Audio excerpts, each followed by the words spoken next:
Dedication. To John Vine Milne, my dear father. Like all really nice people, you have a weakness for detective stories, and feel that there are not enough of them. So, after all that you have done for me, the least I can do for you is to write you one. Here it is, with more gratitude and affection than I can well put down here.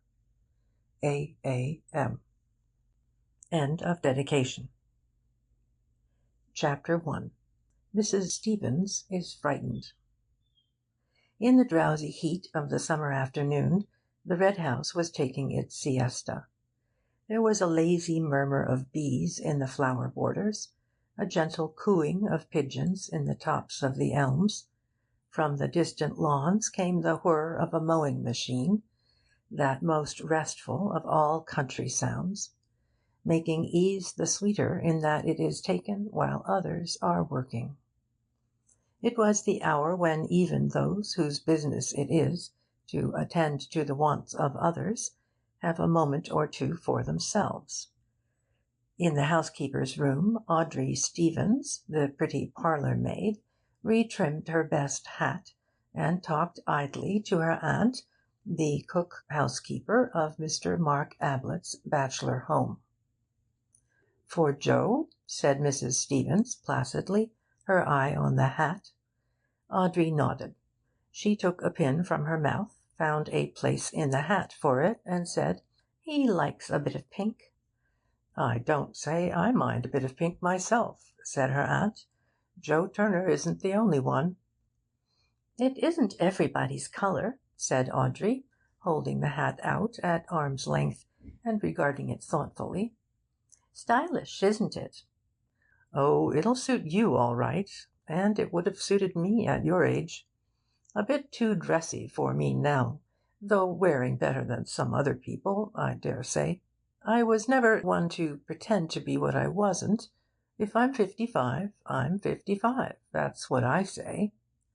58, isn't it, Auntie?" "I was just giving that as an example," said Mrs. Stevens with great dignity. Audrey threaded a needle, held her hand out, and looked at her nails critically for a moment, then began to sew. "Funny thing that about Mr. Mark's brother. Fancy not seeing your brother for 15 years." She gave a self-conscious laugh and went on. "Wonder what I should do if I didn't see Joe for 15 years." "As I told you all this morning," said her aunt, "I've been here 5 years, and never heard of a brother. I could say that before everybody if I was going to die to-morrow. There's been no brother here while I've been here." "You could have knocked me down with a feather when he spoke about him at breakfast this morning. I didn't hear what went before, naturally, but they was all talking about the brother when I went in. Now, what was it I went in for? Hot milk, wasn't it, or toast? Well, they was all talking, and Mr. Mark turns to me and says, you know his way, 'Stevens,' he says, 'my brother is coming to see me this afternoon. I'm expecting him about 3, he says. Show him into the office, he says. Just like that. 'Yes, sir,' I says, quite quietly, but I was never so surprised in my life, not knowing he had a brother. 'My brother from Australia,' he says. There, I'd forgotten that, from Australia." "Well, he may have been in Australia," said Mrs. Stevens judicially.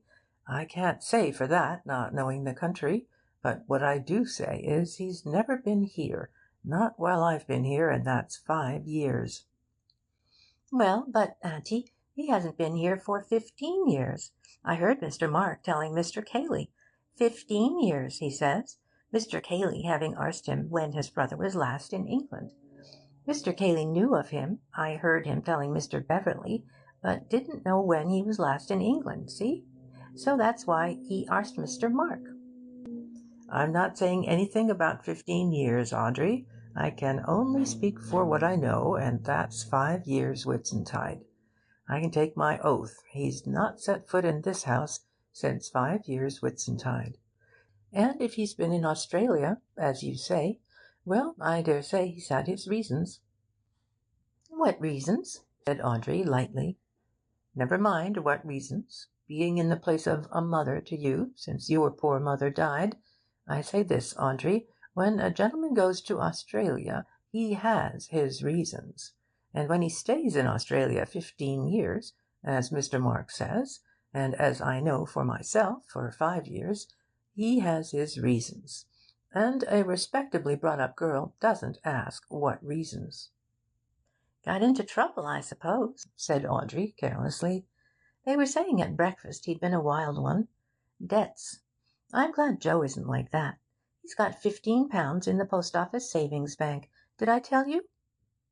But there was not to be any more talk of Joe Turner that afternoon.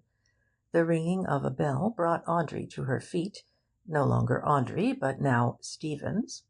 She arranged her cap in front of the glass. "There, that's the front door," she said. "That's him. Show him into the office," said Mr. Mark. "I suppose he doesn't want the other ladies and gentlemen to see him. Well, they're all out at their golf, anyhow. Wonder if he's going to stay. Perhaps he's brought back a lot of gold from Australia. I might hear something about Australia, because if anybody can get gold there, then I don't say but what Joe and I—" "Now, get on, Audrey." "Just going, darling." She went out. To anyone who had just walked down the drive in the August sun, the open door of the Red House revealed a delightfully inviting hall, of which even the mere sight was cooling. It was a big, low-roofed, oak-beamed place, with cream-washed walls and diamond-paned windows, blue-curtained. On the right and left were doors leading into other living-rooms, but on the side which faced you as you came in were windows again, looking on to a small grass court, and from open windows to open windows such air as there was played gently. The staircase went up in broad low steps along the right-hand wall, and, turning to the left, led you along a gallery which ran across the width of the hall to your bedroom. That is, if you were going to stay the night.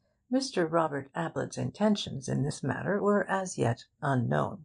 As Audrey came across the hall, she gave a little start as she saw Mr. Cayley suddenly, sitting unobtrusively in a seat beneath one of the front windows, reading. No reason why he shouldn't be there, certainly a much cooler place than the golf links on such a day, but somehow there was a deserted air about the house that afternoon, as if all the guests were outside, or, perhaps the wisest place of all, up in their bedrooms sleeping. Mr. Cayley, the master's cousin, was a surprise, and, having given a little exclamation as she came suddenly upon him, she blushed and said, "Oh, I beg your pardon, sir.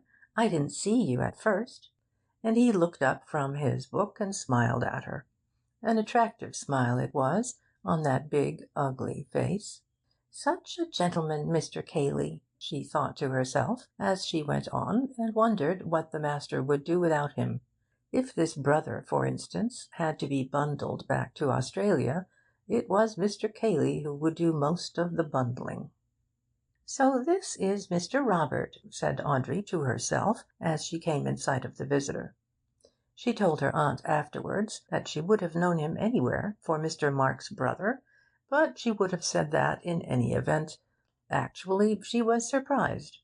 Dapper little Mark, with his neat pointed beard, and his carefully curled moustache, with his quick darting eyes, always moving from one to the other of any company he was in, to register one more smile to his credit when he had said a good thing, one more expectant look when he was only waiting his turn to say it.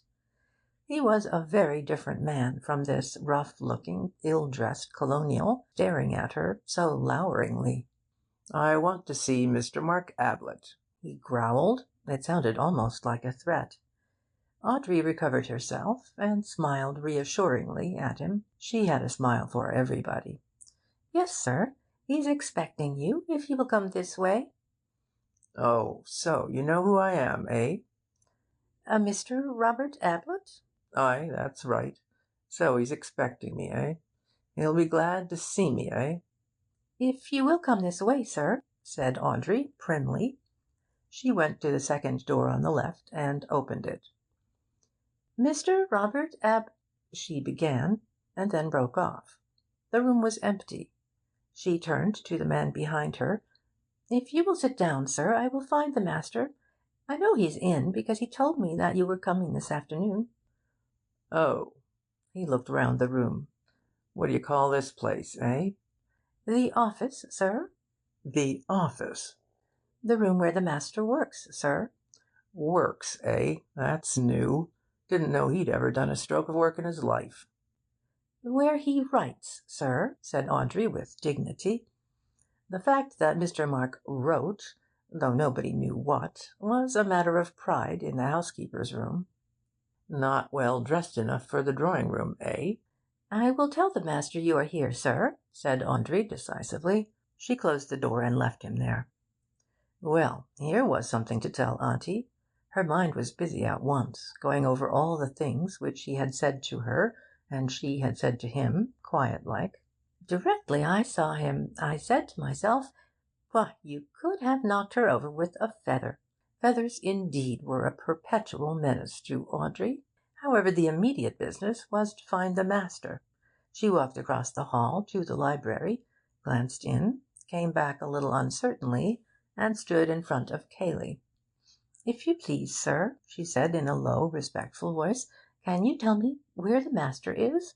It's Mr. Robert called." "What?" said Cayley, looking up from his book. "Who?" Audrey repeated her question. "I don't know.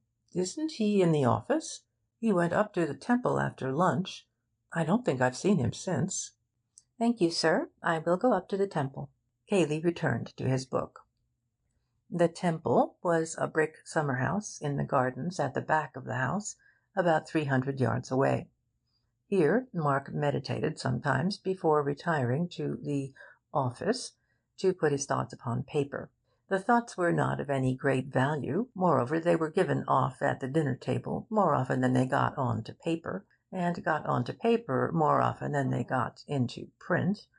But that did not prevent the master of the Red House from being a little pained when a visitor treated the Temple carelessly, as if it had been erected for the ordinary purposes of flirtation and cigarette smoking.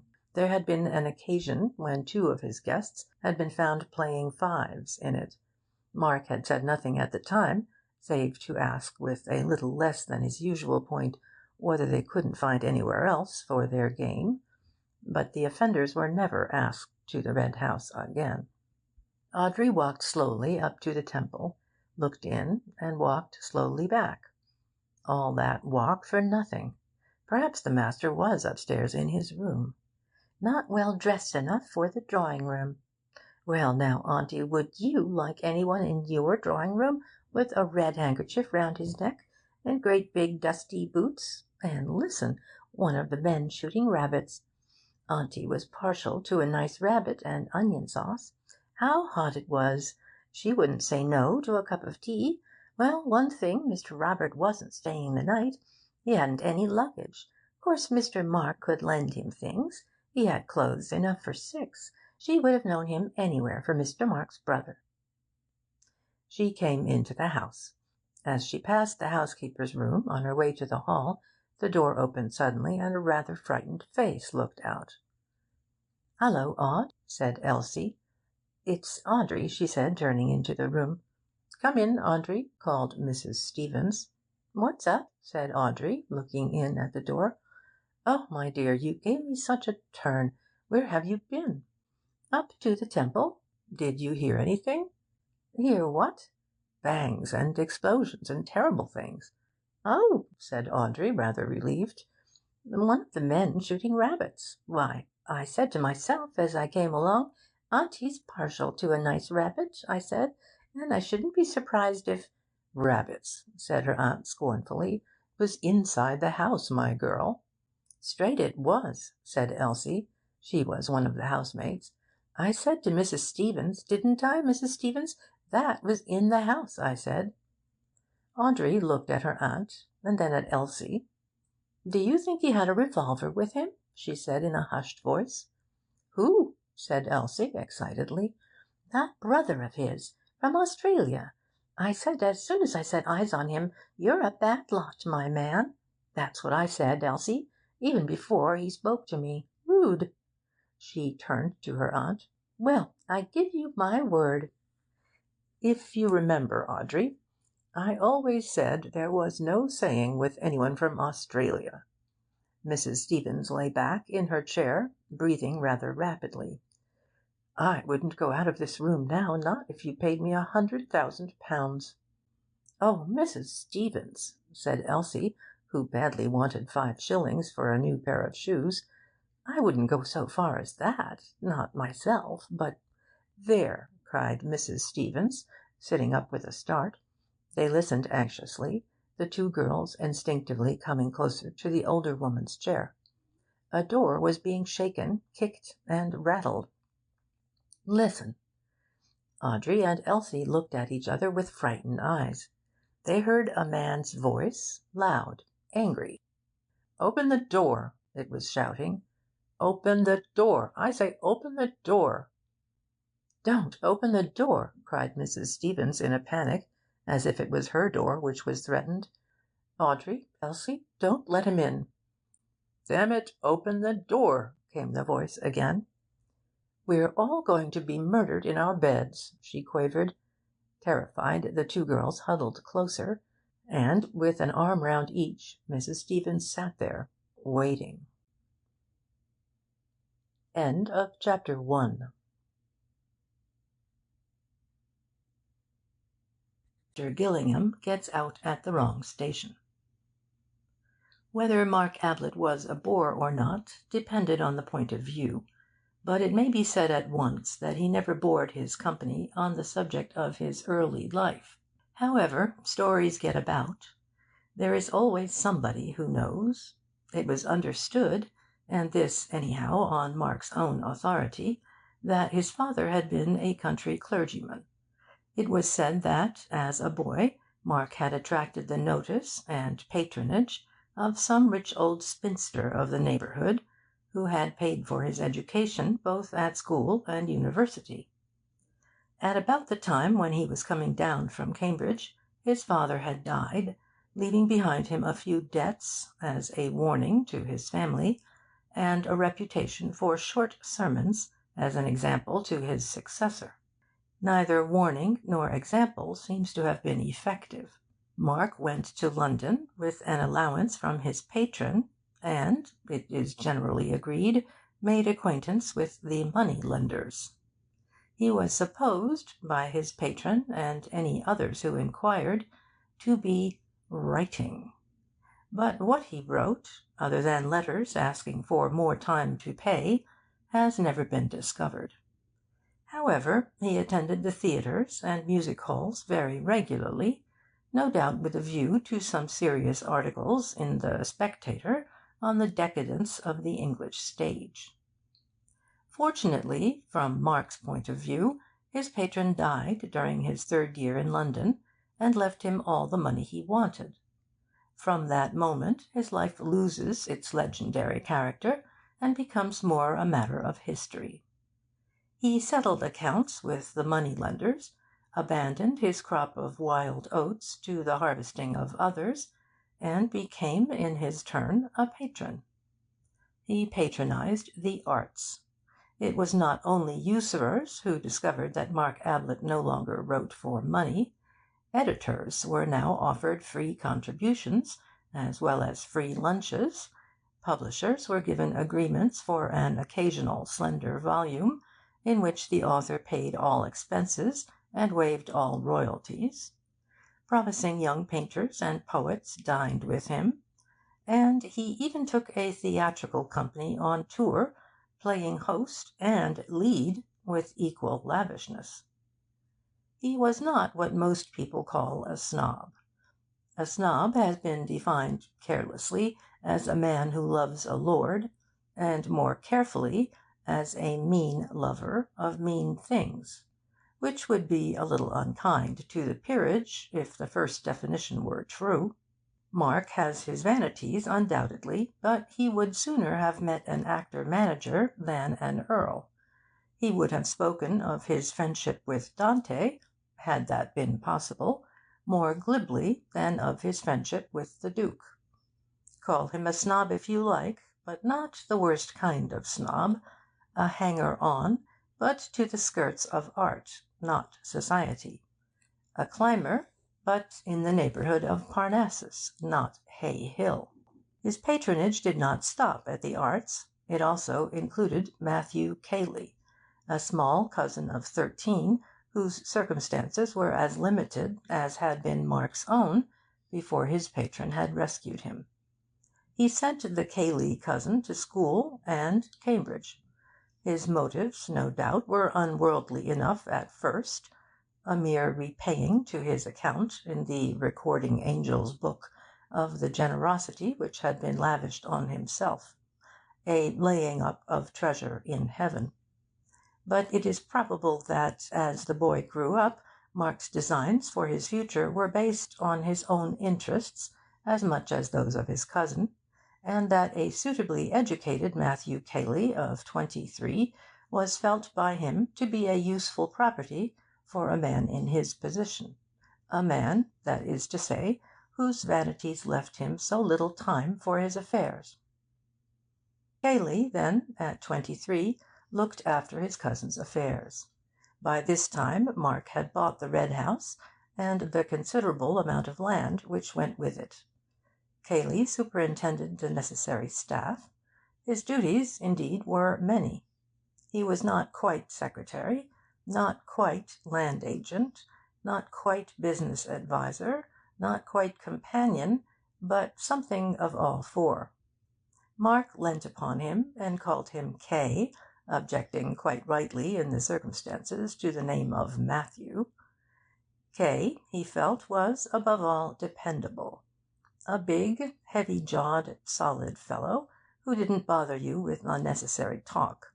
A boon to a man who liked to do most of the talking himself. Cayley was now 28, but had all the appearance of 40, which was his patron's age. Spasmodically, they entertained a good deal at the Red House, and Mark's preference, call it kindliness or vanity, as you please, was for guests who were not in a position to repay his hospitality. Let us have a look at them as they came down to that breakfast of which Stevens, the parlour-maid, had already given us a glimpse. The first to appear was Major Rumbold, a tall, grey-haired, grey-moustached, silent man, wearing a Norfolk coat and grey flannel trousers, who lived on his retired pay and wrote natural history articles for the papers. He inspected the dishes on the side table, decided carefully on kedgeree, and got to work on it. He had passed on to a sausage by the time of the next arrival. This was Bill Beverley, a cheerful young man in white flannel trousers and a blazer. "Hullo, Major," he said as he came in. "How's the gout?" "It isn't gout," said the Major gruffly. "Well, whatever it is." The Major grunted. "I make a point of being polite at breakfast," said Bill, helping himself largely to porridge. "Most people are so rude. That's why I asked you. But don't tell me if it's a secret. Coffee?" he added, as he poured himself out a cup. "No, thanks. I never drink till I've finished eating." "Quite right, Major. It's only manners." He sat down opposite the other. "Well, we've got a good day for our game. It's going to be dashed hot, but that's where Betty and I score. On the 5th green, your old wound, the one you got in that frontier skirmish in '43, will begin to trouble you. On the 8th, your liver, undermined by years of curry, will drop to pieces. On the 12th... Oh, shut up, you ass. Well, I'm only warning you. Hallo, good morning, Miss Norris. I was just telling the Major what was going to happen to you and him this morning. Do you want any assistance, or do you prefer choosing your own breakfast?" "Please don't get up," said Miss Norris. "I'll help myself. Good morning, Major." She smiled pleasantly at him. The Major nodded. "Good morning. Going to be hot." "As I was telling him," began Bill, "that's where... Hallo, here's Betty. Morning, Cayley." Betty Calladine and Cayley had come in together. Betty was the 18-year-old daughter of Mrs. John Calladine, a widow of the painter, who was acting hostess on this occasion for Mark.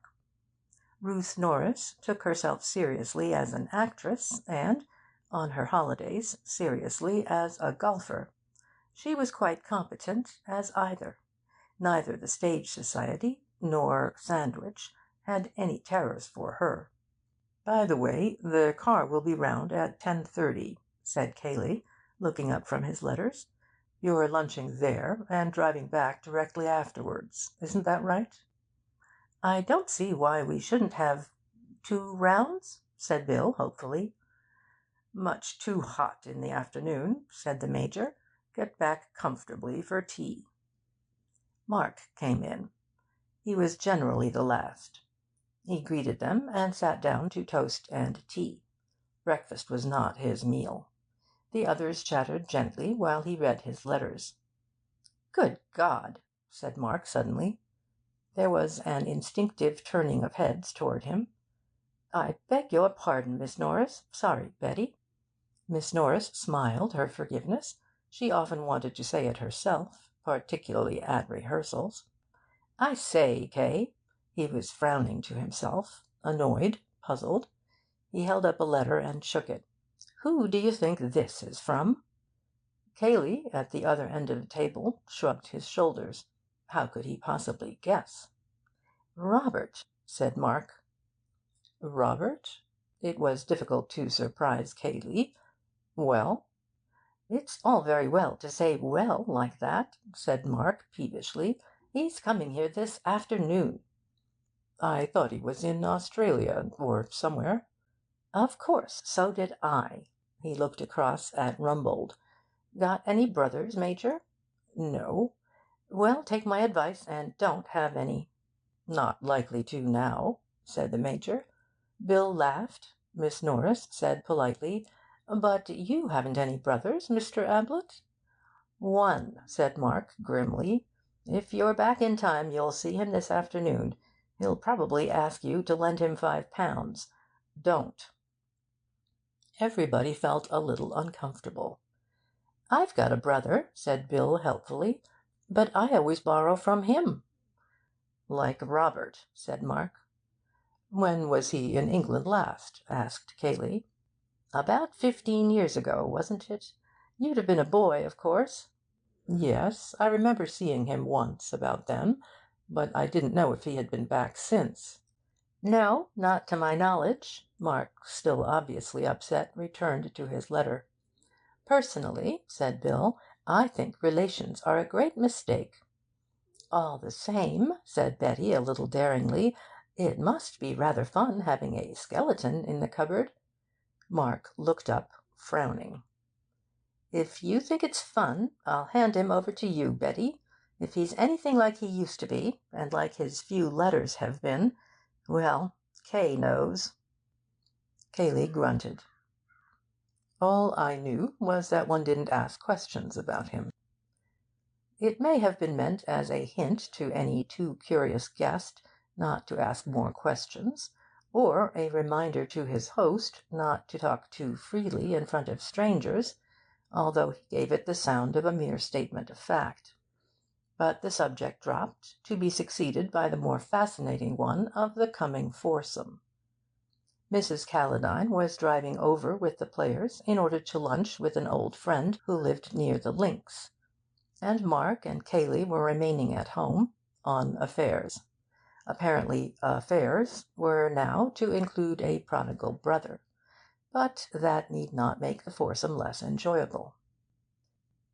At about the time when the Major, for whatever reason, was fluffing his tea shot at the 16th, and Mark and his cousin were at their business at the Red House, an attractive gentleman of the name of Anthony Gillingham was handing up his ticket at Woodham Station and asking the way to the village.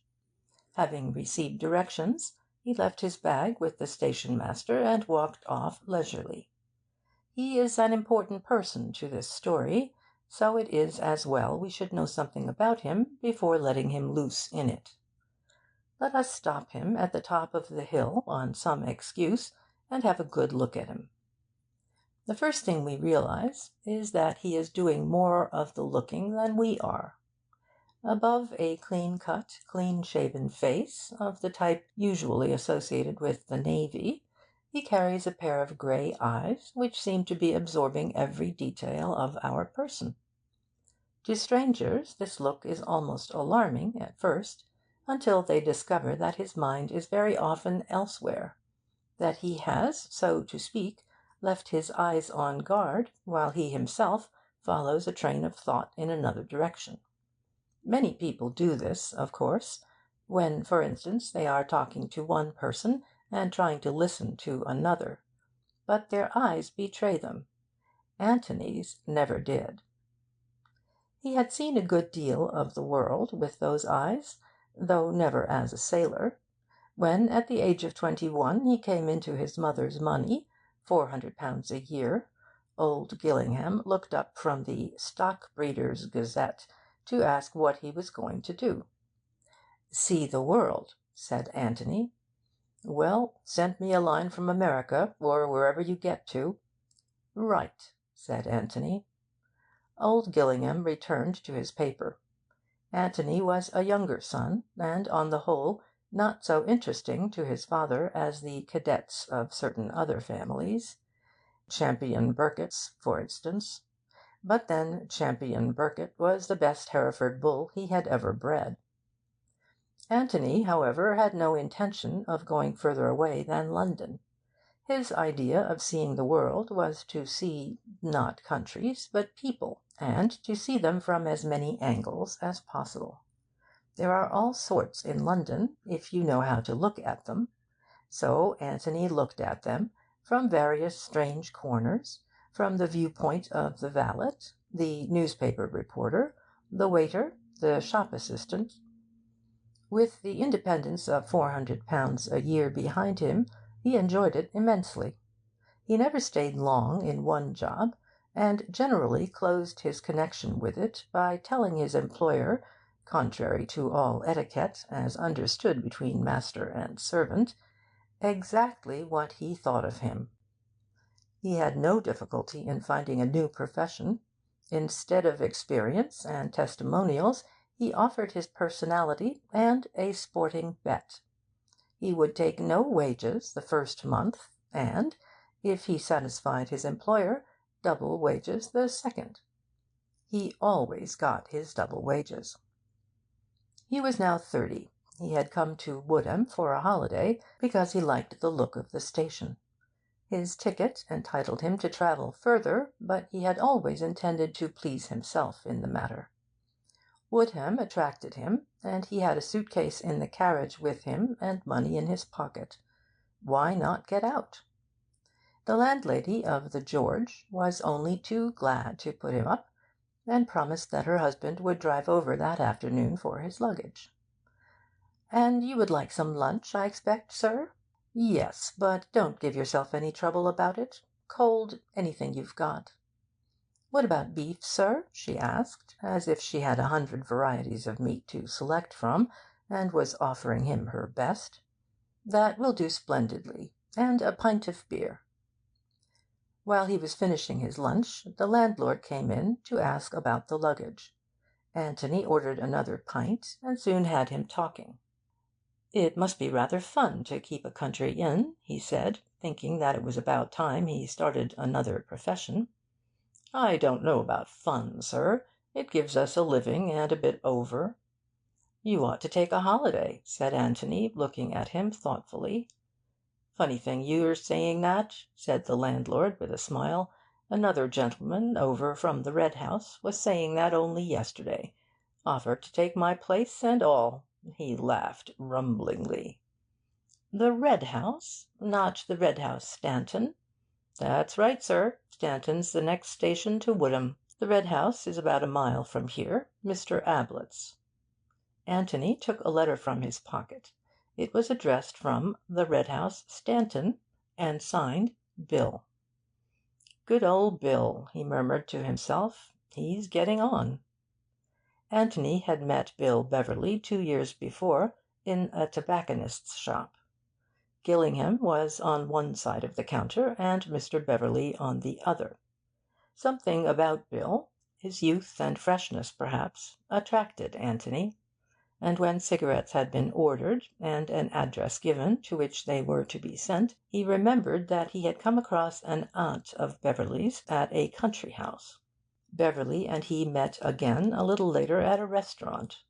Both of them were in evening dress, but they did different things with their napkins, and Anthony was the more polite of the two. However, he still liked Bill. So, on one of his holidays, when he was unemployed, he arranged an introduction through a mutual friend. Beverley was a little inclined to be shocked when he was reminded of their previous meetings, but his uncomfortable feeling soon wore off, and he and Anthony quickly became intimate. But Bill generally addressed him as 'dear madman' when he happened to write. Anthony decided to stroll over to the Red House after lunch and call upon his friend.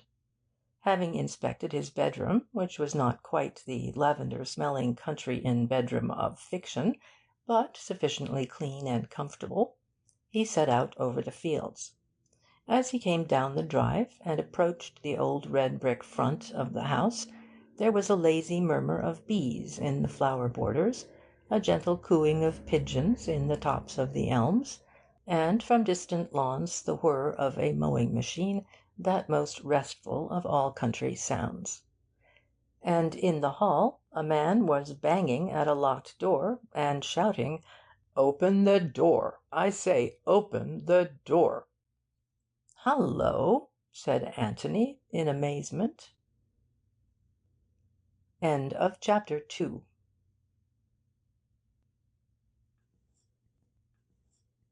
Cayley looked round suddenly at the voice. "Can I help?" said Anthony, politely.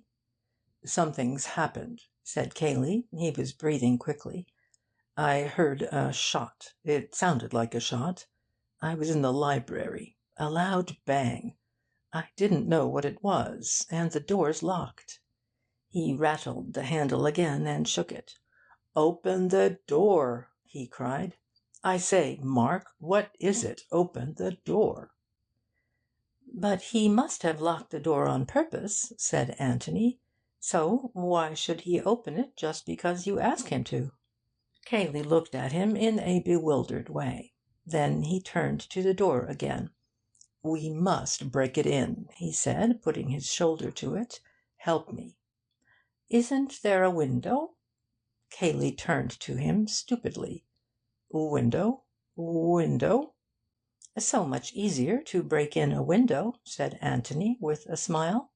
He looked very cool and collected as he stood just inside the hall, leaning on his stick, and thinking, no doubt, that a great deal of fuss was being made about nothing. But then he had not heard the shot. "Window, of course. What an idiot I am!" He pushed past Anthony and began running out into the drive. Anthony followed him. They ran along the front of the house, down a path to the left, and then to the left again over the grass, Cayley in front, the other close behind him. Suddenly Cayley looked over his shoulder and pulled up short. "Here," he said. They had come to the windows of the locked room, French windows which opened on to the lawns at the back of the house. But now they were closed.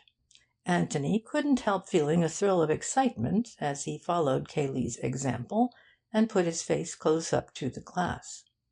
For the first time he wondered if there really had been a revolver shot in this mysterious room. It had all seemed so absurd and melodramatic from the other side of the door. But if there had been one shot, why should there not be two more at the careless fools who were pressing their noses against the panes and asking for it? "My God, can you see it?" said Cayley in a shaking voice. "Down there. Look!" The next moment Anthony saw it. A man was lying on the floor at the far end of the room, his back towards them. A man? Or the body of a man? "Who is it?" said Anthony. "I don't know," the other whispered. Well, we'd better go and see. He considered the windows for a moment. I should think if you put your weight into it, just where they join, they'll give all right. Otherwise, we can kick the glass in. Without saying anything, Cayley put his weight into it. The window gave, and they went into the room. Cayley walked quickly to the body and dropped on his knees by it. For the moment he seemed to hesitate. Then, with an effort, he put a hand on to its shoulder and pulled it over. "Thank God!" he murmured, and let the body go again. "Who is it?" said Anthony. "Robert Ablett." "Oh," said Anthony. "I thought his name was Mark," he added, more to himself than to the other. "Yes, Mark Ablett lives here. Robert is his brother." He shuddered, and said, "I was afraid it was Mark." "Was Mark in the room too?" "Yes," said Cayley absently. Then, as if resenting suddenly these questions from a stranger, "Who are you?" But Anthony had gone to the locked door and was turning the handle. "I suppose he put the key in his pocket," he said, as he came back to the body. "Who?" Anthony shrugged his shoulders. "Whoever did this," he said, pointing to the man on the floor. "Is he dead?" "Help me," said Cayley simply. They turned the body on to its back, nerving themselves to look at it.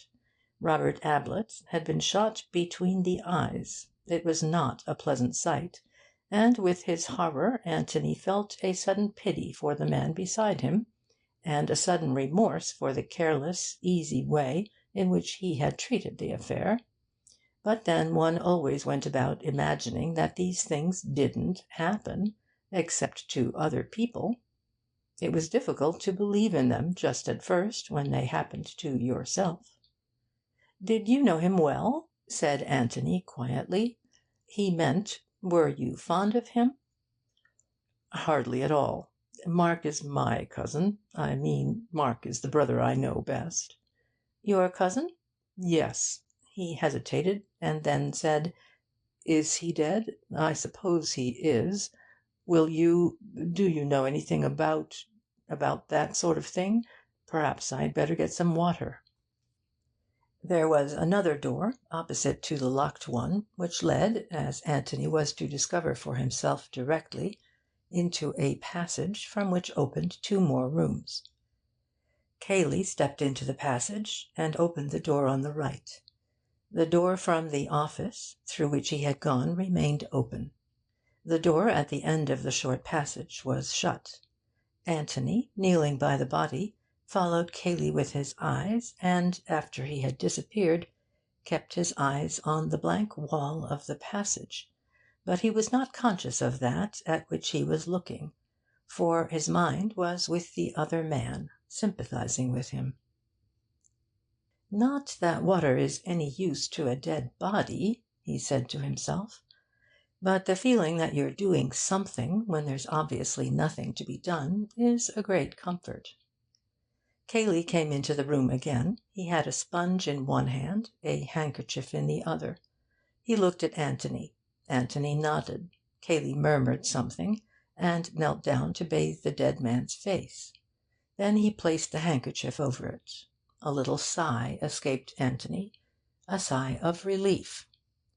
They stood up and looked at each other. "If I can be of any help to you," said Anthony, "please let me." "That's very kind of you. There will be things to do, police, doctors, I don't know, but you mustn't let me trespass on your kindness. Indeed, I should apologise for having trespassed so much already." "I came to see Beverley. He is an old friend of mine." "He's out playing golf. He will be back directly." Then, as if he had only just realised it, "They will all be back directly." "I will stay if I can be of any help." "Please do. You see, there are women. It will be rather painful. If you would—" He hesitated, and gave Anthony a timid little smile, pathetic in so big and self-reliant a man. "Just your moral support, you know. It would be something." "Of course. Anthony smiled back at him and said cheerfully, "Well, then, I'll begin by suggesting that you should ring up the police."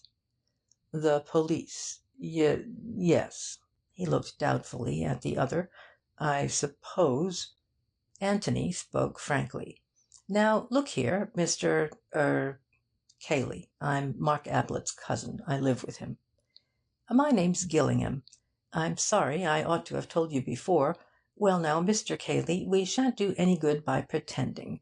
Here's a man been shot. Well, somebody shot him." "He might have shot himself," mumbled Cayley. "Yes, he might have, but he didn't. Or if he did, somebody was in the room at the time, and that somebody isn't here now. And that somebody took a revolver away with him.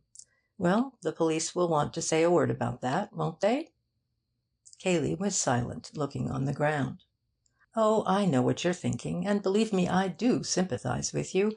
But we can't be children about it. If your cousin Mark Ablett was in the room with this"—he indicated the body—"this man, then—" "Who said he was?" said Cayley, jerking his head up suddenly at Anthony.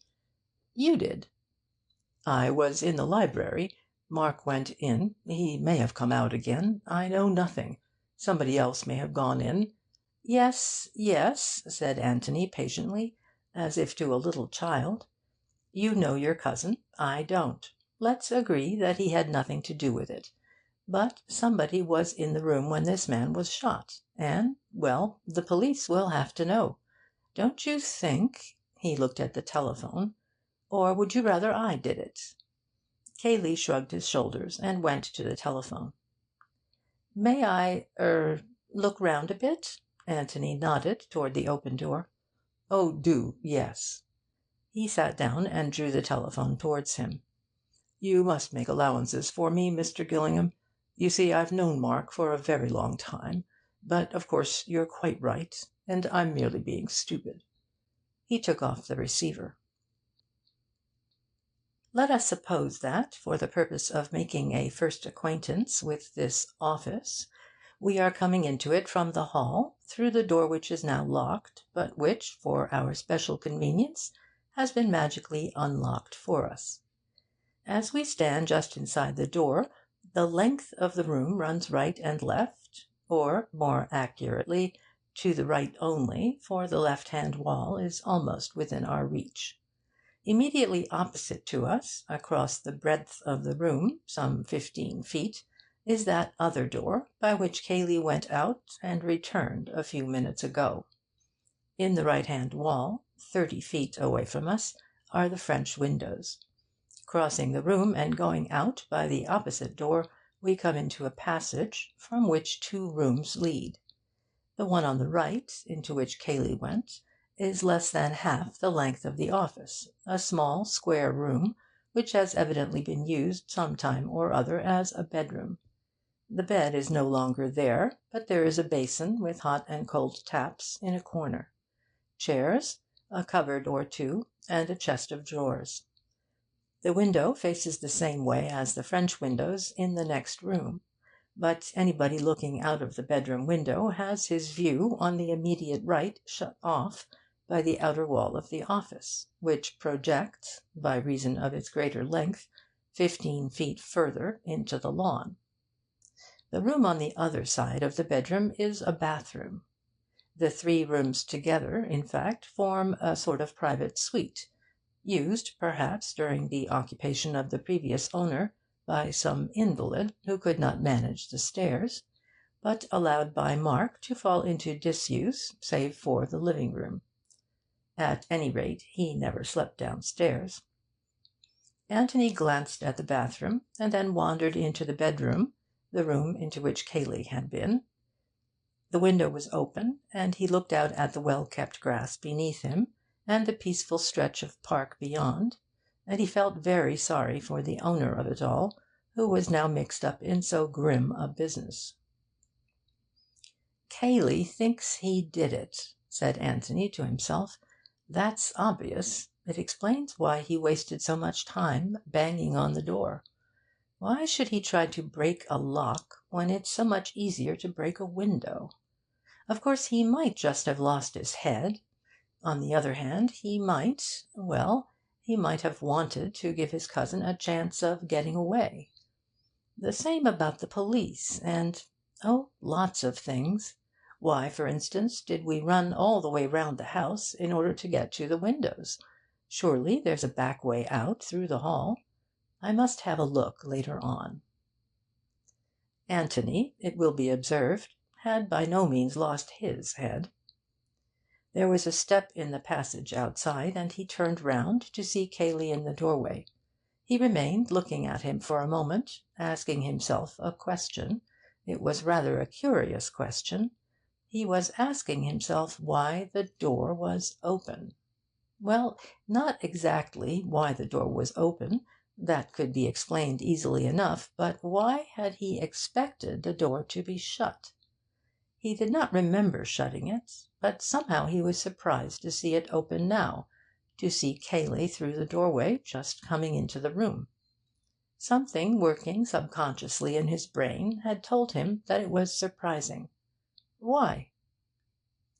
He tucked the matter away in a corner of his mind for the moment. The answer would come to him later on.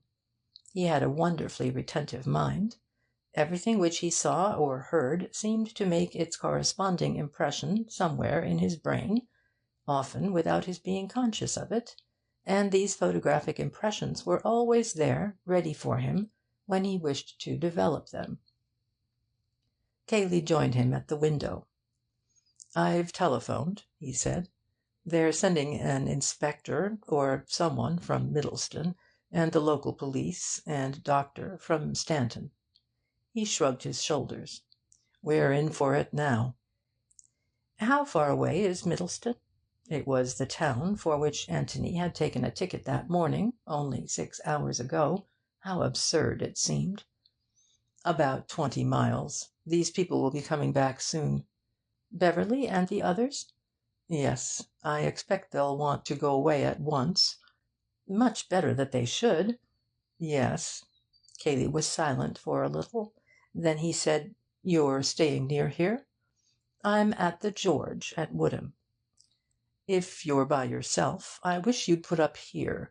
You see," he went on awkwardly, "you'll have to be here for the inquest and so on. If I may offer you my cousin's hospitality in his... if he really has..." Anthony broke in hastily with his thanks and acceptance. "That's good. Perhaps Beverley will stay on, if he's a friend of yours. He's a good fellow." Anthony felt quite sure, from what Cayley had said and had hesitated to say, that Mark had been the last to see his brother alive. It didn't follow that Mark Ablett was a murderer. Revolvers go off accidentally, and when they have gone off, people lose their heads and run away, fearing that their story will not be believed. Nevertheless, when people run away, whether innocently or guiltily, one can't help wondering which way they went. "I suppose this way," said Anthony aloud, looking out of the window. "Who?" said Cayley stubbornly. "Well, whoever it was," said Anthony, smiling to himself. "The murderer, or, let us say, the man who locked the door after Robert Ablett was killed." "I wonder..." "Well, how else could he have got away? He didn't go by the windows in the next room, because they were shut." "Isn't that rather odd?" "Well, I thought so at first. But," he pointed to the wall jutting out on the right, "you see, you're protected from the rest of the house if you get out here, and you're quite close to the shrubbery. If you go out at the French windows, I imagine you're much more visible.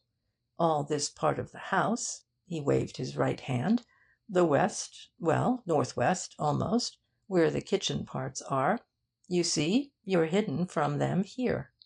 Oh, yes, he knew the house, whoever it was, and he was quite right to come out of this window. He'd be in the shrubbery at once. Cayley looked at him thoughtfully. "It seems to me, Mr. Gillingham, that you know the house pretty well, considering that this is the first time you've been to it." Anthony laughed.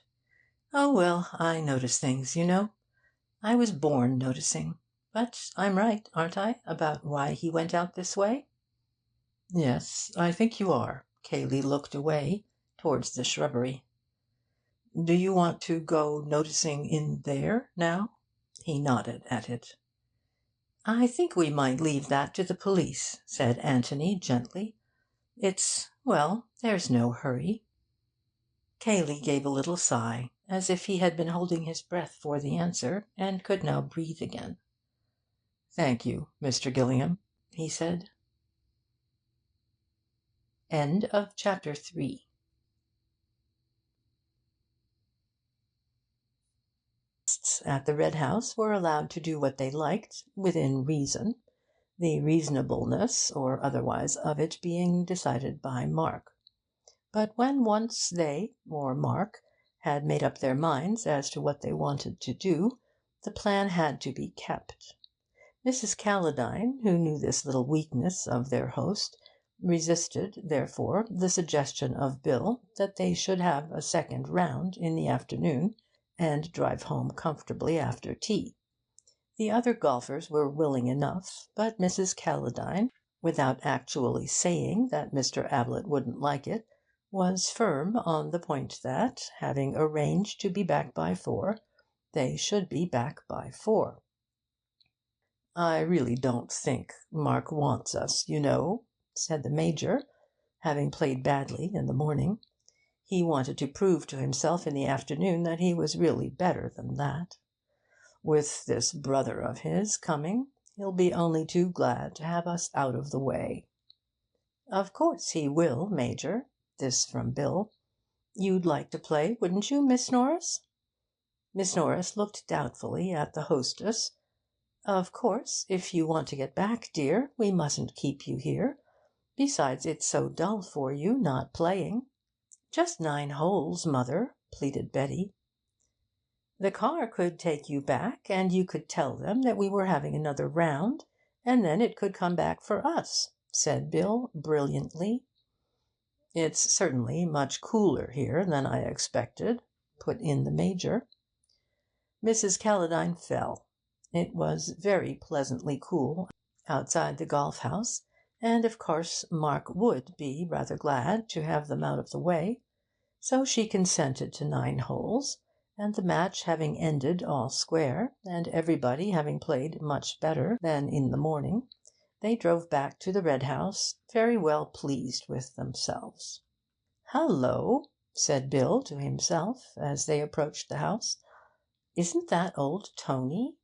Anthony was standing in front of the house, waiting for them. Bill waved, and he waved back. Then, as the car drew up, Bill, who was in front with the chauffeur, jumped down and greeted him eagerly. 'Hallo, you madman! Have you come to stay, or what?' He had a sudden idea. 'Don't say you're Mark Ablett's long-lost brother from Australia, though I could quite believe it of you.' He laughed boyishly. 'Hallo, Bill,' said Anthony quietly. 'Will you introduce me? I'm afraid I've got some bad news.' Bill, rather sobered by this, introduced him. Anthony spoke to them in a low voice. 'I'm afraid I'm going to give you rather a shock,' he said. 'Robert Ablett, Mr. Mark Ablett's brother, has been killed.' He jerked a thumb over his shoulder. 'In the house.' 'Good God!' said the Major. 'Do you mean that he has killed himself?' asked Mrs. Calladine. 'Just now?' 'It was about 2 hours ago. I happened to come here.' He half turned to Beverley and explained. 'I was coming to see you, Bill, and I arrived just after the death. Mr. Cayley and I found the body. Mr. Cayley being busy just now, there are police and doctors and so on in the house, he asked me to tell you. He says that no doubt you would prefer, the house party having been broken up in this tragic way, to leave as soon as possible.' He gave a pleasant, apologetic little smile, and went on. 'I am putting it badly, but what he means, of course, is that you must consult your own feelings in the matter entirely, And please make your own arrangements about ordering the car for whatever train you wish to catch. There is one this evening, I understand, which you could go by if you wished it.' Bill gazed with open mouth at Anthony. He had no words in his vocabulary to express what he wanted to say, other than those the Major had already used. Betty was leaning across to Miss Norris and saying, 'Who's killed?' in an awestruck voice, and Miss Norris, who was instinctively looking as tragic as she looked on the stage when a messenger announced the death of one of the cast, stopped for a moment in order to explain. Mrs. Calladine was quietly mistress of herself. 'We shall be in the way, yes, I quite understand,' she said. 'But we can't just shake the dust of the place off our shoes because something terrible has happened there. I must see Mark, and we can arrange later what to do. He must know how very deeply we feel for him. Perhaps we—' She hesitated. 'The Major and I might be useful, anyway,' said Bill. 'Isn't that what you mean, Mrs. Calladine?' 'Where is Mark?' said the Major, suddenly looking hard at Anthony. Anthony looked back unwaveringly and said nothing. 'I think,' said the Major gently, leaning over to Mrs. Calladine, 'that it would be better if you took Betty back to London to night.' 'Very well,' she agreed quietly. 'You will come with us, Ruth?' 'I'll see you safely there,' said Bill in a meek voice. He didn't quite know what was happening, and having expected to stay at the Red House for another week, he had nowhere to go in London. But London seemed to be the place that every one was going to, and when he could get Tony alone for a moment, Tony would no doubt explain. 'Cayley wants you to stay, Bill. You have to go anyhow to-morrow. Major Rumbold?' 'Yes, I'll come with you, Mrs. Calladine.' 'Mr. Cayley would wish me to say again that you will please not hesitate to give your own orders, both as regard the car and as regard any telephoning or telegraphing you want done.' He smiled again, and added, 'Please forgive me if I seem to have taken a good deal upon myself, but I just happened to be handy as a mouthpiece for Cayley.' He bowed to them and went into the house. 'Well,' said Miss Norris dramatically. As Anthony re-entered the hall, the inspector from Middleston was just crossing into the library with Cayley. The latter stopped and nodded to Anthony. 'Wait a moment, Inspector. Here's Mr. Gillingham. He'd better come with us.' And then to Anthony, 'This is Inspector Birch.' Birch looked inquiringly from one to the other. 'Mr. Gillingham and I found the body together,' explained Cayley. 'Oh, well, come along, and let's get the facts sorted out a bit. I like to know where I am, Mr. Gillingham.' 'We all do.' 'Oh!' He looked at Anthony with interest. 'Do you know where you are in this case?' 'I know where I'm going to be.' 'Where's that?' 'Put through it by Inspector Birch,' said Anthony with a smile. The inspector laughed genially. 'Well, I'll spare you as much as I can. Come along.' They went into the library. The inspector seated himself at a writing table, and Cayley sat in a chair by the side of it. Anthony made himself comfortable in an armchair, and prepared to be interested. 'We'll start with the dead man,' said the inspector. 'Robert Ablett, didn't you say?' He took out his notebook. 'Yes, brother of Mark Ablett, who lives here.' 'Ah!' He began to sharpen a pencil. 'Staying in the house?' 'Oh, no.' Anthony listened attentively while Cayley explained all that he knew about Robert. This was news to him. 'I see. Sent out of the country in disgrace. What had he done?' 'I hardly know. I was only about 12 at the time, the sort of age when you're told not to ask questions.' 'Inconvenient questions?' 'Exactly.' 'So you don't really know whether he had been merely wild or wicked?' 'No.' Old Mr. Ablett was a clergyman, added Cayley. Perhaps what might seem wicked to a clergyman might seem only wild to a man of the world. "I dare say, Mr. Cayley," smiled the inspector.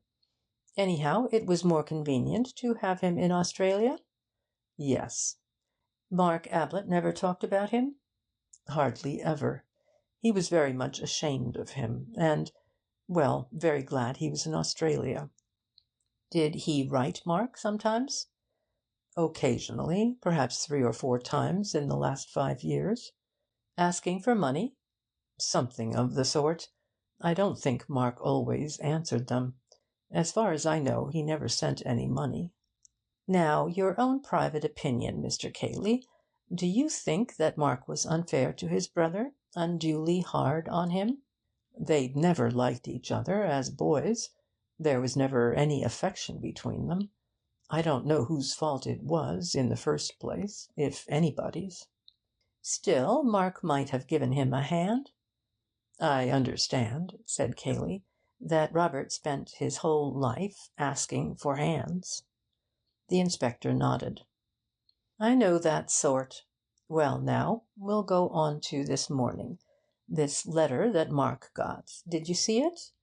"Not at the time. He showed it to me afterwards." "Any address?" "No. A half sheet of rather dirty paper." "Where is it now?" "I don't know. In Mark's pocket, I expect." "Ah!" He pulled at his beard. "Well, we'll come to that. Can you remember what it said?" "As far as I remember, something like this: 'Mark, your loving brother is coming to see you to morrow, all the way from Australia. I give you warning, so that you will be able to conceal your surprise, but not, I hope, your pleasure. Expect him at 3 or thereabouts.'" "Ah!"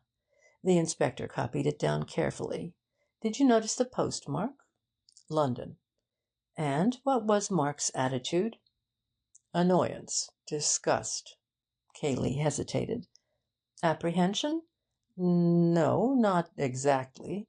Or rather, apprehension of an unpleasant interview, not of any unpleasant outcome for himself." "You mean that he wasn't afraid of violence, or blackmail, or anything of that sort?" "He didn't appear to be." "Right. Now, then, he arrived, you say, about 3 o'clock?" "Yes, about that." "Who was in the house then?" "Mark and myself and some of the servants. I don't know which. Of course you will ask them directly, no doubt." "With your permission. No guests?" "They were out all day playing golf," explained Cayley. "Oh, by the way," he put in, "if I may interrupt a moment, will you want to see them all? It isn't very pleasant for them now, naturally, and I suggested—" He turned to Anthony, who nodded back to him. "I understand that they want to go back to London this evening. There's no objection to that, I suppose?" "You will let me have their names and addresses, in case I want to communicate with them?" "Of course. One of them is staying on, if you would like to see him later. But they only came back from their golf as we crossed the hall."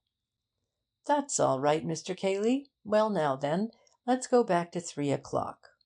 Where were you when Robert arrived?" Cayley explained how he had been sitting in the hall, how Audrey had asked him where the master was, and how he had said that he had last seen him going up to the Temple. "She went away, and I went on with my book.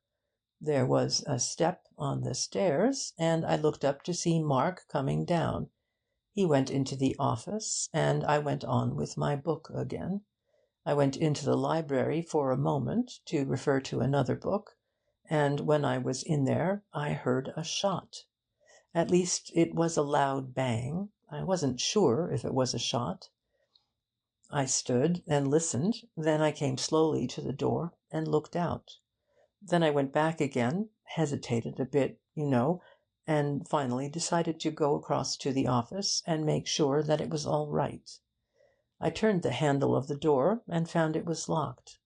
Then I got frightened, and I banged at the door and shouted, and, well, that was when Mr. Gillingham arrived." He went on to explain how they had found the body. The inspector looked at him with a smile. "Yes, well, we shall have to go over some of that again, Mr. Cayley. Mr. Mark, now, you thought he was in the Temple. Could he have come in and gone up to his room without your seeing him?" "There are back stairs. He wouldn't have used them in the ordinary way, of course. But I wasn't in the hall all the time. He might easily have gone upstairs without my knowing anything about it." "So that you weren't surprised when you saw him coming down?" "Oh, not a bit." "Well, did he say anything?" "He said, 'Robert's here,' or something of the sort. I suppose he'd heard the bell, or the voices in the hall." "Which way does his bedroom face? Could he have seen him coming down the drive?" "He might have, yes." "Well?" "Well, then I said yes. And he gave a sort of shrug, and said, 'Don't go too far away. I might want you,' and then went in." "What did you think he meant by that?" "Well, he consults me a good deal, you know. I'm his sort of unofficial solicitor, in a kind of way."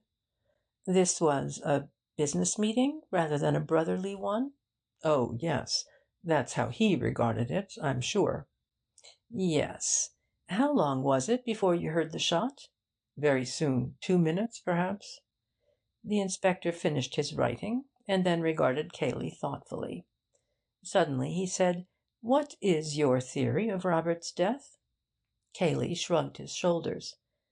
"You've probably seen more than I've seen," he answered. "It's your job. I can only speak as a layman, and Mark's friend." "Well?" "Then I should say that Robert came here meaning trouble, and bringing a revolver with him. He produced it almost at once. Mark tried to get it from him. There was a little struggle, perhaps, and it went off. Mark lost his head, finding himself there with a revolver in his hand and a dead man at his feet. His one idea was to escape. He locked the door almost instinctively, and then, when he heard me hammering at it, went out of the window." "Yes. Well, that sounds reasonable enough. What do you say, Mr. Gillingham?" "I should hardly call it reasonable to lose your head," said Anthony, getting up from his chair and coming towards them. "Well, you know what I mean. It explains things." "Oh, yes. Any other explanation would make them much more complicated." "Have you any other explanation?" "Not I." "Are there any points on which you would like to correct Mr. Cayley? Anything that he left out after you arrived here?" "No, thanks. He described it all very accurately." "Ah, well now, about yourself. You're not staying in the house, I gather?" Anthony explained his previous movements. "Yes. Did you hear the shot?" Anthony put his head on one side, as if listening. "Yes. Just as I came in sight of the house. It didn't make any impression at the time, but I remember it now." "Where were you, then?" "Coming up the drive. I was just in sight of the house." "Nobody left the house by the front door after the shot?" Anthony closed his eyes and considered. "Nobody," he said. "No." "You're certain of that?" "Absolutely," said Anthony, as though rather surprised that he could be suspected of a mistake. "Thank you. You're at the George if I want you?" "Mr. Gillingham is staying here until after the inquest," explained Cayley. "Good. Well now, about these servants?" End of chapter 4. As Cayley went over to the bell, Anthony got up and moved to the door. "Well, you won't want me, I suppose, Inspector?" he said. "No, thank you, Mr. Gillingham." "You'll be about, of course?" "Oh, yes." The inspector hesitated. "I think, Mr. Cayley, it would be better if I saw the servants alone. You know what they are. The more people about, the more they get alarmed. I expect I can get at the truth better by myself.'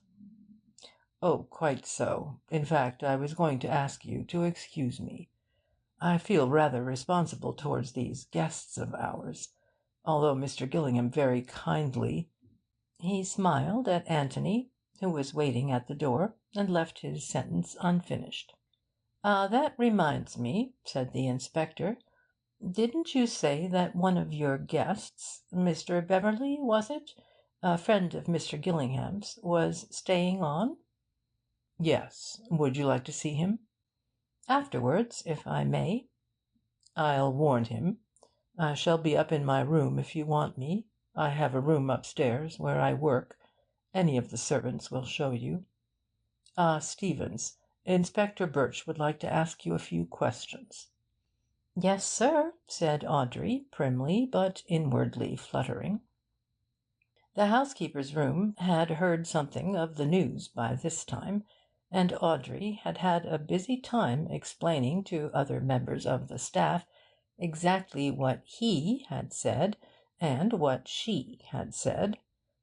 The details were not quite established yet, but this much, at least, was certain: that Mr. Mark's brother had shot himself and spirited Mr. Mark away, and that Audrey had seen at once that he was that sort of man when she opened the door to him. She had passed the remark to Mrs. Stevens, and Mrs. Stevens, if you remember, Audrey, had always said that people didn't go away to Australia except for very good reasons. Elsie agreed with both of them, but she had a contribution of her own to make. She had actually heard Mr. Mark in the office threatening his brother. 'You mean Mr. Robert,' said the second parlour-maid. She had been having a little nap in her room, but she had heard the bang. In fact, it had woken her up, just like something going off, it was.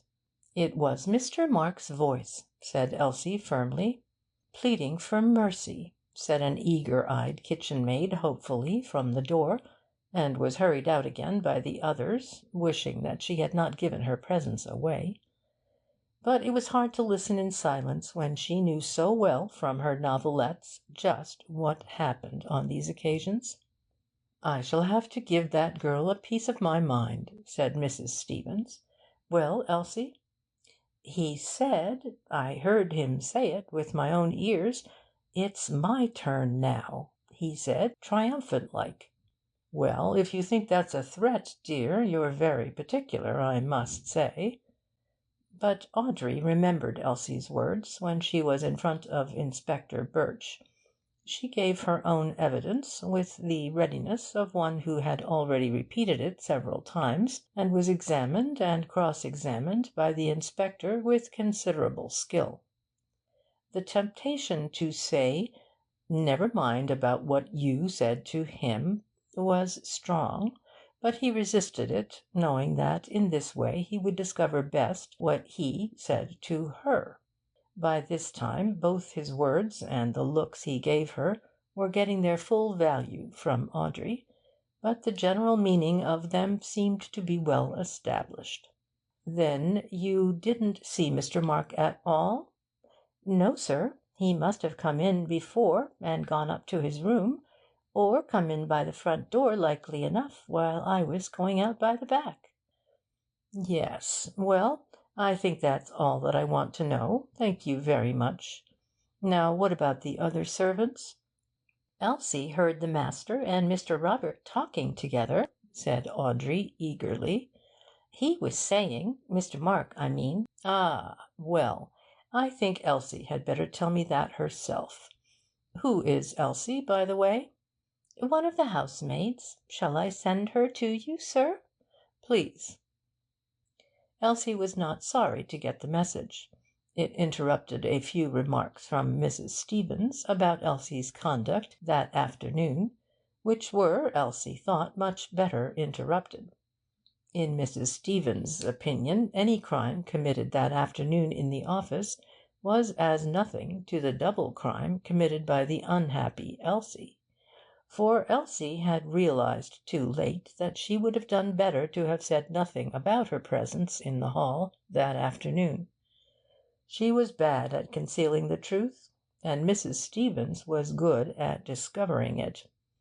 Elsie knew perfectly well that she had no business to come down the front stairs, and it was no excuse to say that she happened to come out of Miss Norris's room, just at the head of the stairs, and didn't think it would matter, as there was nobody in the hall, and what was she doing anyhow in Mrs. Norris's room at that time? Returning a magazine? Lent by Miss Norris, might she ask? Well, not exactly lent, really, Elsie, and this in a respectable house. In vain for poor Elsie to plead that a story by her favourite author was advertised on the cover, with a picture of the villain falling over the cliff. "That's where you'll go to, my girl, if you aren't careful," said Mrs. Stevens firmly. But of course there was no need to confess all these crimes to Inspector Birch. All that interested him was that she was passing through the hall and heard voices in the office. "And stopped to listen?" "Certainly not," said Elsie with dignity, feeling that nobody really understood her. "I was just passing through the hall, just as you might have been yourself, and not supposing they was talking secrets, didn't think to stop my ears, as no doubt I ought to have done." And she stiffened slightly. "Come, come," said the inspector soothingly, "I didn't mean to suggest—" "Every one is very unkind to me," said Elsie between sniffs. "And there's that poor man lying dead there, and sorry they'd have been, if it had been me, to have spoken to me as they have done this day." "Nonsense. We're going to be very proud of you. I shouldn't be surprised if your evidence were of very great importance. Now then, what was it you heard? Try to remember the exact words." "Something about working in a passage," thought Elsie. "Yes, but who said it?" "Mr. Robert." "How do you know it was Mr. Robert? Had you heard his voice before?" "I don't take it upon myself to say that I had had any acquaintance with Mr. Robert, but seeing that it wasn't Mr. Mark, nor yet Mr. Cayley, nor any other of the gentlemen, and Miss Stevens had shown Mr. Robert into the office not 5 minutes before—" "Quite so," said the inspector hurriedly. "Mr. Robert, undoubtedly. Working in a passage?" "That's what it sounded like, sir." Working a passage over, could that have been it?" "That's right, sir," said Elsie eagerly. "He'd worked his passage over. Well, and then Mr. Mark said, loudly, sort of triumphant like, 'It's my turn now. You wait.'" "Triumphantly?" "As much as to say his chance had come." "And that's all you heard?" "That's all, sir. Not standing there listening, but just passing through the hall, as it might be any time." "Yes. Well, that's really very important, Elsie. Thank you." Elsie gave him a smile, and returned eagerly to the kitchen. She was ready for Mrs. Stevens or anybody now. Meanwhile Anthony had been exploring a little on his own. There was a point which was puzzling him. He went through the hall to the front of the house, and stood at the open door, looking out on to the drive. He and Cayley had run round the house to the left. Surely it would have been quicker to have run round to the right. The front door was not in the middle of the house, it was to the end. Undoubtedly they went the longest way round. But perhaps there was something in the way, if one went to the right, a wall, say.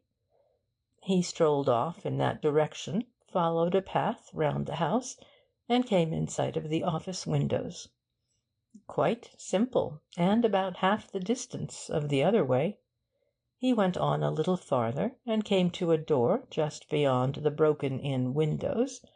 It opened easily, and he found himself in a passage.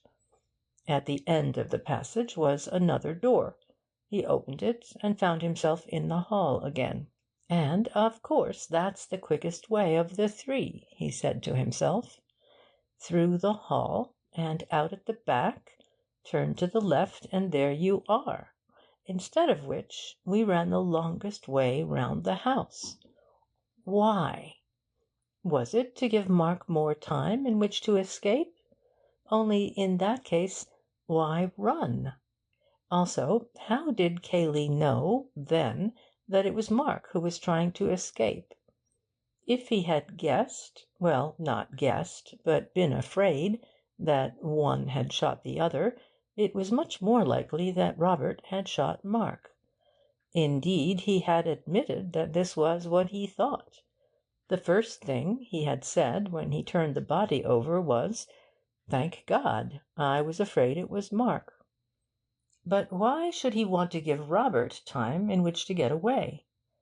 And again, why run, if he did want to give him time? Anthony went out of the house again to the lawns at the back, and sat down on a bench in view of the office windows. "Now then," he said, "let's go through Cayley's mind carefully, and see what we get."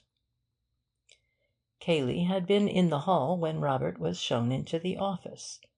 The servant goes off to look for Mark, and Cayley goes on with his book. Mark comes downstairs, warns Cayley to stand by in case he is wanted, and goes to meet his brother. What does Cayley expect? Possibly that he won't be wanted at all. Possibly that his advice may be wanted in the matter, say, of paying Robert's debts, or getting him a passage back to Australia. Possibly that his physical assistance may be wanted to get an obstreperous Robert out of the house. Well, he sits there for a moment, and then goes into the library. Why not? He is still within reach if wanted. Suddenly he hears a pistol shot. A pistol shot is the last noise you expect to hear in a country house. Very natural, then, that for the moment he would hardly realise what it was. He listens, and hears nothing more. Perhaps it wasn't a pistol shot after all. After a moment or two he goes to the library door again. The profound silence makes him uneasy now. Was it a pistol shot? Absurd. Still, no harm in going into the office on some excuse, just to reassure himself. So he tries the door, and finds it locked. What are his emotions now? Alarm, uncertainty. Something is happening. Incredible though it seems, it must have been a pistol shot. He is banging at the door and calling out to Mark, and there is no answer. Alarm, yes. But alarm for whose safety? Mark's, obviously. Robert is a stranger. Mark is an intimate friend. Robert has written a letter that morning, the letter of a man in a dangerous temper. Robert is the tough customer, Mark the highly civilised gentleman. If there has been a quarrel, it is Robert who has shot Mark. He bangs at the door again. Of course, to Anthony, coming suddenly upon this scene, Cayley's conduct had seemed rather absurd. But then, just for the moment, Cayley had lost his head. Anybody else might have done the same. But as soon as Anthony suggested trying the windows, Cayley saw that that was the obvious thing to do. So he leads the way to the windows, the longest way. Why? To give the murderer time to escape? If he had thought then that Mark was the murderer, perhaps yes. But he thinks that Robert is the murderer. If he is not hiding anything, he must think so. Indeed, he says so when he sees the body. "I was afraid it was Mark," he says. When he finds that it is Robert who is killed. No reason, then, for wishing to gain time. On the contrary, every instinct would urge him to get into the room as quickly as possible, and seize the wicked Robert. Yet he goes the longest way round. Why? And then, why run? "That's the question," said Anthony to himself as he filled his pipe, "and bless me if I know the answer. It may be, of course, that Cayley is just a coward. He was in no hurry to get close to Robert's revolver, and yet wanted me to think that he was bursting with eagerness. That would explain it. But then that makes Cayley out a coward. Is he? At any rate, he pushed his face up against the window bravely enough. No, I want a better answer than that." He sat there with his unlit pipe in his hand, thinking. There were one or two other things in the back of his brain waiting to be taken out and looked at. For the moment he left them undisturbed. They would come back to him later when he wanted them. He laughed suddenly and lit his pipe.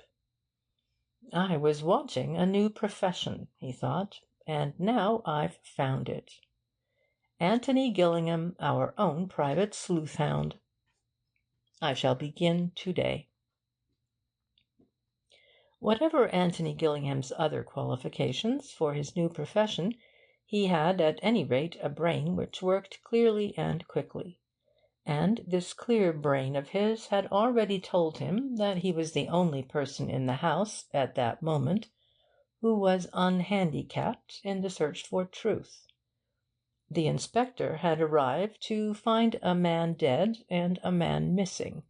It was extremely probable, no doubt, that the missing man had shot the dead man, but it was more than extremely probable, it was almost certain, that the inspector would start with the idea that this extremely probable solution was the one true solution, and that, in consequence, he would be less disposed to consider without prejudice any other solution.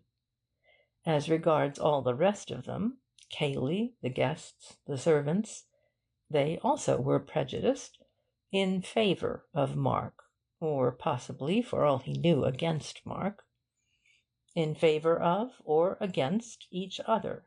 They had formed some previous opinion, from what had been said that morning, of the sort of man Robert was. No one of them could consider the matter with an unbiassed mind. But Anthony could. He knew nothing about Mark. He knew nothing about Robert. He had seen the dead man before he was told who the dead man was. He knew that a tragedy had happened before he knew that anybody was missing. Those first impressions, which are so vitally important, had been received solely on the merits of the case. They were founded on the evidence of his senses, not on the evidence of his emotions or of other people's senses. He was in a much better position for getting at the truth than was the inspector. It is possible that, in thinking this, Anthony was doing Inspector Birch a slight injustice. Birch was certainly prepared to believe that Mark had shot his brother. Robert had been shown into the office, witness Audrey. Mark had gone in to Robert, witness Cayley. Mark and Robert had been heard talking, witness Elsie. There was a shot, witness everybody. The room had been entered, and Robert's body had been found, witness Cayley and Gillingham. And Mark was missing. Obviously, then, Mark had killed his brother, accidentally, as Cayley believed, or deliberately, as Elsie's evidence seemed to suggest. There was no point in looking for a difficult solution to a problem when the easy solution had no flaw in it. But at the same time Birch would have preferred the difficult solution, simply because there was more credit attached to it. A sensational arrest of somebody in the house would have given him more pleasure than a commonplace pursuit of Mark Ablett across country. Mark must be found, guilty or not guilty. But there were other possibilities. It would have interested Anthony to know that, just at the time when he was feeling rather superior to the prejudiced inspector, The inspector himself was letting his mind dwell lovingly upon the possibilities in connection with Mr. Gillingham.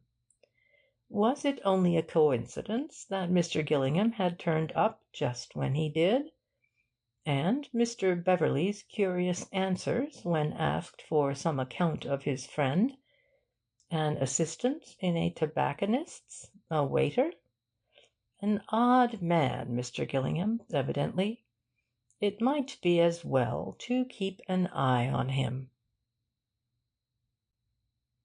End of chapter 5.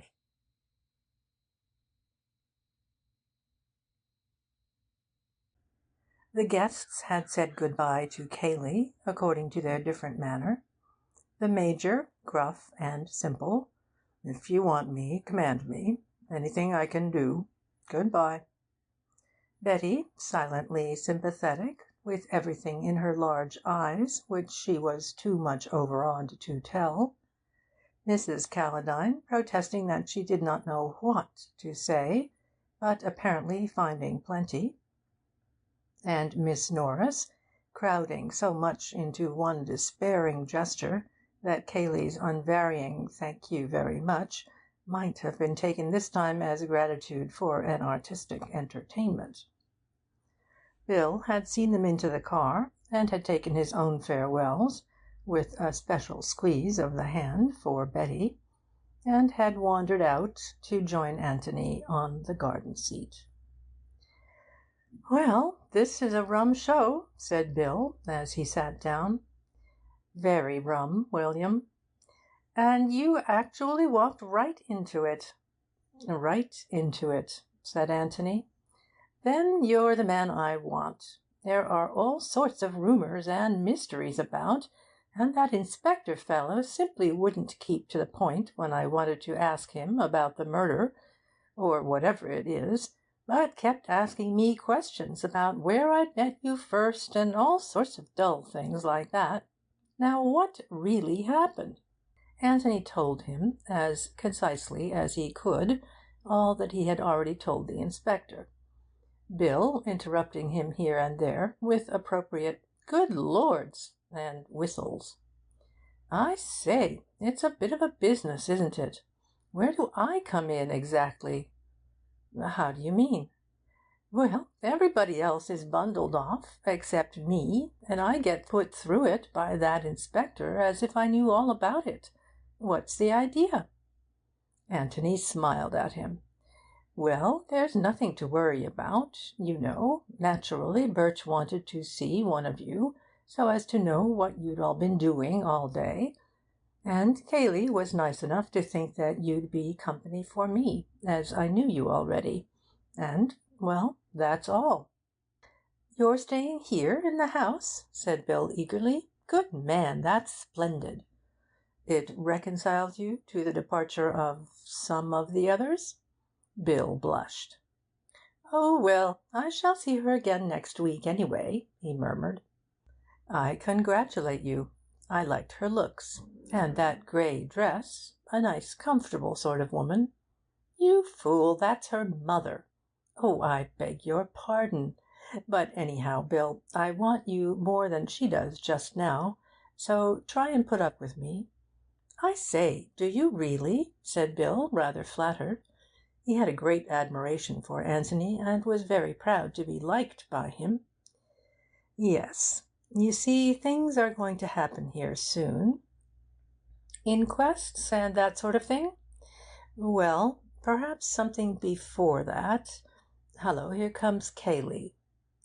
Cayley was walking across the lawn toward them, a big, heavy-shouldered man, with one of those strong, clean-shaven, ugly faces which can never quite be called plain. "Bad luck on Cayley," said Bill. "I say, I ought to tell him how sorry I am, and all that sort of thing. It seems so dashed inadequate." "I shouldn't bother," said Anthony. Cayley nodded as he came towards them, and stood there for a moment. "We can make room for you," said Bill, getting up. "Oh, don't bother, thanks. I just came to say," he went on to Anthony, "that naturally they've rather lost their heads in the kitchen. and dinner won't be till 8:30. Do just as you like about dressing, of course. And what about your luggage?' 'I thought Bill and I would walk over to the inn directly and see about it.' 'The car can go and fetch it as soon as it comes back from the station.'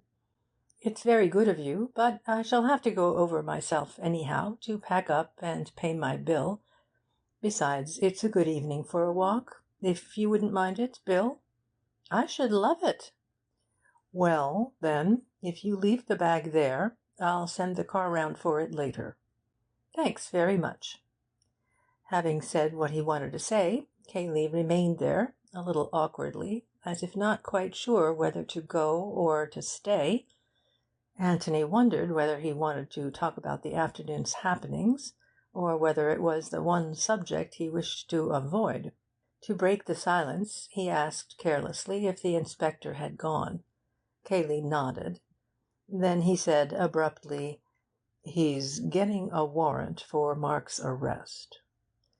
Bill made a suitably sympathetic noise, and Anthony said, with a shrug of the shoulders, 'Well, he was bound to do that, wasn't he? It doesn't follow that it doesn't mean anything. They naturally want to get hold of your cousin, innocent or guilty.' 'Which do you think it is, Mr. Gillingham?'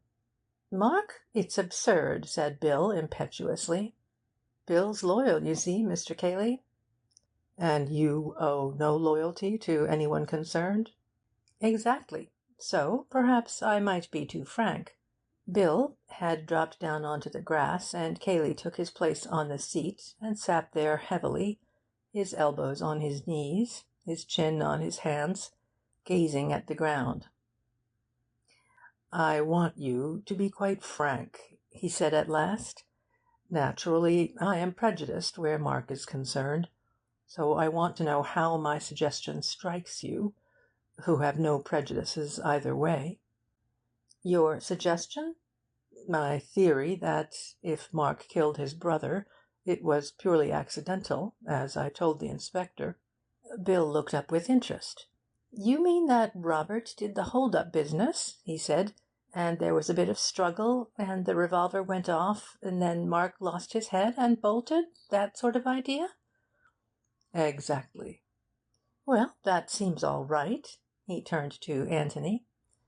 'There's nothing wrong with that, is there? It's the most natural explanation to anyone who knows Mark.' Anthony pulled at his pipe. 'I suppose it is,' he said slowly. 'But there's one thing that worries me rather.' 'What's that?' said Bill, and Cayley asked the same question. 'The key.' 'The key?' Cayley lifted his head and looked at Anthony. 'What about the key?' 'Well, there may be nothing in it. I just wondered. Suppose Robert was killed, as you say, and suppose Mark lost his head and thought of nothing but getting away before anyone could see him. Well, very likely he'd lock the door and put the key in his pocket. He'd do it without thinking, just to gain a moment's time.' 'Yes, that's what I suggest. It seems sound enough.' 'It seems sound enough,' said Bill. 'Sort of thing you'd do without thinking. Besides, if you are going to run away, it gives you more of a chance.' 'Yes, that's all right, if the key is there. But suppose it isn't there?' The suggestion, made as if it were already an established fact, startled them both. They looked at him wonderingly. 'What do you mean?' said Cayley. 'Well, it's just a question of where people happen to keep their keys. You go up to your bedroom, and perhaps you like to lock your door in case anybody comes wandering in when you've got only one sock and a pair of braces on. Well, that's natural enough, and if you look round the bedrooms of almost any house, you'll find the keys all ready, so that you can lock yourself in at a moment's notice. But downstairs people don't lock themselves in. It's really never done at all. Bill, for instance, has never locked himself into the dining room in order to be alone with the sherry. On the other hand, all women, and particularly servants, have a horror of burglars, and if a burglar gets in by the window, they like to limit his activities to that particular room, so they keep the keys on the outside of the doors, and lock the doors when they go to bed. He knocked the ashes out of his pipe and added, "At least, my mother always used to." "You mean," said Bill excitedly, "that the key was on the outside of the door when Mark went into the room?" "Well, I was just wondering." "Have you noticed the other rooms, the billiard room and the library and so on?" said Cayley. "I've only just thought about it while I've been sitting out here. You live here. Haven't you ever noticed them?" Cayley sat, considering, with his head on one side. "It seems rather absurd, you know, but I can't say that I have." He turned to Bill. "Have you?" "Good Lord, no! I should never worry about a thing like that." "I'm sure you wouldn't," laughed Anthony. "Well, we can have a look when we go in. If the other keys are outside, then this one was probably outside too, and in that case, well, it makes it more interesting." Cayley said nothing. Bill chewed a piece of grass, and then said, "Does it make much difference?" "It makes it more hard to understand what happened in there. Take your accidental theory, and see where you get to. No instinctive turning of the key now, is there? He's got to open the door to get in, and the opening of the door means showing his head to anybody in the hall, his cousin, for instance, whom he left there 2 minutes ago. Is a man in Mark's state of mind, frightened to death lest he should be found with the body, going to do anything so foolhardy as that?" "He needn't have been afraid of me," said Cayley. "Then why didn't he call for you? He knew you were about. You could have advised him. Heaven knows he wanted advice. But the whole theory of Mark's escape is that he was afraid of you and of everybody else, and that he had no other idea but to get out of the room himself and prevent you or the servants from coming into it. If the key had been on the inside, he would probably have locked the door. If it were on the outside, he almost certainly wouldn't." "Yes, I expect you're right," said Bill thoughtfully. "Unless he took the key in with him and locked the door at once." "Exactly. But in that case you have to build up a new theory entirely." "You mean that it makes it seem more deliberate?" "Yes, that certainly. But it also seems to make Mark out an absolute idiot. Just suppose for a moment that for an urgent reason, which neither of you know anything about, he had wished to get rid of his brother. Would he have done it like that? Just killed him, and then run away? Why, that's practically suicide. Suicide whilst of unsound mind. No, if you really wanted to remove an undesirable brother, you would do it a little bit more cleverly than that. You'd begin by treating him as a friend, so as to avoid suspicion, and when you did kill him at last, you would try to make it look like an accident, or suicide, or the work of some other man, wouldn't you?" "You mean you'd give yourself a bit of run for your money?" "Yes, that's what I mean. If you were going to do it deliberately, that is to say, and lock yourself in before you began." Cayley had been silent, apparently thinking over this new idea, with his eyes still on the ground. He said now, "I hold to my opinion that it was purely accidental, and that Mark lost his head and ran away." "But what about the key?" asked Bill.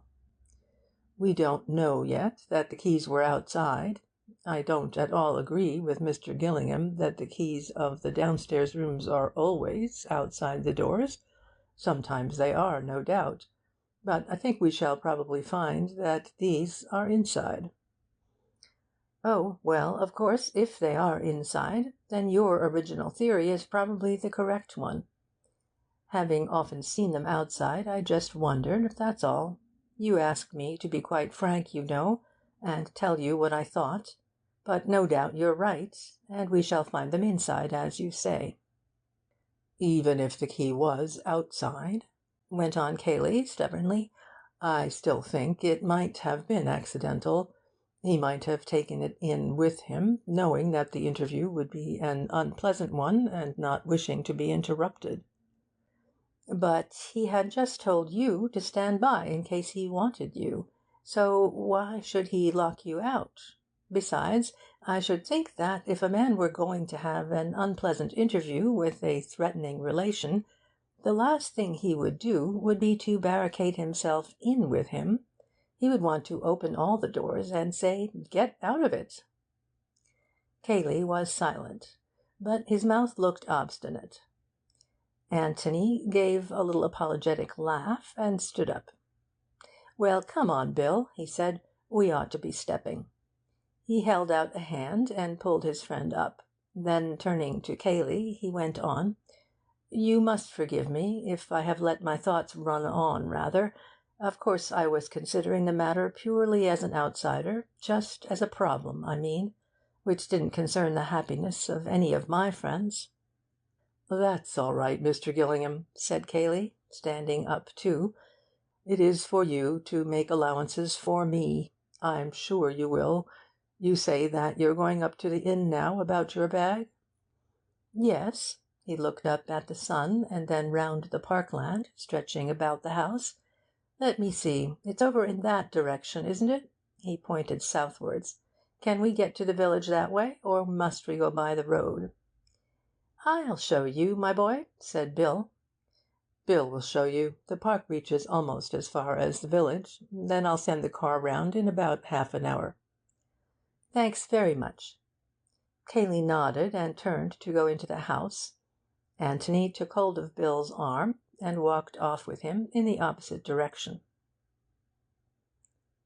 End of chapter 6.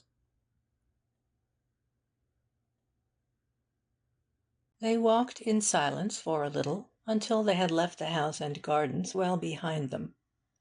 In front of them and to the right the park dipped and then rose slowly, shutting out the rest of the world. A thick belt of trees on the left divided them from the main road. "Ever been here before?" said Anthony suddenly. "Oh, rather. Dozens of times." "I meant just here, where we are now. Or do you stay indoors and play billiards all the time?" "Oh, Lord, no." "Well, tennis and things. So many people with beautiful parks never by any chance use them, and all the poor devils passing by on the dusty road think how lucky the owners are to have them, and imagine them doing all sorts of jolly things inside." He pointed to the right. "Ever been over there?" Bill laughed, as if a little ashamed. "Well, not very much. I've often been along, of course, because it's the short way to the village." "Yes, all right. Now tell me something about Mark." "What sort of things?" "Well, never mind about his being your host, or about your being a perfect gentleman, or anything like that. Cut out the manners for men, and tell me what you think of Mark, and how you like staying with him, and how many rows your little house party has had this week, and how you get on with Cayley, and all the rest of it." Bill looked at him eagerly. "I say, are you being the complete detective?" "Well, I wanted a new profession," smiled the other. "What fun! I mean," he corrected himself apologetically, "one oughtn't to say that when there's a man dead in the house, and one's host—" He broke off a little uncertainly, and then rounded off his period by saying again, "By Jove, what a rum show it is! Good Lord!" "Well," said Anthony, "carry on. Mark. What do I think of him? Yes." Bill was silent, wondering how to put into words thoughts which had never forced themselves very definitely in his own mind. What did he think of Mark? Seeing his hesitation, Anthony said, "I ought to have warned you that nothing that you say will be taken down by the reporters, so you needn't bother about a split infinitive or two. Talk about anything you like, how you like.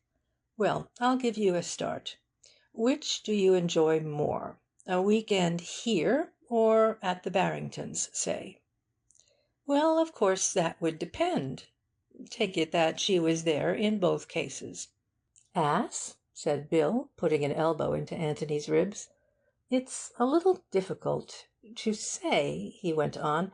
"Of course they do you awfully well here. Yes, I don't think I know any house where things are so comfortable. One's room, the food, drinks, cigars, the way everything's arranged, all that sort of thing. They look after you awfully well." "Yes?" "Yes. Of course it's a delightful house, and there's plenty to do, and opportunities for every game or sport that's ever been invented, and, as I say, one gets awfully well done. But with it all, Tony, there's a faint sort of feeling that one is on parade, as it were. You've got to do what you're told." "How do you mean?" "Well, Mark fancies himself rather at arranging things.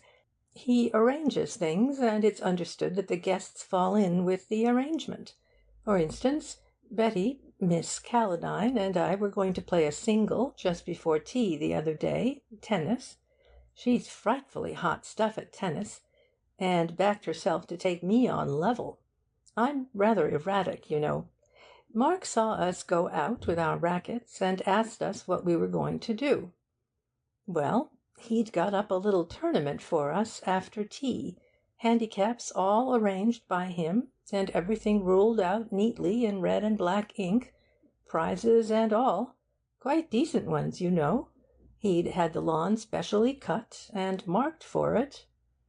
Well, of course Betty and I wouldn't have spoilt the court, and we'd have been quite ready to play again after tea. I had to give her half 15 according to his handicap, but somehow—" Bill stopped and shrugged his shoulders. "It didn't quite fit in?" "No, it spoilt the effect of his tournament, took the edge off it just a little, so we didn't play." He laughed, and added, "It would have been as much as our place was worth to have played." "Do you mean that you wouldn't have been asked here again?" "Probably. Well, I don't know. Not for some time, anyhow." "Really, Bill?" "Oh, rather. He's a devil for taking offence. That Miss Norris, did you see her? She's done for herself. I don't mind betting what you like that she never comes here again." "Why?" Bill laughed to himself. We were all in it, really. At least, Betty and I were.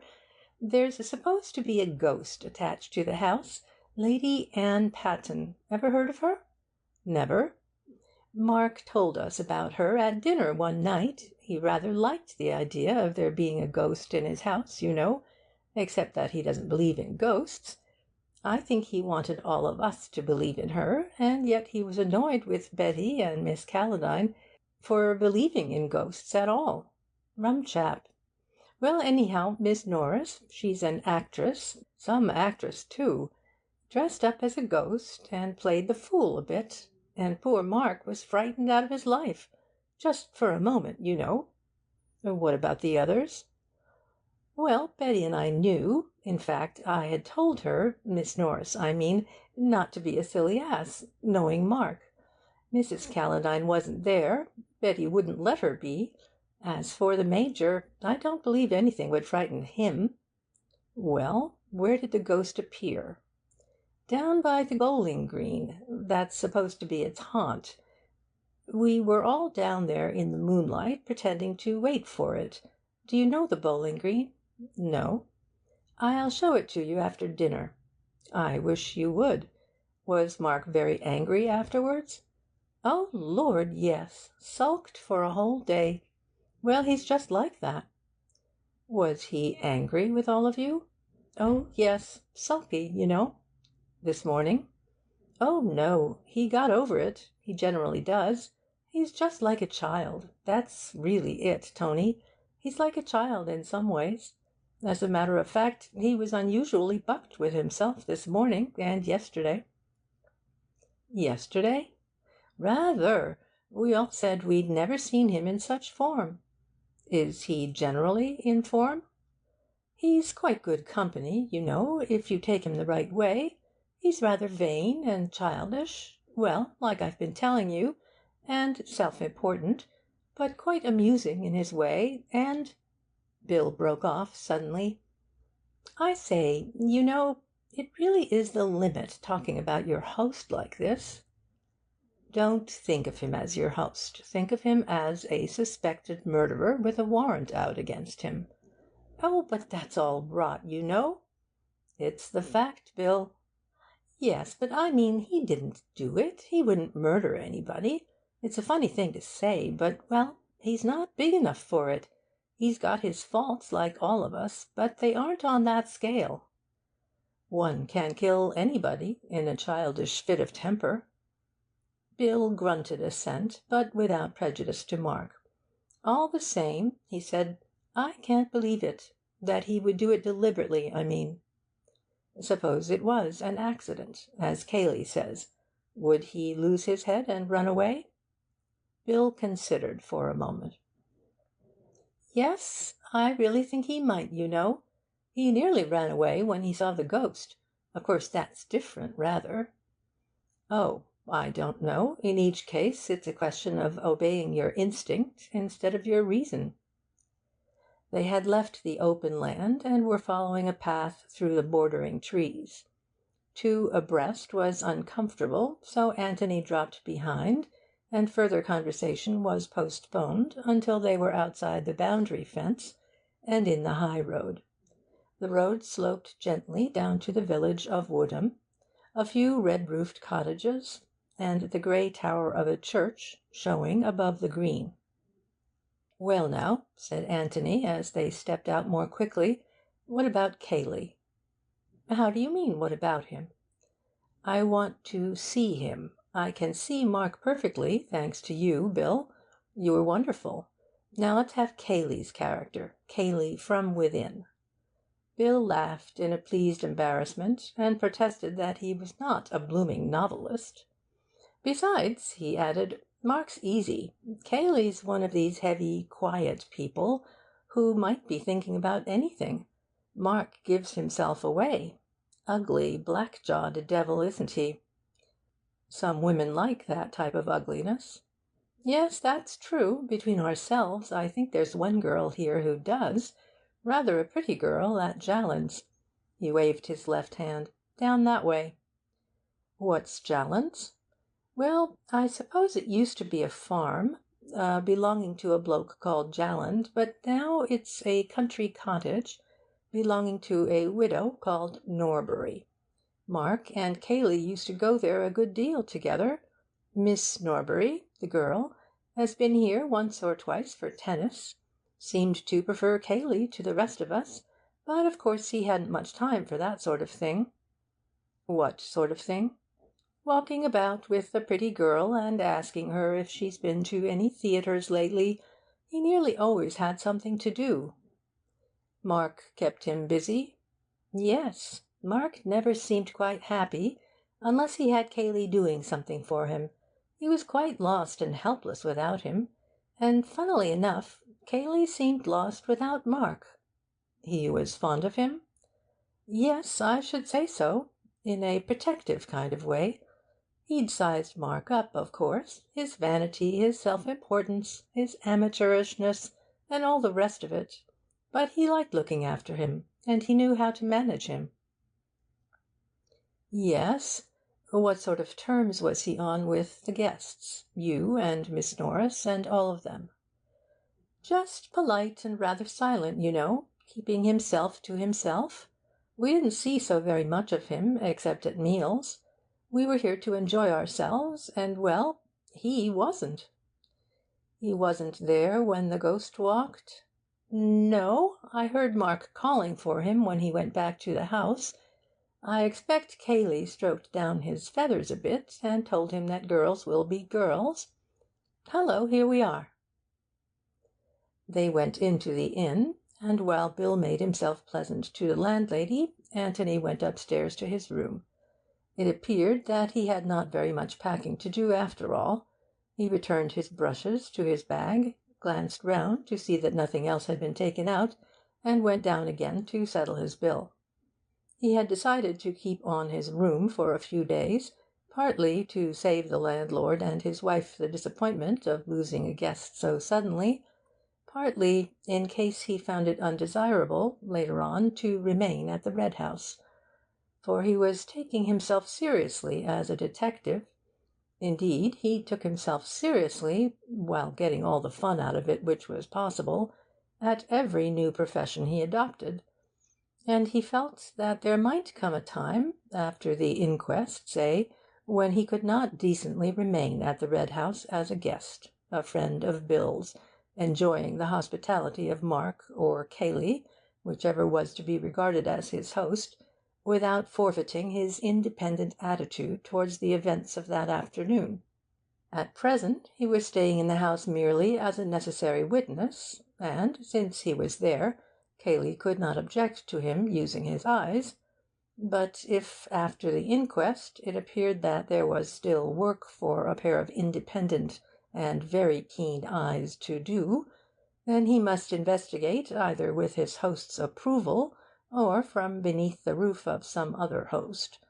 The landlord of the George, for instance, who had no feelings in the matter. For of one thing Anthony was certain. Cayley knew more than he professed to know. That is to say, he knew more than he wanted other people to know he knew. Anthony was one of the other people.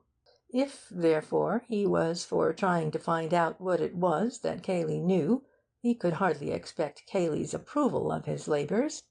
It would be the George, then, for Anthony, after the inquest. What was the truth? Not necessarily discreditable to Cayley, even though he were hiding something.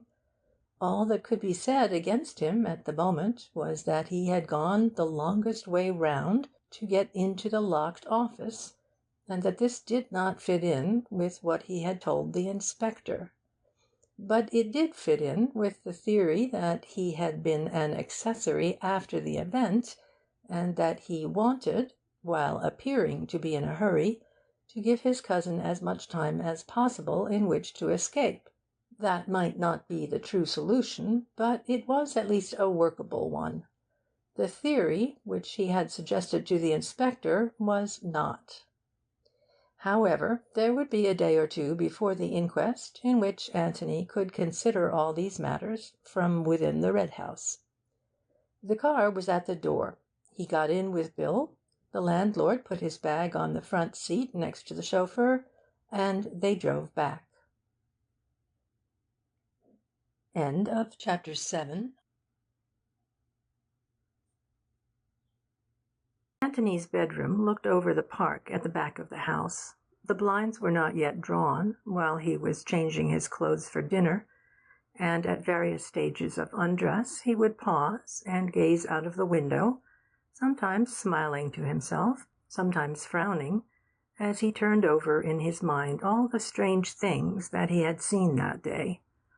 He was sitting on his bed, in shirt and trousers, absently smoothing down his thick black hair with his brushes, when Bill shouted an "Hallo" through the door and came in. "I say, buck up, old boy, I'm hungry," he said. Anthony stopped smoothing himself and looked up at him thoughtfully. "Where's Mark?" he said. "Mark? You mean Cayley." Anthony corrected himself with a little laugh. "Yes, I mean Cayley. Is he down? I say, I shan't be a moment, Bill." He got up from the bed and went on briskly with his dressing. "Oh, by the way," said Bill, taking his place on the bed, "your idea about the keys is a washout." "Why? How do you mean?" "I went down just now and had a look at them. We were asses not to have thought of it when we came in. The library key is outside, but all the others are inside." "Yes, I know." "You devil! I suppose you did think of it, then?" "I did, Bill," said Anthony apologetically. "Brother, I hoped you'd forgotten. Well, that knocks your theory on the head, doesn't it?" "I never had a theory. I only said that if they were outside, it would probably mean that the office key was outside, and that, in that case, Cayley's theory was knocked on the head. Well, now it isn't, and we don't know anything. Some were outside and some inside, and there you are. It makes it much less exciting. When you were talking about it on the lawn, I really got quite keen on the idea of the key being outside and Mark taking it in with him. It's going to be exciting enough, said Anthony mildly, as he transferred his pipe and tobacco into the pocket of his black coat. Well, let's come down. I'm ready now.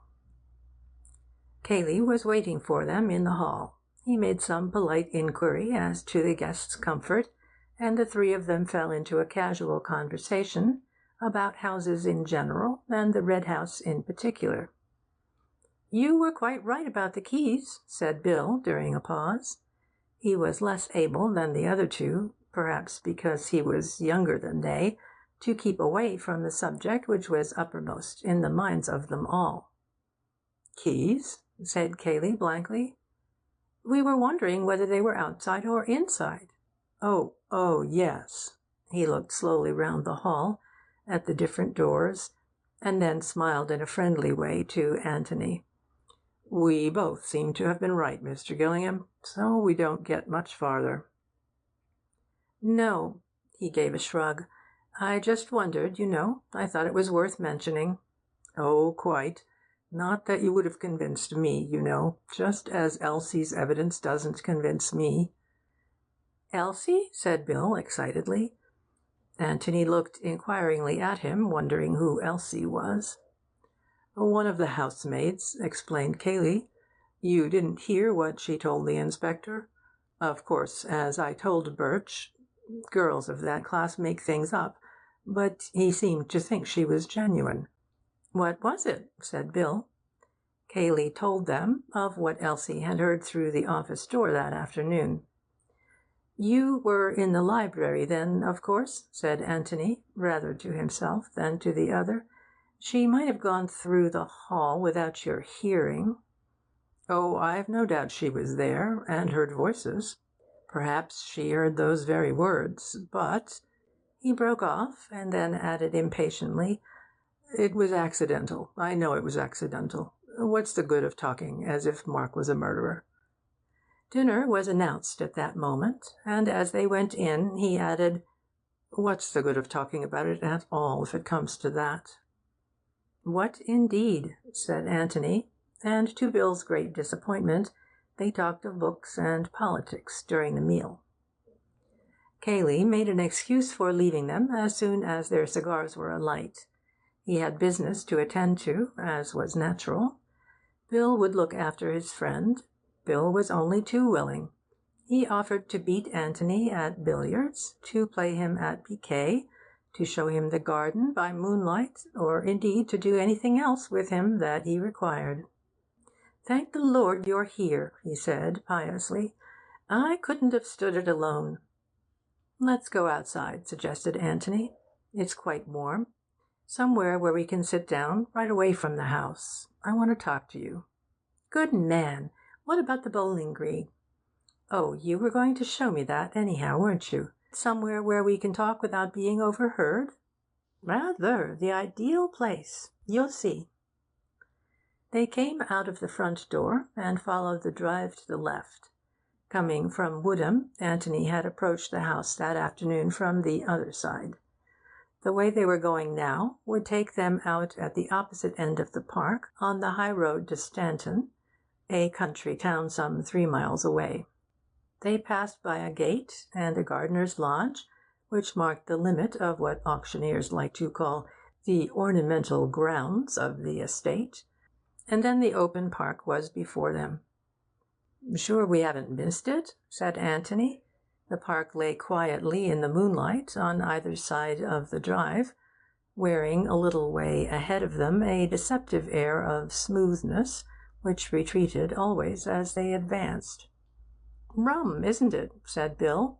An absurd place for a bowling green, but I suppose it was always here. Yes, but always where? It's short enough for golf, perhaps, but hullo!" They had come to the place. The road bent round to the right, but they kept straight on over a broad grass path for 20 yards, and there in front of them was the green. A dry ditch, 10 feet wide and 6 feet deep, surrounded it, except in the one place where the path went forward. 2 or 3 grass steps led down to the green, on which there was a long wooden bench for the benefit of spectators. "Yes, it hides itself very nicely," said Anthony. "Where do you keep the bowls?" "In a sort of summer-house place round here." They walked along the edge of the green until they came to it, a low wooden bunk which had been built into one of the walls of the ditch. Jolly view." Bill laughed. "Nobody sits there. It's just for keeping things out of the rain." They finished their circuit of the green. "Just in case anybody's in the ditch," said Anthony, and then sat down on the bench. "Now then," said Bill, "we are alone. Fire ahead." Anthony smoked thoughtfully for a little. Then he took his pipe out of his mouth and turned to his friend. "Are you prepared to be the complete Watson?" he asked. "Watson?" "Do you follow me, Watson? That one. Are you prepared to have quite obvious things explained to you, to ask futile questions, to give me chances of scoring off you, to make brilliant discoveries of your own 2 or 3 days later that I've already made myself, all that kind of thing, because it all helps?" "My dear Tony," said Bill delightedly, "need you ask?" Anthony said nothing, and Bill went on happily to himself. "I perceive from the strawberry mark on your shirt front that you had strawberries for dessert. Holmes, you astonish me. Tut, tut, you know my methods. Where is the tobacco? The tobacco is in the Persian slipper. Can I leave my practice for a week? I can." Anthony smiled, and went on smoking. After waiting hopefully for a minute or two, Bill said in a firm voice, "Well then, Holmes, I feel bound to ask you if you have deduced anything. Also, whom do you suspect?" Anthony began to talk. "Do you remember," he said, "one of Holmes's little scores over Watson about the number of steps up to the Baker Street lodging? Poor old Watson had been up and down them 1,000 times, but had never thought of counting them, whereas Holmes had counted them as a matter of course, and knew that there were 17, and that was supposed to be the difference between observation and non-observation. Watson was crushed again, and Holmes appeared to him more amazing than ever.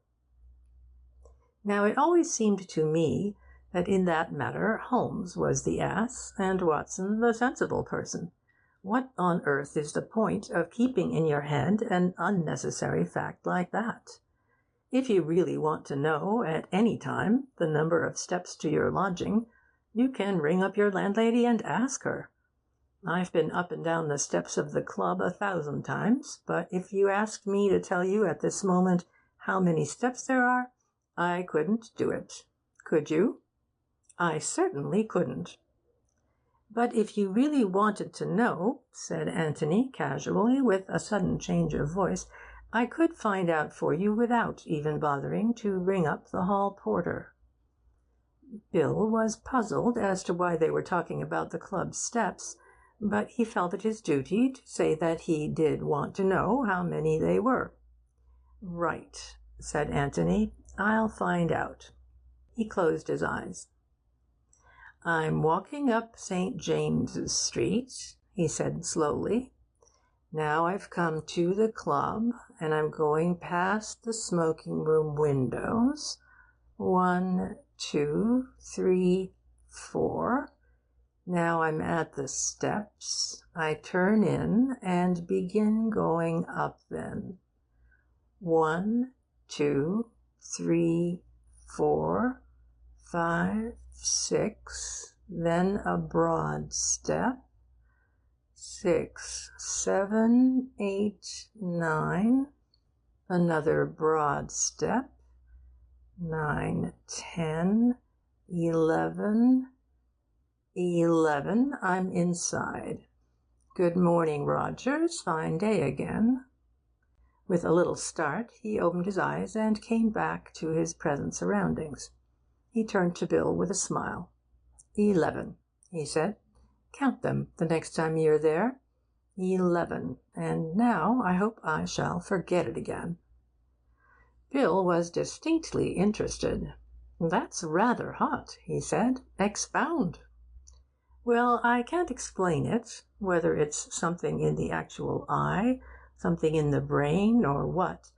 But I have got rather an uncanny habit of recording things unconsciously.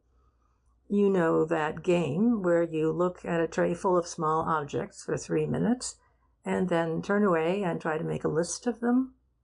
It means a devil of a lot of concentration for the ordinary person, if he wants to get his list complete. But in some odd way I manage to do it without concentration at all. I mean that my eyes seem to do it without the brain consciously taking any part. I could look at the tray, for instance, and talk to you about golf at the same time, and still get my list right. I should think that's rather a useful gift for an amateur detective. You ought to have gone into the profession before. Well, it is rather useful. It's rather surprising, you know, to a stranger. Let's surprise Cayley with it, shall we? How? Well, let's ask him. Anthony stopped and looked at Bill comically. Let's ask him what he's going to do with the key of the office.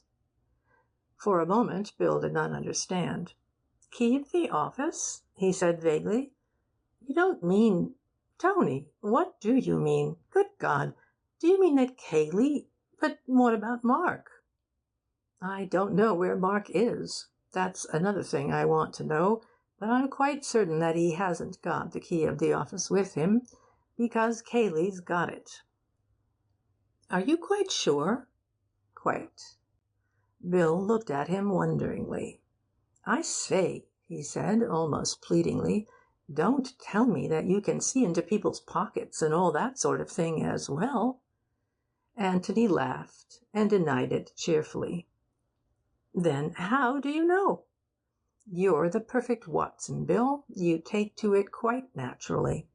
Properly speaking, I oughtn't to explain till the last chapter, but I always think that's so unfair. So here goes. Of course, I don't really know that he's got it, but I do know that he had it. I know that when I came on him this afternoon, he had just locked the door and put the key in his pocket. You mean you saw him at the time, but that you've only just remembered it?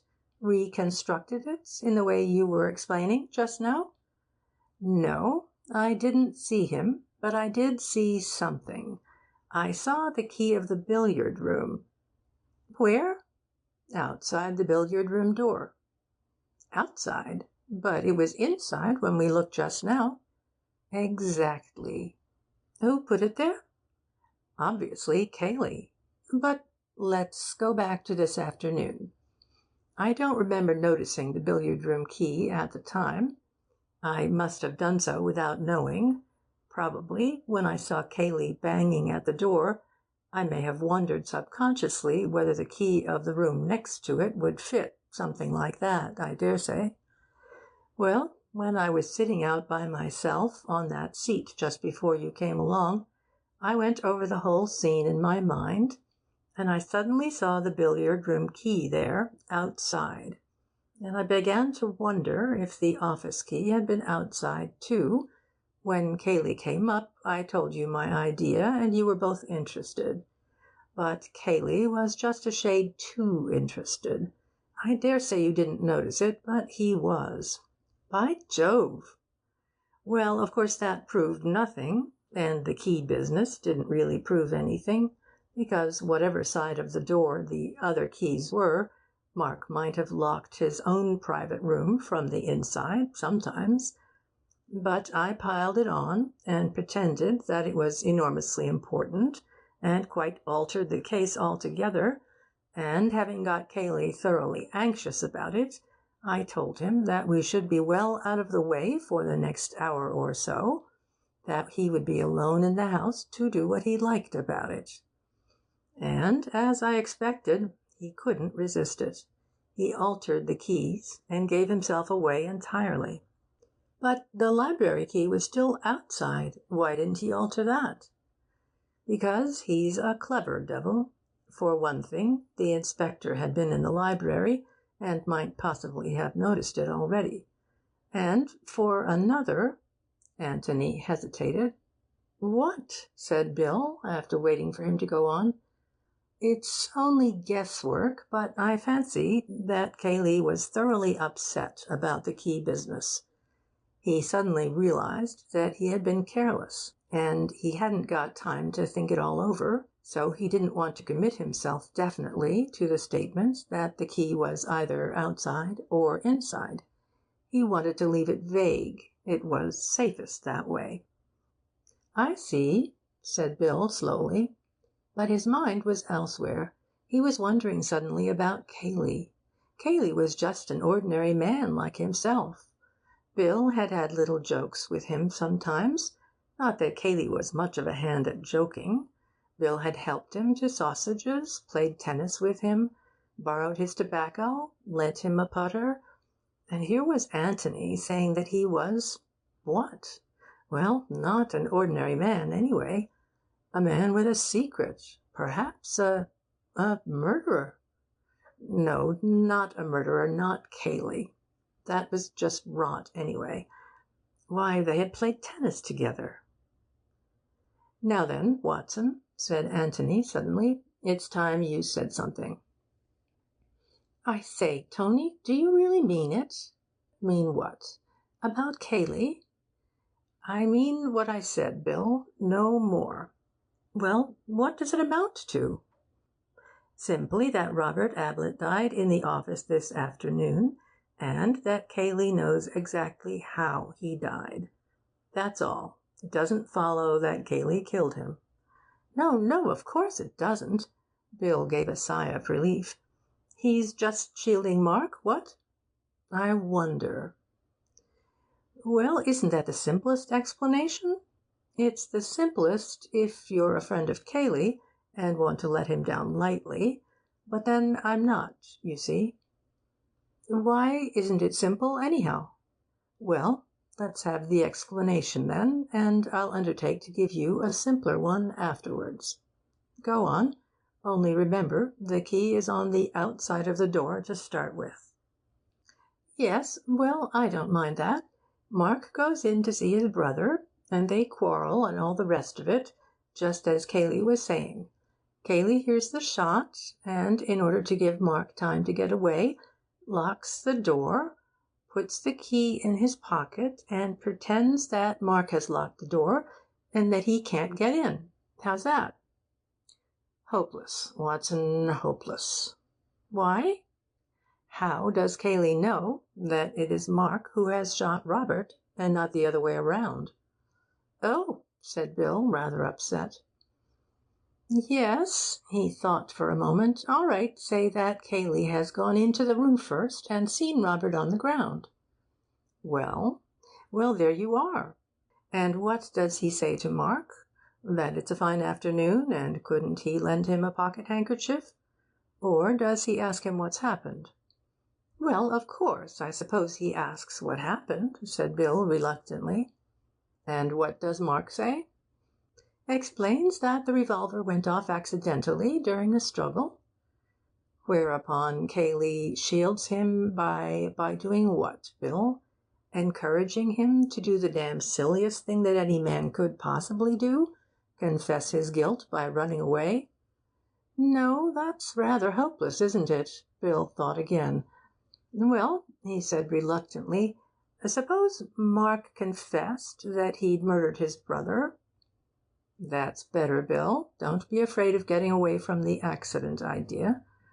Well, then, your new theory is this. Mark confesses to Cayley that he shot Robert on purpose, and Cayley decides, even at the risk of committing perjury and getting himself into trouble, to help Mark to escape. Is that right?" Bill nodded. "Well, then, I want to ask you 2 questions. First, is it possible, as I said before dinner, that any man would commit such an idiotic murder, a murder that puts the rope so very tightly round his neck?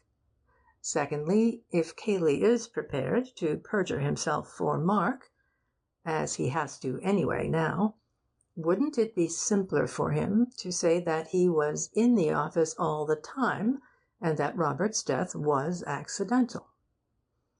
Bill considered this carefully, and then nodded slowly again. "Yes, my simple explanation is a washout," he said. "Now let's have yours." Antony did not answer him. He had begun to think about something quite different. End of chapter 8.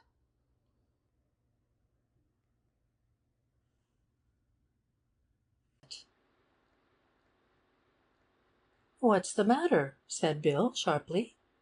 Antony looked round at him with raised eyebrows. "You've thought of something suddenly," said Bill. "What is it?" Antony laughed. "My dear Watson," he said, "you aren't supposed to be as clever as this." "Oh, you can't take me in." "No? Well, I was wondering about this ghost of yours, Bill. It seems to me—" "Oh, that!" Bill was profoundly disappointed. "What on earth has the ghost got to do with it?" "I don't know," said Antony apologetically. "I don't know what anything has got to do with it. I was just wondering. You shouldn't have brought me here if you hadn't wanted me to think about the ghost. This is where she appeared, isn't it?" "Yes." Bill was distinctly short about it. "How?" "What?" "I said how." "How? How do ghosts appear?" "I don't know. They just appear." "Over 400 or 500 yards of open park?" "Well, but she had to appear here, because this is where the original one, Lady Anne, you know, was supposed to walk." "Oh, never mind Lady Anne. A real ghost can do anything. But how did Miss Norris appear suddenly over 500 yards of bare park?" Bill looked at Antony with open mouth. "I don't know," he stammered. "We never thought of that." "You would have seen her long before, wouldn't you, if she had come the way we came?" "Of course we should." "And that would have spoilt it rather. You would have had time to recognize her walk." Bill was interested now. "That's rather funny, you know, Tony. We none of us thought of that." "You're sure she didn't come across the park when none of you were looking?" "Quite, because you see Betty and I were expecting her, and we kept looking round in case we saw her, so that we should all be playing with our backs to her." "You and Miss Calladine were playing together?"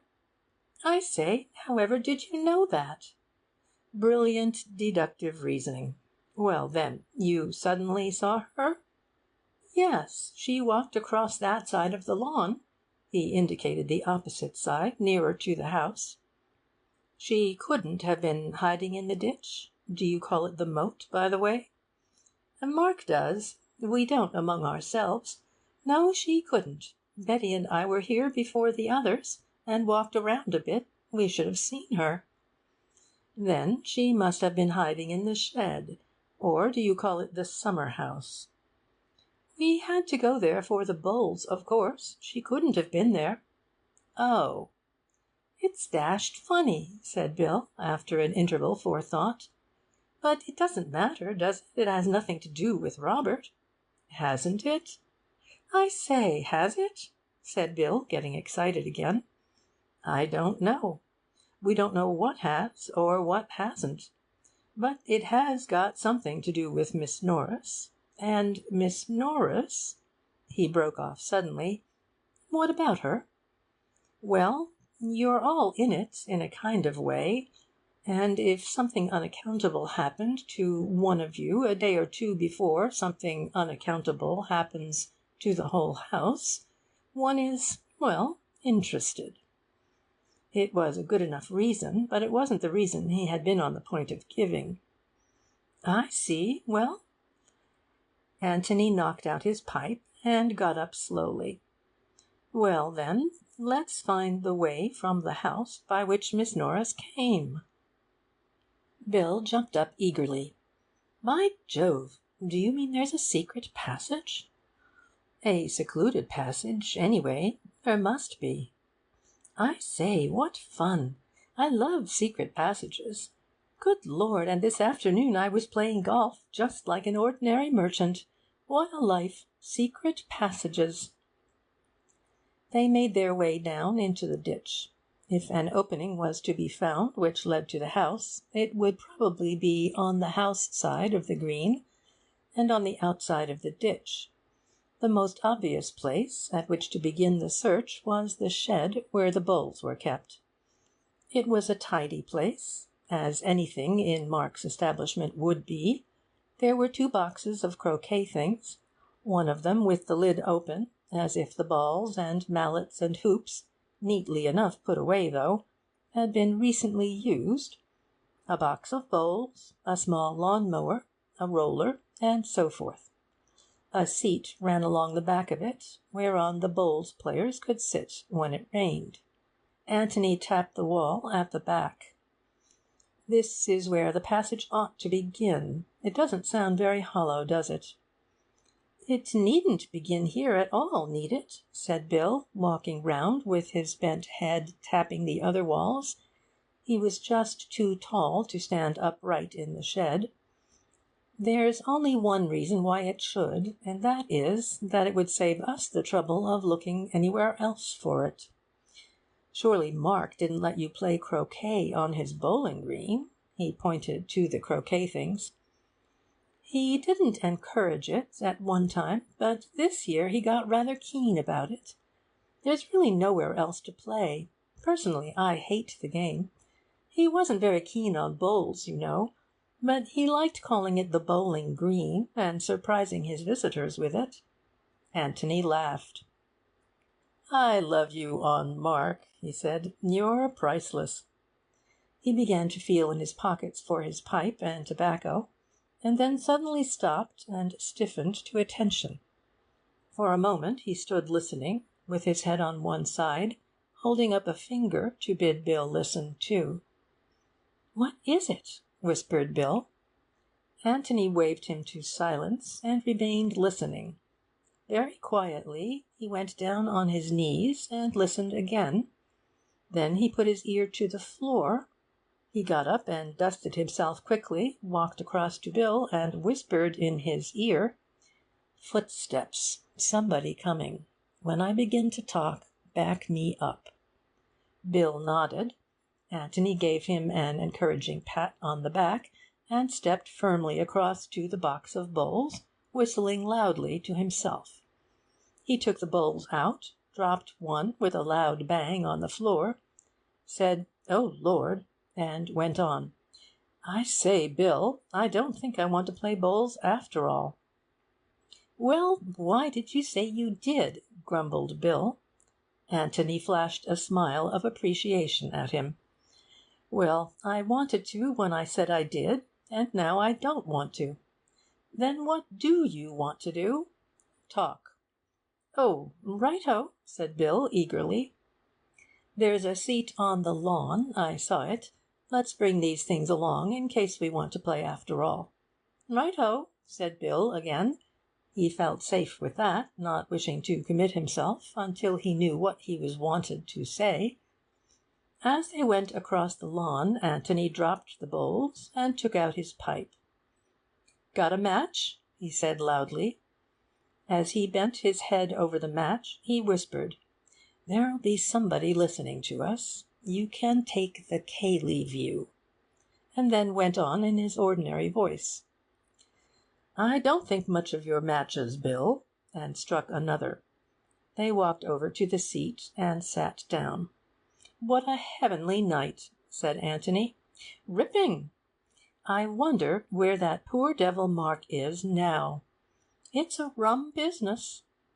You agree with Cayley that it was an accident? Yes. You see, I know Mark. Anthony produced a pencil and a piece of paper and began to write on his knee, but while he wrote he talked. He said that he thought Mark had shot his brother in a fit of anger, and that Cayley knew, or anyhow guessed, and had tried to give his cousin a chance of getting away. Mind you, I think he's right. I think it's what any of us would do. I shan't give it away, of course, but somehow there are one or two little things which make me think that Mark really did shoot his brother. I mean, other than accidentally. Murdered him? Well, manslaughtered him, anyway. I may be wrong. Anyway, it's not my business.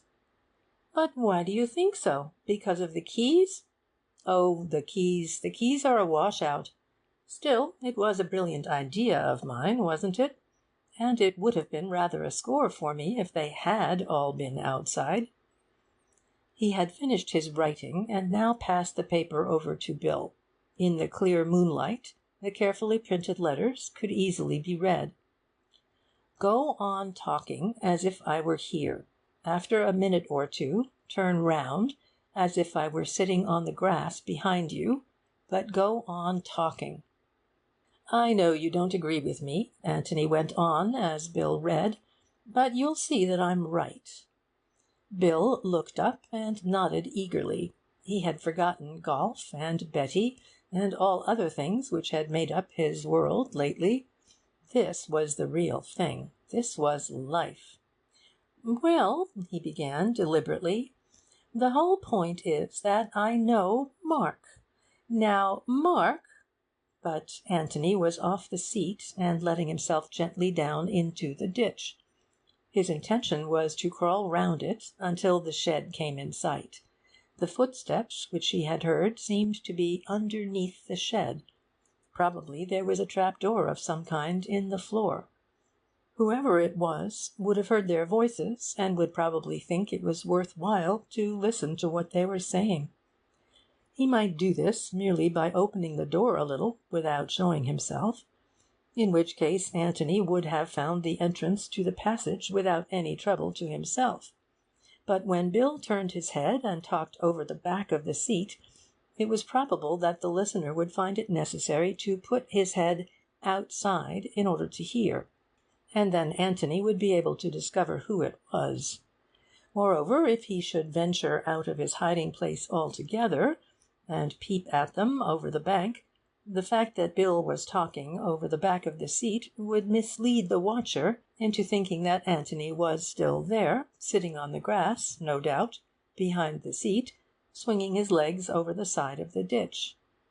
He walked quickly but very silently along the half-length of the bowling green to the first corner, passed cautiously round, and then went even more carefully along the width of it to the second corner. He could hear Bill hard at it, arguing from his knowledge of Mark's character that this, that, and the other must have happened, and he smiled appreciatively to himself. Bill was a great conspirator, worth 100 Watsons. As he approached the second corner, he slowed down, and did the last few yards on hands and knees. Then, lying at full length, inch by inch, his head went round the corner. The shed was 2 or 3 yards to his left, on the opposite side of the ditch. From where he lay, he could see almost entirely inside it. Everything seemed to be as they left it. The bowls box, the lawn-mower, the roller, the open croquet-box, the— "By Jove!" said Anthony to himself, "that's neat." The lid of the other croquet-box was open too. Bill was turning round now. His voice became more difficult to hear. "You see what I mean," he was saying. "If Cayley—" And out of the second croquet-box came Cayley's black head.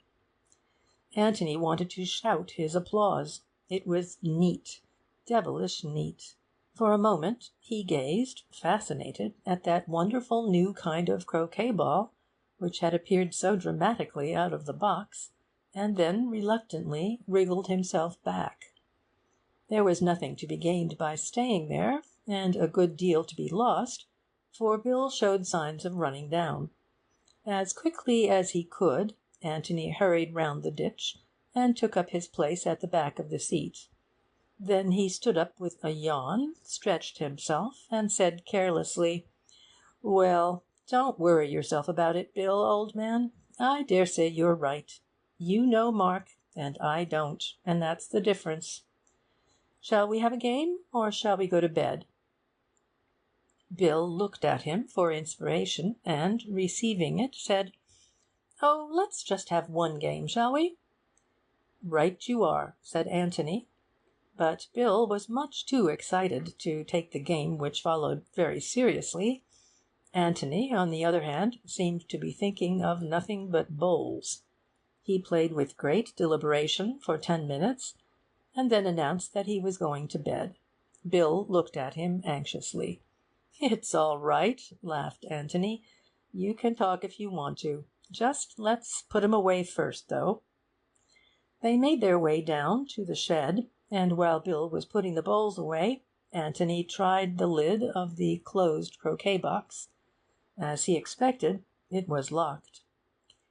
"Now then," said Bill, as they were walking back to the house again, "I'm simply bursting to know, who was it?" "Cayley." "Good Lord! Where?" "Inside one of the croquet boxes." "Don't be an ass." "It's quite true, Bill." He told the other what he had seen. "But aren't we going to have a look at it?" asked Bill, in great disappointment. "I'm longing to explore, aren't you?" "To-morrow, and to-morrow, and to-morrow. We shall see Cayley coming along this way directly. Besides, I want to get in from the other end if I can. I doubt very much if we can do it this end without giving ourselves away. Look, there's Cayley." They could see him coming along the drive towards them. When they were a little closer, they waved to him, and he waved back. "I wondered where you were," he said, as he got up to them. "I rather thought you might be along this way. What about bed?" "Bed it is," said Antony. "We've been playing bowls," added Bill, "and talking, and playing bowls. Ripping night, isn't it?" But he left the rest of the conversation, as they wandered back to the house, to Antony. He wanted to think. There seemed to be no doubt now that Cayley was a villain. Bill had never been familiar with a villain before. It didn't seem quite fair of Cayley, somehow. He was taking rather a mean advantage of his friends. Lots of funny people there were in the world, funny people with secrets. Look at Tony. That first time he had met him in a tobacconist's shop, anybody would have thought he was a tobacconist's assistant. And Cayley. Anybody would have thought that Cayley was an ordinary, decent sort of person. And Mark. Dash it, one could never be sure of anybody. Now, Robert was different. Everybody had always said that Robert was a shady fellow. But what on earth had Miss Norris got to do with the question? What had Miss Norris got to do with it? This was a question which Antony had already asked himself that afternoon, and it seemed to him now that he had found the answer. As he lay in bed that night, he reassembled his ideas and looked at them in the new light which the events of the evening threw upon the dark corners of his brain. Of course, it was natural that Cayley should want to get rid of his guests as soon as the tragedy was discovered. He would want this for their own sake as well as for his. But he had been a little too quick about suggesting it, and about seeing the suggestion carried out. They had been bustled off as soon as they could be packed. The suggestion that they were in his hands to go or stay as he wished could have been left safely to them.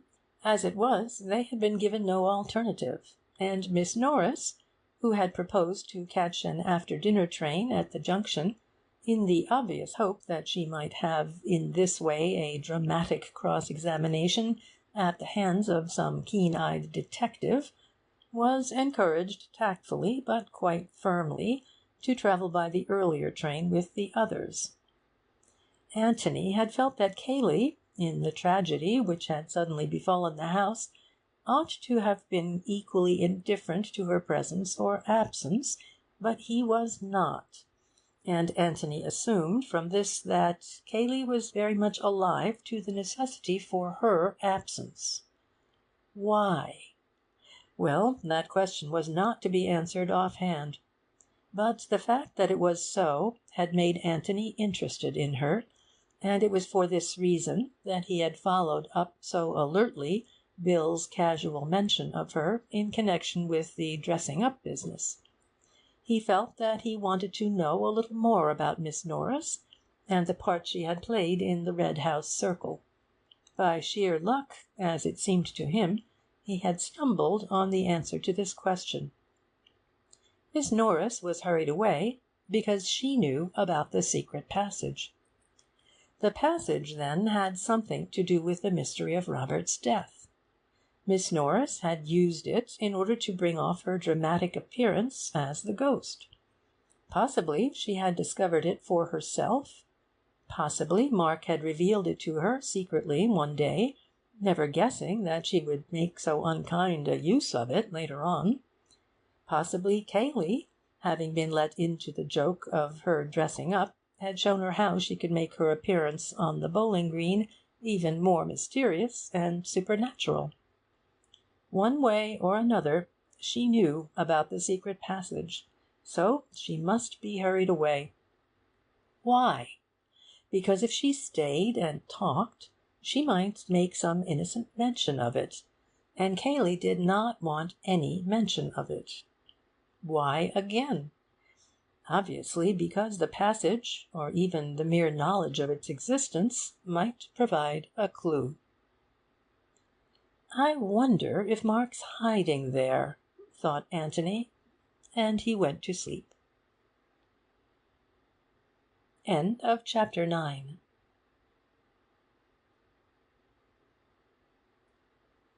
Antony came down in a very good humour to breakfast next morning, and found that his host was before him. Cayley looked up from his letters and nodded. "Any word of Mr. Ablett, of Mark?" said Antony, as he poured out his coffee. "No. The inspector wants to drag the lake this afternoon."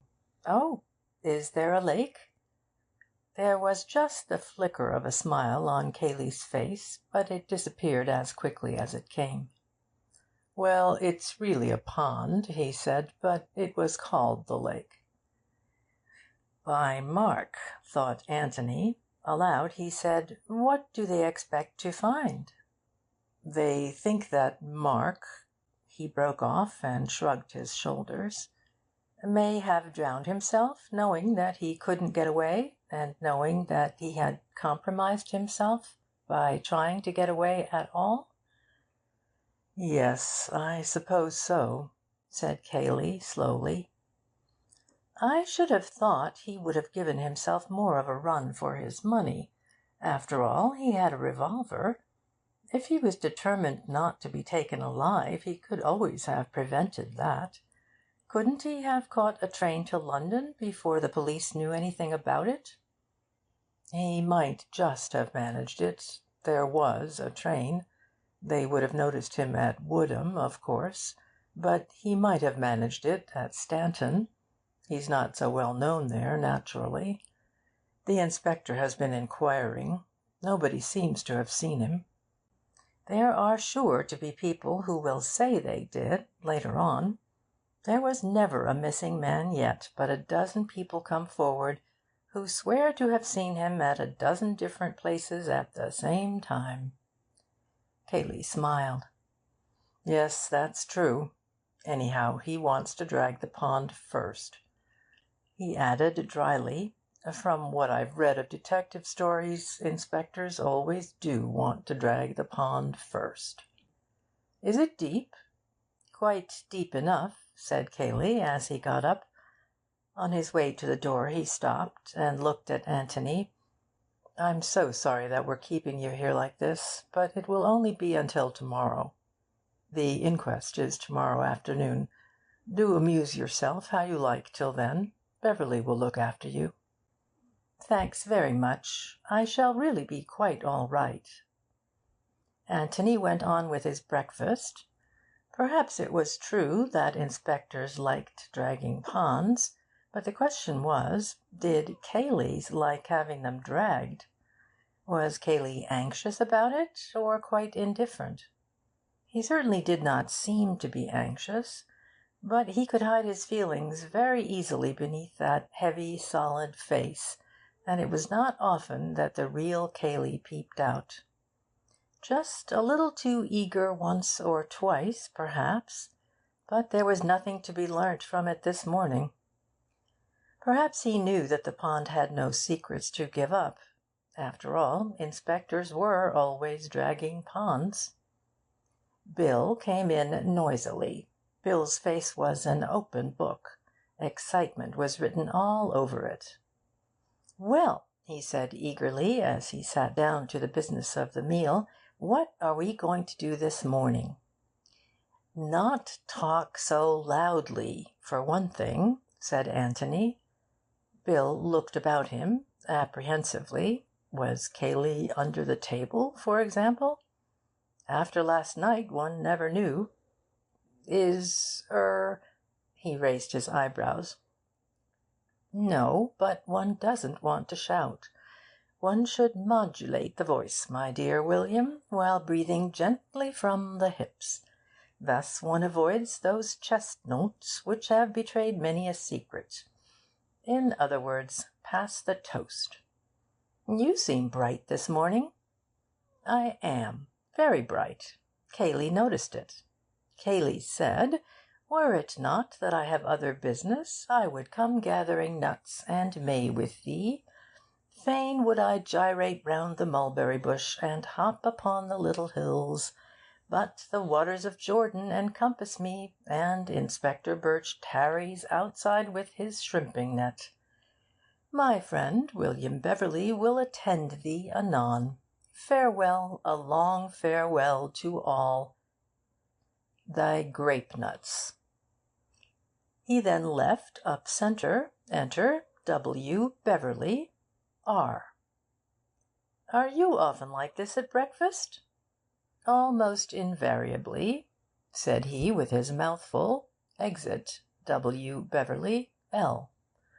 "It's a touch of sun, I suppose," said Bill, shaking his head sadly. "It's the sun and the moon and the stars all acting together on an empty stomach. Do you know anything about the stars, Mr. Beverley? Do you know anything about Orion's belt, for instance? And why isn't there a star called Beverley's Belt? Or a novel?" said he, masticating. Re-enter W. Beverley through trap-door. "Talking about trap-doors, don't," said Anthony, getting up. "Some talk of Alexander and some of Hercules, but nobody talks about what's the Latin for trap-door? Mensa, a table. You might get it from that. Well, Mr. Beverley," and he slapped him heartily on the back as he went past him, "I shall see you later. Cayley says that you will amuse me, but so far you have not made me laugh once. You must try and be more amusing when you have finished your breakfast. But don't hurry. Let the upper mandibles have time to do the work." With those words Mr. Gillingham then left the spacious apartment. Bill continued his breakfast with a slightly bewildered air. He did not know that Cayley was smoking a cigarette outside the windows behind him, not listening, perhaps, possibly not even overhearing, but within sight of Anthony, who was not going to take any risks.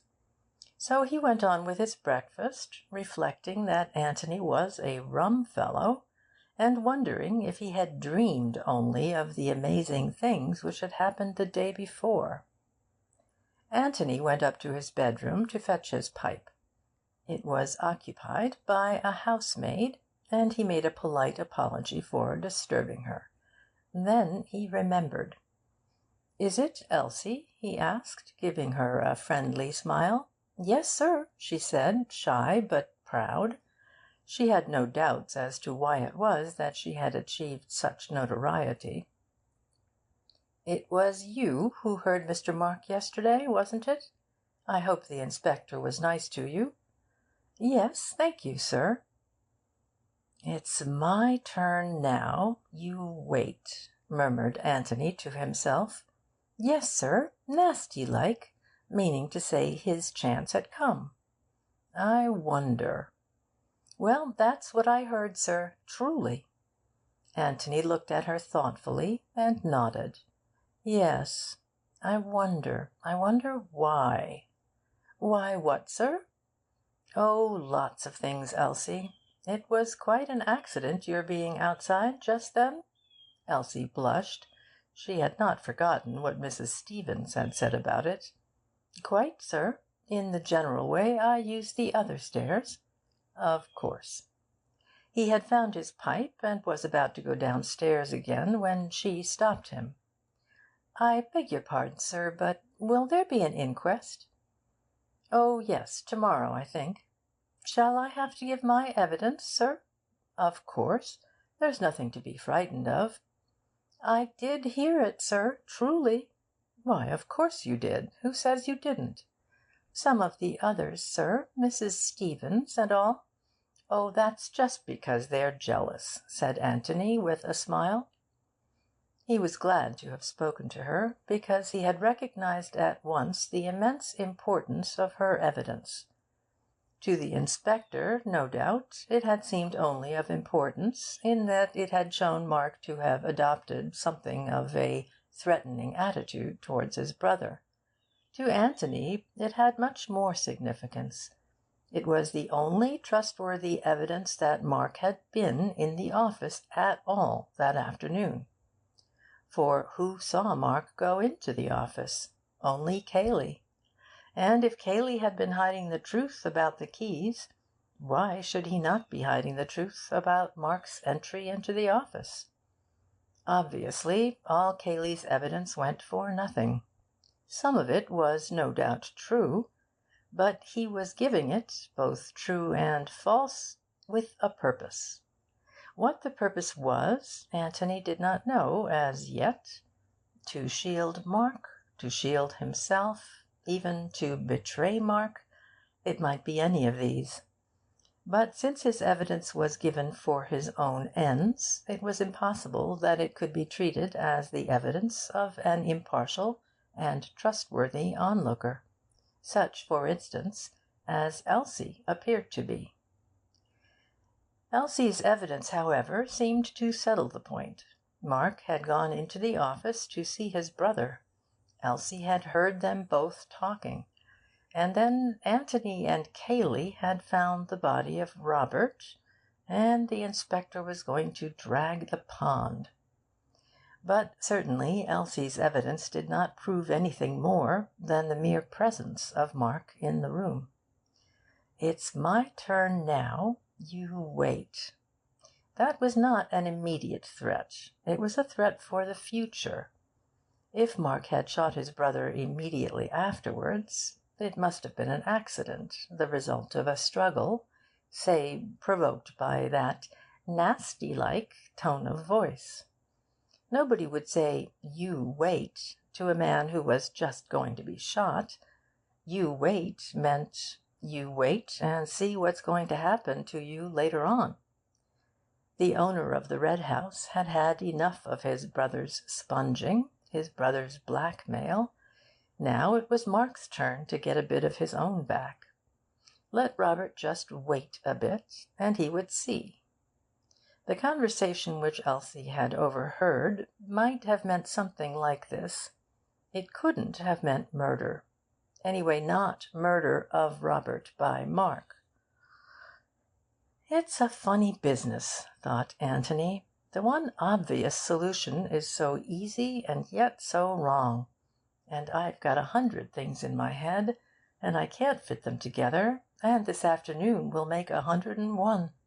I mustn't forget this afternoon. He found Bill in the hall and proposed a stroll. Bill was only too ready. "Where do you want to go?" he asked. "I don't mind much. Show me the park." "Right-o." They walked out together. "Watson, old man," said Anthony, as soon as they were away from the house, "you really mustn't talk so loudly indoors. There was a gentleman outside just behind you all the time." "Oh, I say," said Bill, going pink, "I'm awfully sorry. So that's why you were talking such rot." "Partly, yes, and partly because I do feel rather bright this morning. We're going to have a busy day." "Are we really? What are we going to do?" "They're going to drag the beg its pardon, the lake." "Where is the lake?" "We're on the way to it now, if you like to see it." "We may as well look at it. Do you haunt the lake much, in the ordinary way?" "Oh, no, rather not. There's nothing to do there." "You can't bathe?" "Well, I shouldn't care to. Too dirty." "I see. This is the way we came yesterday, isn't it? The way to the village?" "Yes. We go off a bit to the right directly." "What are they dragging it for?" "Mark." "Oh, rot," said Bill uneasily. He was silent for a little, and then, forgetting his uncomfortable thoughts in his sudden remembrance of the exciting times they were having, said eagerly, "I say, when are we going to look for that passage?" "We can't do very much while Cayley's in the house."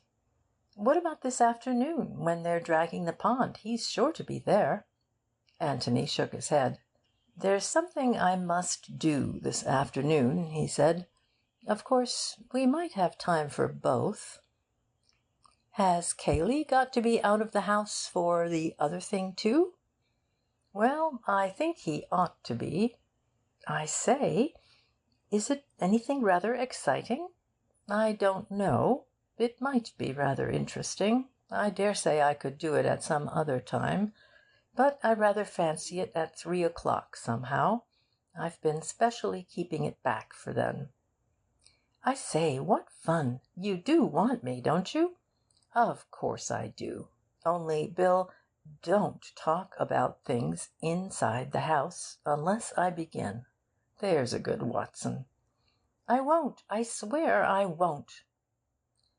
They had come to the pond, Mark's lake, and they walked silently round it. When they had made the circle, Anthony sat down on the grass and relit his pipe. Bill followed his example. "Well, Mark isn't there." "No," said Bill. "At least, I don't quite see why you know he isn't." "It isn't knowing, it's guessing," said Anthony rapidly. "It's much easier to shoot yourself than to drown yourself.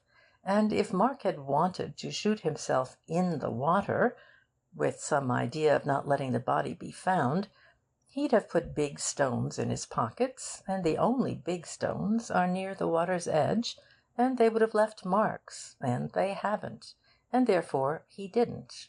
And, oh, bother the pond! That can wait till this afternoon. Bill, where does the secret passage begin?" "Well, that's what we've got to find out, isn't it?" "Yes. You see, my idea is this." He explained his reasons for thinking that the secret of the passage was concerned in some way with the secret of Robert's death, and went on. "My theory is that Mark discovered the passage about a year ago, the time when he began to get keen on croquet. The passage came out into the floor of the shed, and probably it was Cayley's idea to put a croquet box over the trap door, so as to hide it more completely. You know, when once you've discovered a secret yourself, it always seems as if it must be so obvious to everybody else. I can imagine that Mark loved to have this little secret all to himself, and to Cayley, of course, but Cayley wouldn't count. And they must have had great fun fixing it up and making it more difficult for other people to find out. Well, then, when Miss Norris was going to dress up, Cayley gave it away.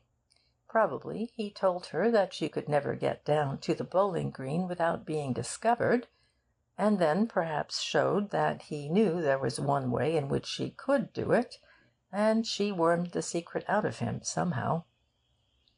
But this was 2 or 3 days before Robert turned up. Exactly. I am not suggesting that there was anything sinister about the passage in the first place. It was just a little private bit of romance and adventure for Mark 3 days ago. He didn't even know that Robert was coming. But somehow the passage has been used since, in connection with Robert. Perhaps Mark escaped that way. Perhaps he's hiding there now. And if so, then the only person who could give him away was Miss Norris. And she, of course, would only do it innocently, not knowing that the passage had anything to do with it. So it was safer to have her out of the way? Yes. But look here, Tony, why don't you want to bother about this end of it? We can always get in at the bowling green end. I know, but if we do that, we shall have to do it openly. It will mean breaking open the box and letting Cayley know that we've done it. You see, Bill, if we don't find anything out for ourselves in the next day or two, we've got to tell the police what we have found out. And then they can explore the passage for themselves. But I don't want to do that yet. Rather not. So we've got to carry on secretly for a bit. It's the only way. He smiled and added, and it's much more fun. Rather, Bill chuckled to himself. Very well. Where does the secret passage begin? End of chapter 10. "There's one thing which we have got to realize at once," said Anthony, "and that is that if we don't find it easily, we won't find it at all." "You mean that we shan't have time?" "Neither time nor opportunity, which is rather a consoling thought to a lazy person like me." "But it makes it look much harder, if we can't really look properly." "Harder to find, yes, but so much easier to look.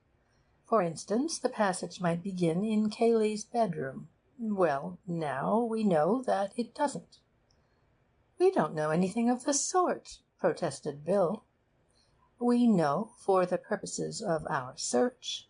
Obviously, we can't go tailing into Cayley's bedroom and tapping on his wardrobes. And obviously, therefore, if we are going to look for it at all, we must assume that it doesn't begin there." "Oh, I see." Bill chewed a piece of grass thoughtfully. "Anyhow, it wouldn't begin on an upstairs floor, would it?" "Probably not. Well, we're getting on." "You can wash out the kitchen and all that part of the house," said Bill, after more thought. "We can't go there." "Right. And the cellars, if there are any." "Well, that doesn't leave us much." "No. Of course, it's only 100 to 1 chance that we find it. But what we want to consider is, which is the most likely place of the few places in which we can look safely?" "All it amounts to," said Bill, "is the living rooms, downstairs, dining room, library, hall, billiard room, and the office rooms." "Yes, that's all." "Well, the office is the most likely, isn't it?" "Yes, except for one thing." "What's that?" "Well, it's on the wrong side of the house. One would expect the passage to start from the nearest place to which it is going. Why make it longer by going under the house first?" "Yes, that's true. Well, then, you think the dining room or the library?" Yes, and a library for choice. I mean, for our choice. There are always servants going into dining rooms. We shouldn't have much of a chance of exploring properly in there. Besides, there's another thing to remember. Mark has kept this a secret for a year. Could he have kept it a secret in the dining room? Could Miss Norris have got into the dining room and used the secret door just after dinner without being seen? It would have been much too risky. Bill got up eagerly. "Come along," he said. "Let's try the library. If Cayley comes in, we can always pretend we're choosing a book." Anthony got up slowly, took his arm, and walked back to the house with him. The library was worth going into, passages or no passages. Anthony could never resist another person's bookshelves. As soon as he went into the room, he found himself wandering round it to see what books the owner read, or more likely did not read, but kept for the air which they lent to the house. Mark had prided himself on his library. It was a mixed collection of books, books which he had inherited both from his father and from his patron, books which he had bought because he was interested in them, or, if not in them, in the authors to whom he wished to lend his patronage, books which he had ordered in beautifully bound editions, partly because they looked well on his shelves, lending a noble colour to his rooms, partly because no man of culture should ever be without them, old editions, new editions, expensive books, cheap books, a library in which everybody, whatever his taste, could be sure of finding something to suit him. "And which is your particular fancy, Bill?" said Anthony, looking from one shelf to another. "Or are you always playing billiards?" "I have a look at badminton sometimes," said Bill. "It's over in that corner there." He waved a hand. "Over here?" said Anthony, going to it. "Yes." He corrected himself suddenly. "Oh, no, it's not. It's over there on the right now. Mark had a grand rearrangement of his library about a year ago. It took him more than a week, he told us. He's got such a frightful lot, hasn't he?" "Now that's very interesting," said Anthony, and he sat down and filled his pipe again. There was indeed a frightful lot of books. The four walls of the library were plastered with them from floor to ceiling, save only where the door and the two windows insisted on living their own life, even though an illiterate one. To Bill it seemed the most hopeless room of any in which to look for a secret opening. "We shall have to take every blessed book down," he said, "before we can be certain that we haven't missed it." "Anyway," said Anthony, "if we take them down one at a time, nobody can suspect us of sinister designs. After all, what does one go into a library for, except to take books down? But there's such a frightful lot." Anthony's pipe was now going satisfactorily, and he got up and walked leisurely to the end of the wall opposite the door. "Well, let's have a look," he said, "and see if they are so very frightful. Hullo, here's your badminton. You often read that, you say?" "If I read anything." "Yes." He looked down and up the shelf. "Sport and travel, chiefly. I like books of travel, don't you?" "They're pretty dull, as a rule."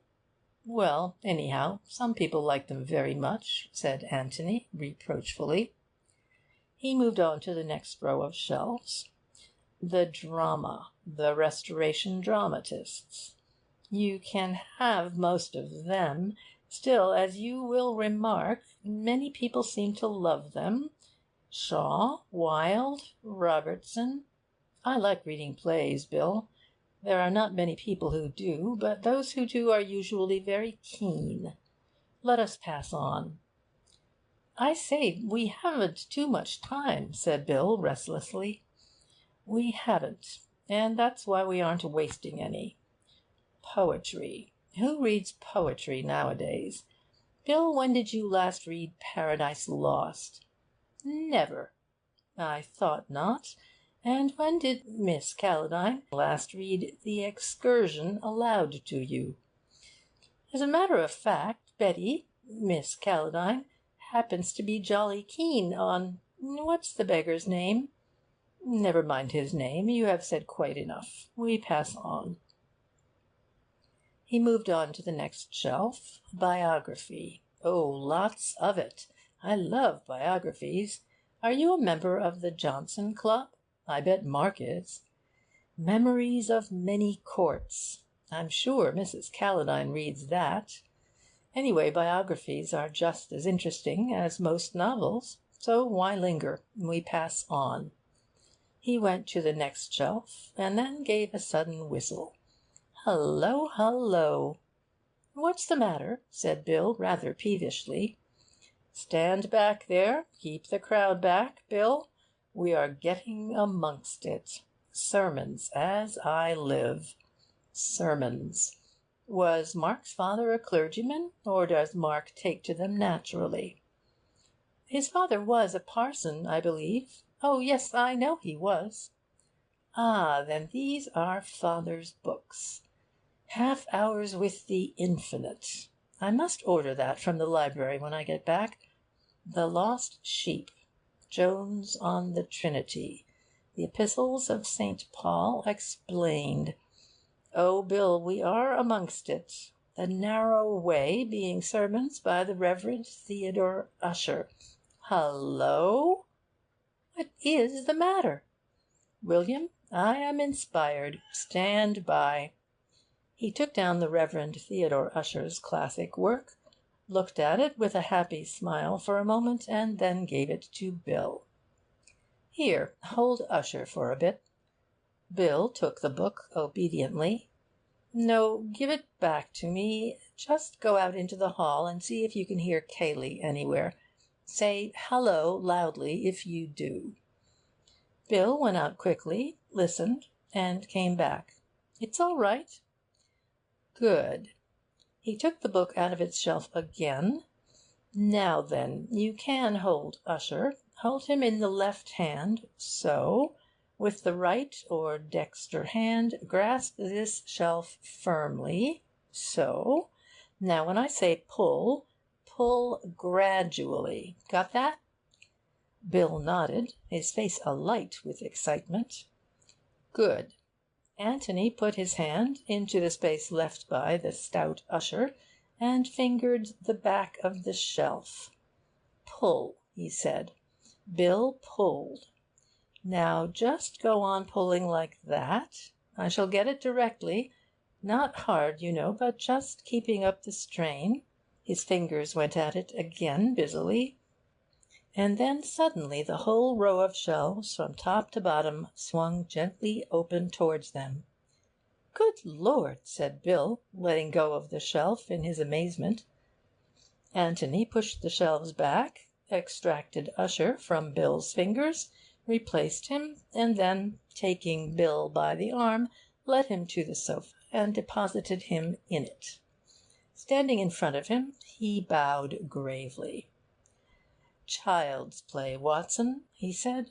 Child's play. How on earth? Antony laughed happily and sat down on the sofa beside him. You don't really want it explained, he said, smacking him on the knee. You're just being Watsonish. It's very nice of you, of course, and I appreciate it. No, but really, Tony. Oh, my dear Bill. He smoked silently for a little and then went on. It's what I was saying just now. A secret is a secret until you have discovered it. And as soon as you have discovered it, you wonder why everybody else isn't discovering it, and how it could ever have been a secret at all. The passage has been here for years, with an opening at one end into the library, and at the other end into the shed. Then Mark discovered it, and immediately he felt that everybody else must discover it. So he made the shed end more difficult by putting the croquet box there, and this end more difficult by... He stopped and looked at the other. By what, Bill? But Bill was being Watsonish. What? Obviously by rearranging his books. He happened to take out the Life of Nelson, or Three Men in a Boat, or whatever it was, and by the merest chance discovered the secret. Naturally, he felt that everybody else would be taking down the Life of Nelson, or Three Men in a Boat. Naturally, he felt that the secret would be safer if nobody ever interfered with the shelf at all. When you said that the books had been rearranged a year ago, just about the time the croquet box came into existence, of course I guessed why. So I looked about for the dullest books I could find, the books nobody ever read. Obviously, the collection of sermon books of a mid-Victorian clergyman was the shelf we wanted. Yes, I see, but why were you so certain of the particular place? Well, he had to mark the particular place by some book. I thought that the joke of putting the narrow way just over the entrance to the passage might appeal to him. Apparently it did. Bill nodded to himself thoughtfully several times. Yes, that's very neat, he said. You're a clever devil, Tony. Tony laughed. You encourage me to think so, which is bad for me, but very delightful. Well, come on, then, said Bill, and he got up and held out a hand. Come on where? To explore the passage, of course. Anthony shook his head. Why ever not? Well, what do you expect to find there? I don't know, but you seem to think that we might find something that would help. Suppose we find Mark, said Anthony quietly. I say, do you really think that he's there? Suppose he is. Well, then, there we are. Anthony walked over to the fireplace, knocked out the ashes of his pipe, and turned back to Bill. He looked at him gravely, without speaking. What are you going to say to him? He said at last. How do you mean? Are you going to arrest him, or help him to escape? Well, of course, began Bill, stammering, and then ended lamely, well, I don't know. Exactly. We've got to make up our minds, haven't we? Bill didn't answer. Very much disturbed in his mind, he walked restlessly about the room, frowning to himself, stopping now and then at the newly discovered door, and looking at it as if he were trying to learn what lay behind it. Which side was he on, if it came to choosing sides? Mark's or the law's?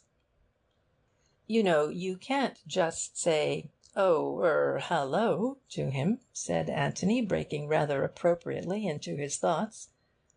Bill looked up at him with a start. Nor, went on Anthony, can you say, this is my friend Mr. Gillingham, who is staying with you. We were just going to have a game of bowls. Yes, it's dashed difficult. I don't know what to say. I've been rather forgetting about Mark. He wandered over to the window and looked out onto the lawns. There was a gardener clipping the grass edges. No reason why the lawn should be untidy, just because the master of the house had disappeared. It was going to be a hot day again. Dash it, of course he had forgotten Mark. How could he think of him as an escaped murderer, a fugitive from justice, when everything was just going on as it did yesterday, and the sun was shining just as it did when they all drove off to their golf only 24 hours ago? How could he help feeling that this was not real tragedy, but merely a jolly kind of detective game that he and Anthony were playing? He turned back to his friend. All the same, he said, you wanted to find the passage, and now you've found it. Aren't you going into it at all? Anthony took his arm. "Let's go outside again," he said. "We can't go into it now, anyhow. It's too risky, with Cayley about. Bill, I feel like you, just a little bit frightened. But what I'm frightened of, I don't quite know. Anyway, you want to go on with it, don't you?" "Yes," said Bill firmly, "we must." "Then we'll explore the passage this afternoon, if we get the chance. And if we don't get the chance, then we'll try it tonight." They walked across the hall and out into the sunlight again. "Do you really think we might find Mark hiding there?" "It's possible," said Anthony. "Either Mark or—" He pulled himself up quickly. "No," he murmured to himself, "I won't let myself think that, not yet. It's too horrible." End of chapter 11.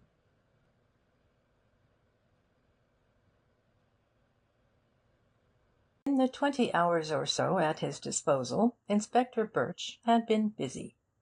He had telegraphed to London a complete description of Mark in the brown flannel suit which he had last been seen wearing. He had made inquiries at Stanton as to whether anybody answering to this description had been seen leaving by the 4:20, and though the evidence which had been volunteered to him had been inconclusive, it made it possible that Mark had indeed caught that train, and had arrived in London before the police at the other end had been ready to receive him. But the fact that it was market day at Stanton, and that the little town would be more full than usual of visitors, made it less likely that either the departure of Mark by the 4:20 or the arrival of Robert by the 2:10 earlier in the afternoon would have been particularly noticed. As Anthony had said to Cayley, there would always be somebody ready to hand the police a circumstantial story of the movements of any man in whom the police were interested. That Robert had come by the 2:10 seemed fairly certain. To find out more about him in time for the inquest would be difficult. All that was known about him in the village, where he and Mark had lived as boys, bore out the evidence of Cayley. He was an unsatisfactory son, and he had been hurried off to Australia, nor had he been seen since in the village. Whether there were any more substantial grounds of quarrel between the two brothers than that the younger one was at home and well-to-do, while the elder was poor and an exile, was not known, nor, as far as the inspector could see, was it likely to be known until Mark was captured. The discovery of Mark was all that mattered immediately. Dragging the pond might not help towards this, but it would certainly give the impression in court to-morrow that Inspector Birch was handling the case with zeal. And if only the revolver with which the deed was done was brought to the surface, his troubles would be well repaid. "Inspector Birch produces the weapon" would make an excellent headline in the local paper. He was feeling well satisfied with himself, therefore, as he walked to the pond, where his men were waiting for him, and quite in the mood for a little pleasant talk with Mr. Gillingham and his friend Mr. Beverley. He gave them a cheerful good afternoon, and added with a smile, "Coming to help us?" "You don't really want us," said Anthony, smiling back at him. "You can come if you like." Anthony gave a little shudder. "You can tell me afterwards what you find," he said. "By the way," he added, "I hope the landlord at the George gave me a good character?" The inspector looked at him quickly. "Now, how on earth do you know anything about that?" Anthony bowed to him gravely. "Because I guessed that you were a very efficient member of the force." The inspector laughed. "Well, you came out all right, Mr. Gillingham. You got a clean bill. But I had to make certain about you." "Of course you did. Well, I wish you luck, but I don't think you'll find much at the pond. It's rather out of the way, isn't it, for anybody running away?" "That's just what I told Mr. Cayley when he called my attention to the pond. However, we shan't do any harm by looking. It's the unexpected that's the most likely in this sort of case. You're quite right, Inspector. Well, we mustn't keep you. Good afternoon. And Anthony smiled pleasantly at him. Good afternoon, sir. Good afternoon, said Bill. Anthony stood looking after the inspector as he strode off, silent for so long that Bill shook him by the arm at last, and asked him rather crossly what was the matter. Anthony shook his head slowly from side to side. I don't know. Really, I don't know. It's too devilish what I keep thinking. He can't be as cold-blooded as that. Who? Without answering, Anthony led the way back to the garden seat on which they had been sitting. He sat there with his head in his hands. "Oh, I hope they find something," he murmured. "Oh, I hope they do." "In the pond?" "Yes." "But what?" "Anything, Bill. Anything." Bill was annoyed. "I say, Tony, this won't do. You really mustn't be so damned mysterious. What's happened to you suddenly?" Anthony looked up at him in surprise. "Didn't you hear what he said?" "What, particularly?" "That it was Cayley's idea to drag the pond." Oh, I say!" Bill was rather excited again. "You mean that he's hidden something there, some false clue, which he wants the police to find?" "I hope so," said Anthony earnestly. "But I'm afraid—" He stopped short. "Afraid of what?" "Afraid that he hasn't hidden anything there. Afraid that—" "Well?" "What's the safest place in which to hide anything very important?" "Somewhere where nobody will look." "There's a better place than that." "What?" "Somewhere where everybody has already looked." "By Jove! You mean that, as soon as the pond has been dragged, Cayley will hide something there?" "Yes, I'm afraid so." "But why afraid?" "Because I think that it must be something very important, something which couldn't easily be hidden anywhere else." "What?" asked Bill eagerly. Anthony shook his head. "No, I'm not going to talk about it yet. We can wait and see what the inspector finds. He may find something, I don't know what, something that Cayley has put there for him to find. But if he doesn't, then it will be because Cayley is going to hide something there to-night." "What?" asked Bill again. "You will see what, Bill," said Anthony, "because we shall be there." "Are we going to watch him?" "Yes, if the inspector finds nothing." "That's good," said Bill. If it were a question of Cayley or the law, he was quite decided as to which side he was taking. Previous to the tragedy of yesterday, he had got on well enough with both of the cousins, without being in the least intimate with either. Indeed, of the two he preferred, perhaps, the silent, solid Cayley to the more volatile Mark. Cayley's qualities, as they appeared to Bill, may have been chiefly negative, but even if this merit lay in the fact that he never exposed whatever weaknesses he may have had, this is an excellent quality in a fellow guest, or, if you like, fellow host, in a house where one is continually visiting. Mark's weaknesses, on the other hand, were very plain to the eye, and Bill had seen a good deal of them. Yet, though he had hesitated to define his position that morning in regard to Mark, he did not hesitate to place himself on the side of the law against Cayley. Mark, after all, had done him no harm, but Cayley had committed an unforgivable offence.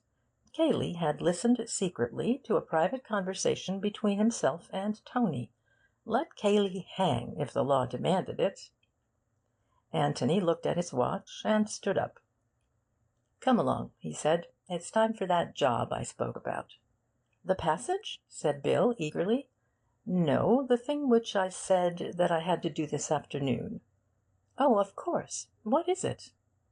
Without saying anything, Anthony led the way indoors to the office.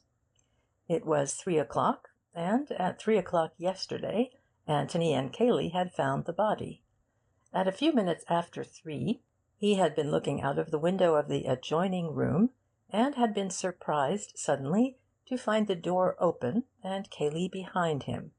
He had vaguely wondered at that time why he had expected the door to be shut, but he had no time then to worry the thing out, and he had promised himself to look into it at his leisure afterwards.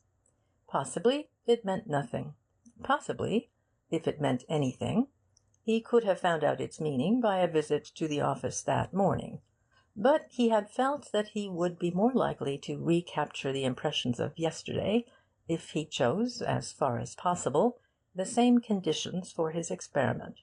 So he had decided that 3 o'clock that afternoon should find him once more in the office.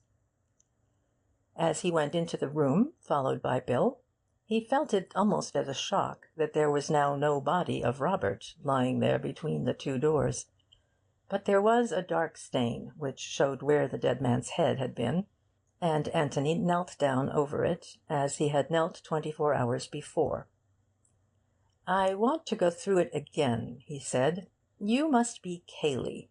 Cayley said he would get some water. I remember thinking that water wasn't much good to a dead man, and that probably he was only too glad to do anything rather than nothing. He came back with a wet sponge and a handkerchief. I suppose he got the handkerchief from the chest of drawers. Wait a bit." He got up and went into the adjoining room, looked round it, pulled open a drawer or two, and after shutting all the doors, came back to the office. "The sponge is there, and there are handkerchiefs in the top right-hand drawer. Now then, Bill, just pretend you're Cayley. You've just said something about water, and you get up." Feeling that it was all a little uncanny, Bill, who had been kneeling beside his friend, got up and walked out. Anthony, as he had done on the previous day, looked up after him as he went. Bill turned into the room on the right, opened the drawer and got the handkerchief, dampened the sponge, and came back. "Well?" he said wonderingly. Anthony shook his head. "It's all different," he said. "For one thing, you made a devil of a noise, and Cayley didn't. Perhaps you weren't listening when Cayley went in." "I wasn't, but I should have heard him if I could have heard him, and I should have remembered afterwards. Perhaps Cayley shut the door after him. Wait!" He pressed his hand over his eyes and thought. It wasn't anything which he had heard, but something which he had seen. He tried desperately hard to see it again. He saw Cayley getting up, opening the door from the office, leaving it open and walking into the passage, turning to the door on the right, opening it, going in, and then... What did his eyes see after that? If they would only tell him again. Suddenly he jumped up, his face alight. "Bill, I've got it!" he cried. "What?" "The shadow on the wall. I was looking at the shadow on the wall. Oh, ass, and 10 times ass!" Bill looked uncomprehendingly at him. Anthony took his arm and pointed to the wall of the passage. "Look at the sunlight on it," he said. "That's because you've left the door of that room open. The sun comes straight in through the windows. Now I'm going to shut the door. Look. Do you see how the shadow moves across? That's what I saw. The shadow moving across as the door shut behind him. Bill, go in and shut the door behind you, quite naturally. Quick." Bill went out, and Anthony knelt, watching eagerly. "I thought so," he cried. "I knew it couldn't have been that." "What happened?" said Bill, coming back. "Just what you would expect. The sunlight came, and the shadow moved back again, all in one movement." "And what happened yesterday?" "The sunlight stayed there, and then the shadow came very slowly back, and there was no noise of the door being shut." Bill looked at him with startled eyes. "By Jove, you mean that Cayley closed the door afterwards, as an afterthought, and very quietly, so that you couldn't hear?" Anthony nodded. "Yes. That explains why I was surprised afterwards, when I went into the room, to find the door open behind me. You know how those doors with springs on them close?" "The sort which old gentlemen have to keep out draughts?" "Yes. just at first they hardly move at all, and then very, very slowly they swing to. Well, that was the way the shadow moved, and subconsciously I must have associated it with the movement of that sort of door. By Jove!" He got up and dusted his knees. "Now, Bill, just to make sure, go in and close the door like that, as an afterthought, you know, and very quietly, so that I don't hear the click of it." Bill did as he was told, and then put his head out eagerly to hear what had happened. "That was it," said Anthony with absolute conviction. "That was just what I saw yesterday." He came out of the office and joined Bill in a little room. "And now," he said, "let's try and find out what it was that Mr. Cayley was doing in here, and why he had to be so very careful that his friend Mr. Gillingham didn't overhear him." End of chapter 12.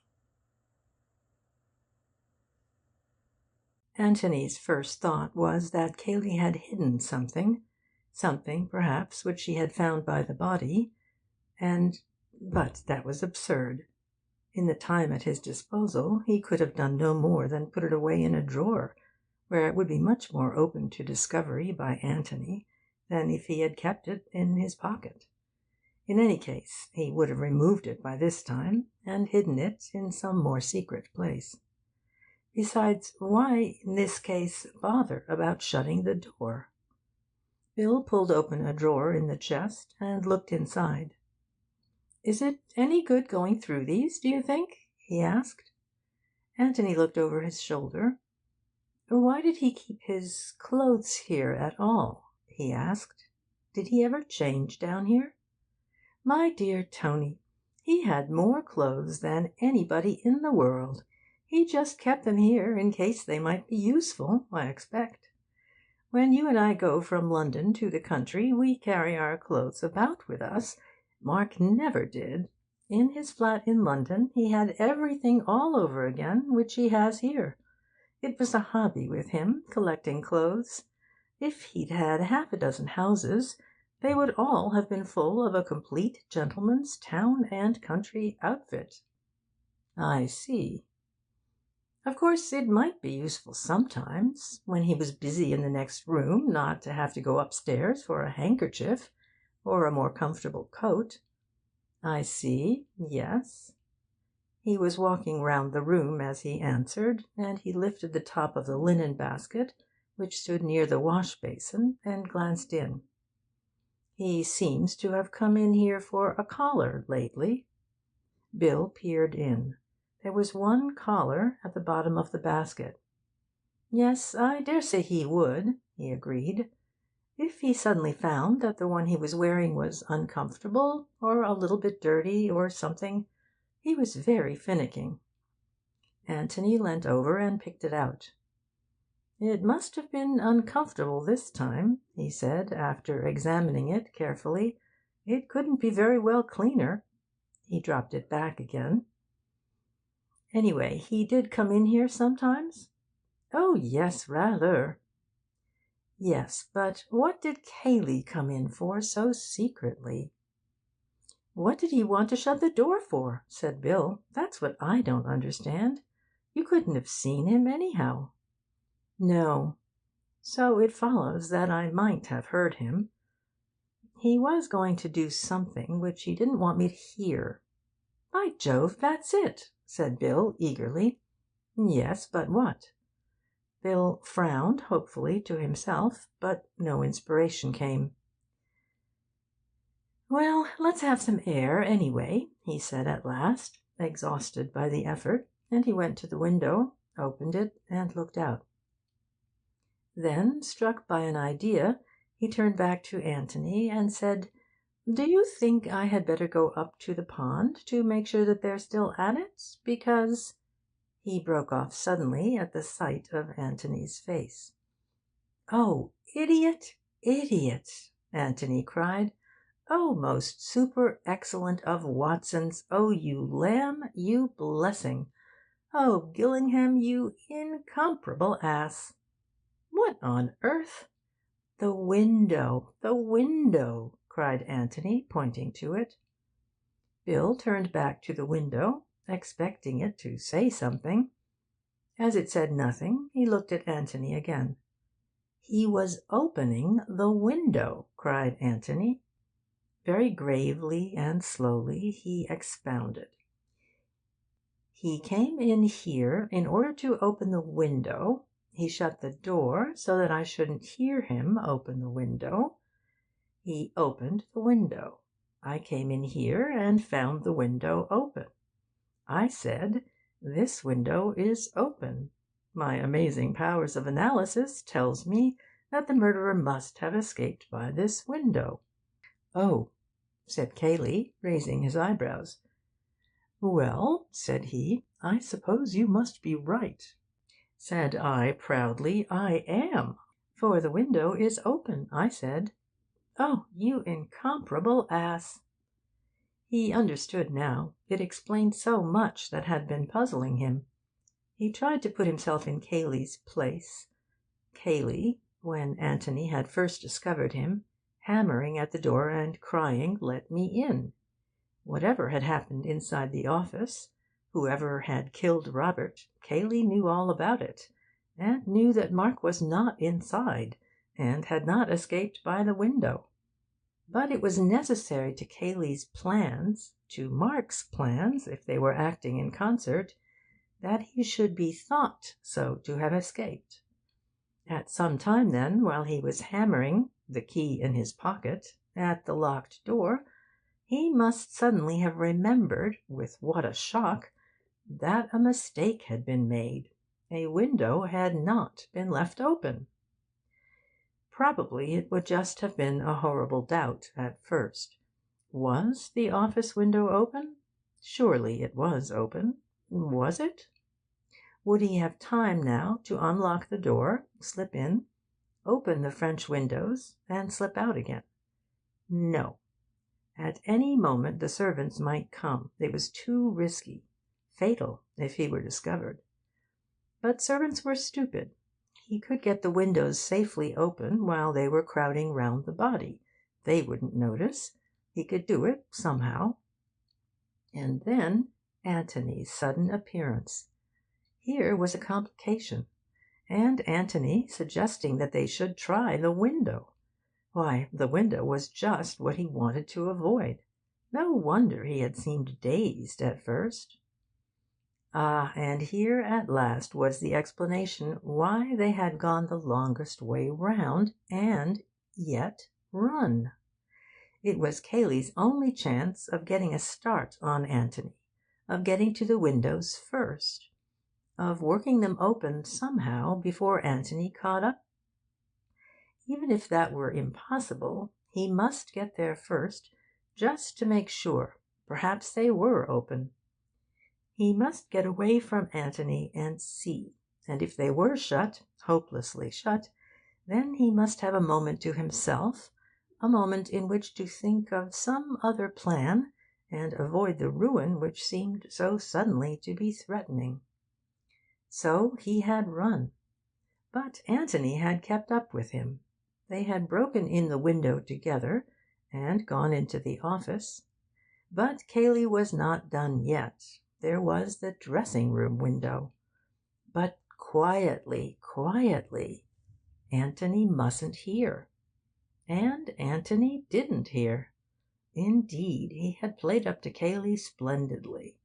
Not only had he called attention to the open window, but he had carefully explained to Cayley why Mark had chosen this particular window in preference to the office window. And Cayley had agreed that probably that was the reason. How he must have chuckled to himself. But he was still a little afraid that Anthony would examine the shrubbery. Why? Obviously because there was no trace of anyone having broken through the shrubbery.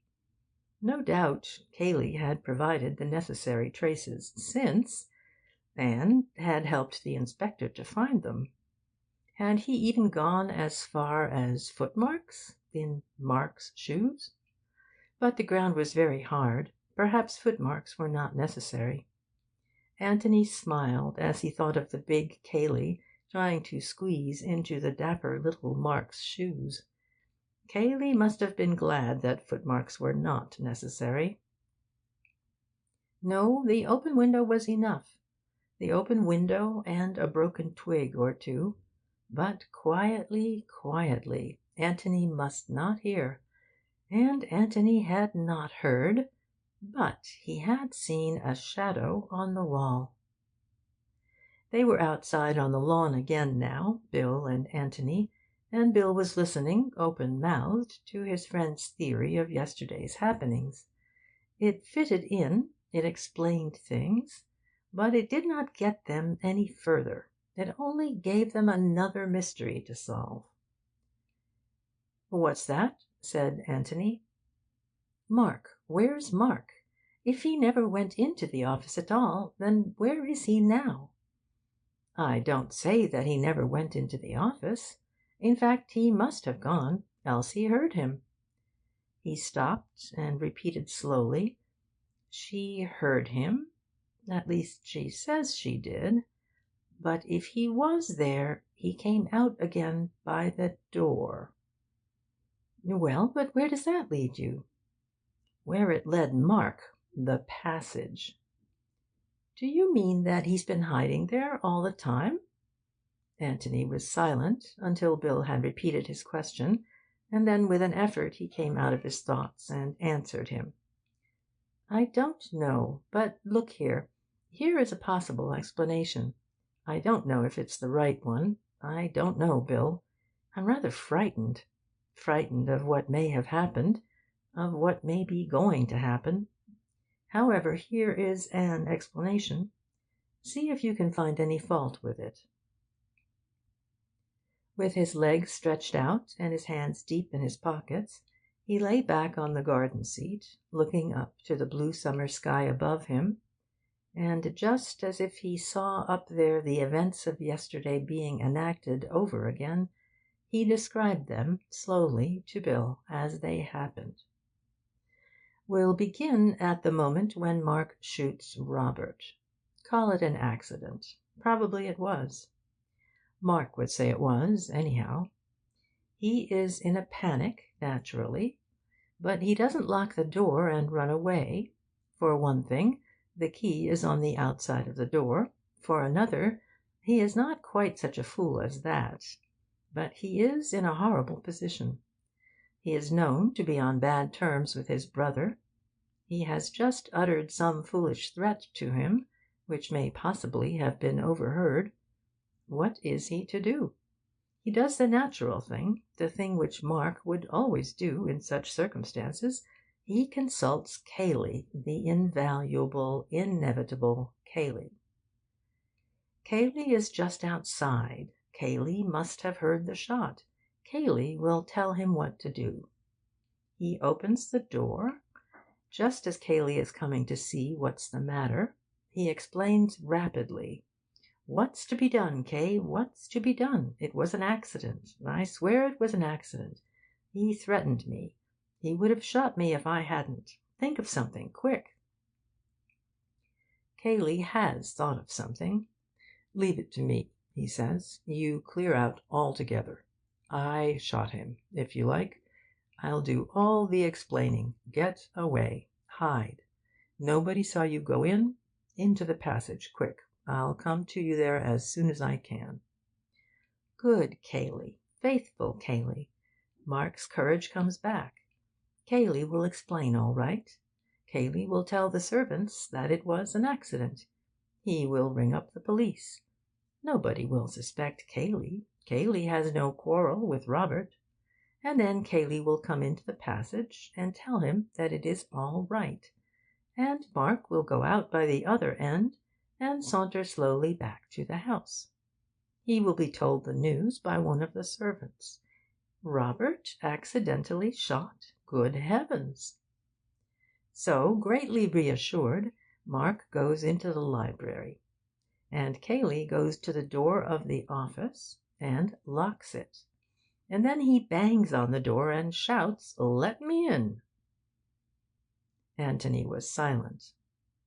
Bill looked at him, and shook his head. "Yes, Tony, but that doesn't make sense. What's the point of Cayley behaving like that?" Anthony shrugged his shoulders without answering. "And what has happened to Mark since?" Anthony shrugged his shoulders again. "Well, the sooner we go into that passage the better," said Bill. "You're ready to go?" "Quite," said Bill, surprised. "You're quite ready for what we might find?" "You're being dashed mysterious, old boy." "I know I am." He gave a little laugh, and went on. "Perhaps I'm being an ass, just a melodramatic ass. Well, I hope I am." He looked at his watch.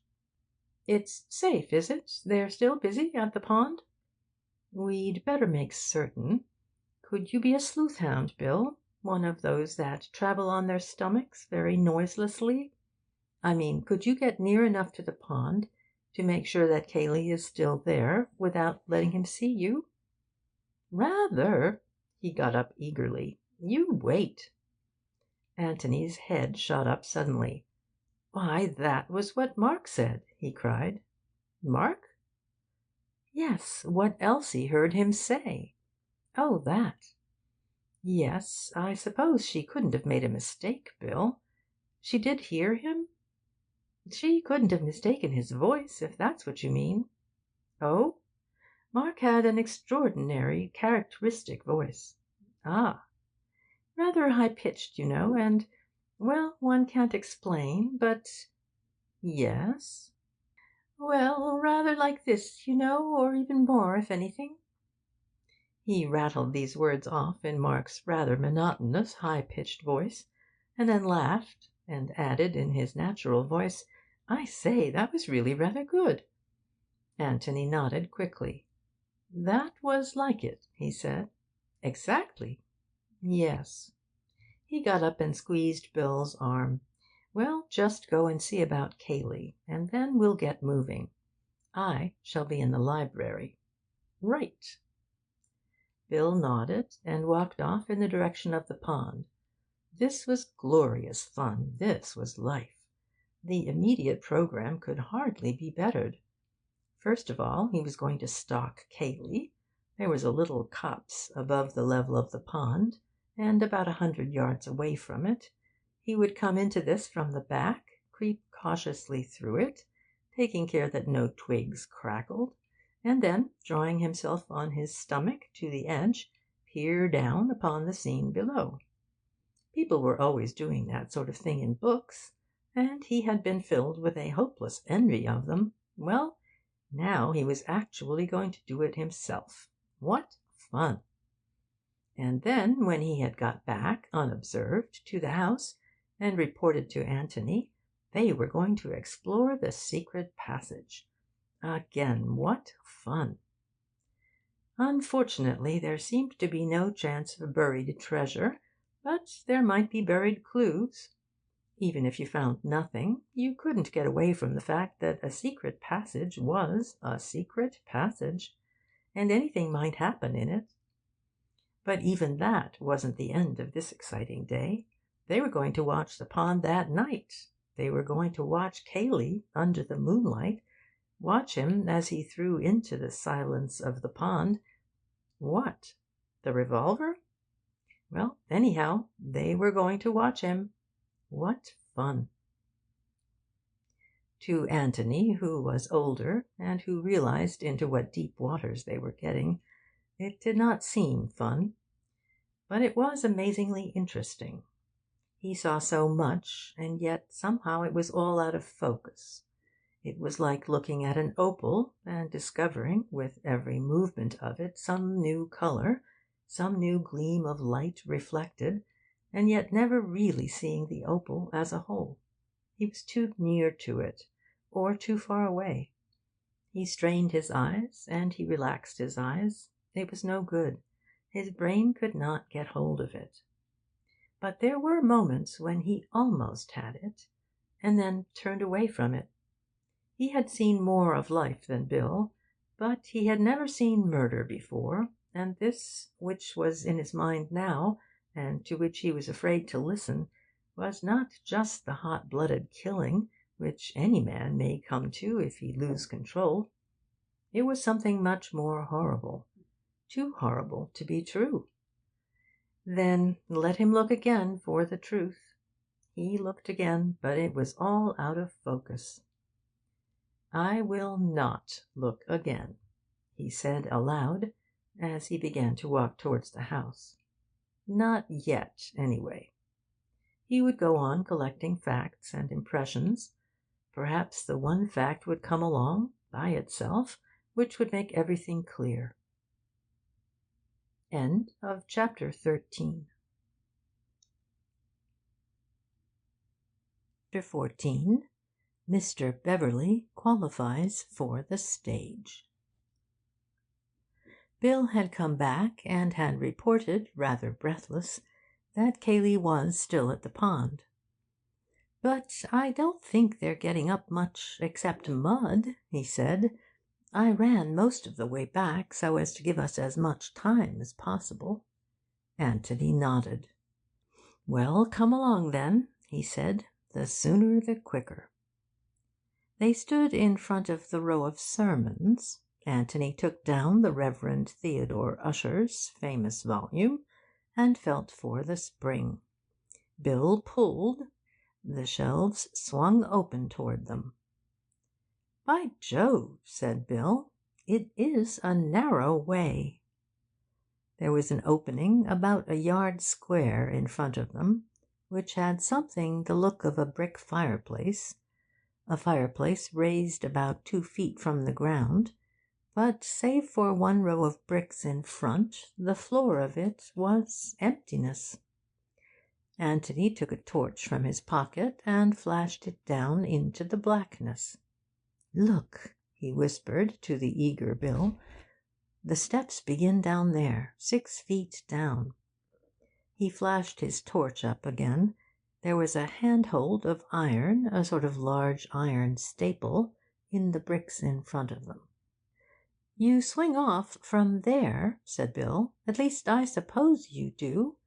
I wonder how Ruth Norris liked doing it." "Cayley helped her, I should think. It's funny." "Shall I go first?" asked Bill, obviously longing to do so. Anthony shook his head with a smile. "I think I will, if you don't mind very much, Bill. Just in case." "In case of what?" "Well, in case." Bill had to be content with that, but he was too much excited to wonder what Anthony meant. "Right-o," he said. "Go on." "Well, we'll just make sure we can get back again first. It really wouldn't be fair on the inspector if we got stuck down here for the rest of our lives. He's got enough to do trying to find Mark. But if he has to find you and me as well, we can always get out at the other end." "Well, we're not certain yet. I think I'd better just go down and back. I promise faithfully not to explore." "Right you are." Anthony sat down on the ledge of bricks, swung his feet over, and sat there for a moment, his legs dangling. He flashed his torch into the darkness again, so as to make sure where the steps began, then returned it to his pocket, seized the staple in front of him, and swung himself down. His feet touched the steps beneath him, and he let go. "Is it all right?" said Bill anxiously. "All right. I'll just go to the bottom of the steps and back. Stay there." The light shone down by his feet. His head began to disappear. For a little while Bill, craning down the opening, could still see faint splashes of light, and could hear slow, uncertain footsteps. For a little longer he could fancy that he saw and heard them. Then he was alone. Well, not quite alone. There was a sudden voice in the hall outside. "Good Lord!" said Bill, turning round with a start. "Cayley!" If he was not so quick in thought as Anthony, he was quick enough in action. Thought was not demanded now. To close the secret door safely but noiselessly, to make sure that the books were in the right places, to move away to another row of shelves so as to be discovered deep in Badminton or Baedeker, or whomever the kind gods should send to his aid. The difficulty was not to decide what to do, but to do all this in 5 seconds rather than in 6. "Ah, there you are," said Cayley from the doorway. "Hallo," said Bill in surprise, looking up from the 4th volume of The Life and Works of Samuel Taylor Coleridge. "Have they finished?" "Finished what?" "The pond," said Bill, wondering why he was reading Coleridge on such a fine afternoon. Desperately he tried to think of a good reason. Verifying a quotation? An argument with Antony? That would do, but what quotation? "Oh, no, they're still at it. Where's Gillingham?" "The Ancient Mariner. Water, water everywhere." Or was that something else? And where was Gillingham? Water, water everywhere. "Tony? Oh, he's about somewhere. We're just going down to the village. They aren't finding anything at the pond, are they?" "No, but they like doing it. Something off their minds when they can say they've done it." Bill, deep in his book, looked up and said "Yes," and went back to it again. He was just getting to the place. "What's the book?" said Cayley, coming up to him. Out of the corner of his eye he glanced at the shelf of sermons as he came. Bill saw that glance and wondered. Was there anything there to give away the secret? "I was just looking up a quotation," he drawled. "Tony and I had a bet about it. You know that thing about water, water everywhere, and not a drop to drink?" But what on earth, he wondered to himself, were they betting about? "Nor any drop to drink, to be accurate." Bill looked at him in surprise. Then a happy smile came on his face. "Quite sure?" he said. "Of course."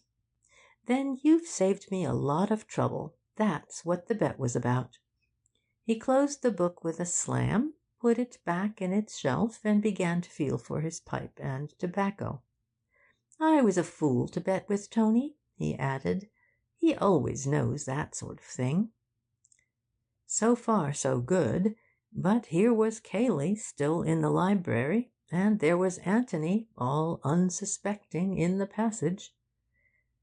When Antony came back, he would not be surprised to find the door closed, because the whole object of his going had been to see if he could open it easily from the inside. At any moment, then, the bookshelf might swing back and show Antony's head in the gap. A nice surprise for Cayley. "Come with us?" he said casually, as he struck a match. He pulled vigorously at the flame as he waited for the answer, hoping to hide his anxiety, for if Cayley assented, he was done. "I've got to go into Stanton." Bill blew out a great cloud of smoke with an expiration which covered also a heartfelt sigh of relief. "Oh, a pity. You're driving, I suppose?" "Yes. The car will be here directly. There's a letter I must write first." He sat down at a writing table and took out a sheet of notepaper. He was facing the secret door. If it opened, he would see it. At any moment now it might open. Bill dropped into a chair and thought. Antony must be warned, obviously, but how?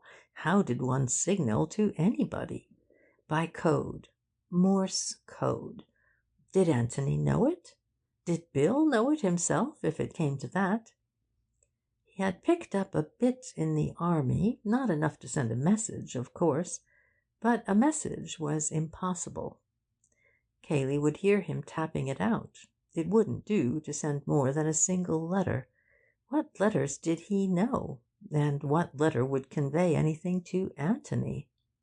He pulled at his pipe, his eyes wandering from Cayley at his desk to the Reverend Theodore Usher in his shelf. What letter? C for Cayley. Would Anthony understand?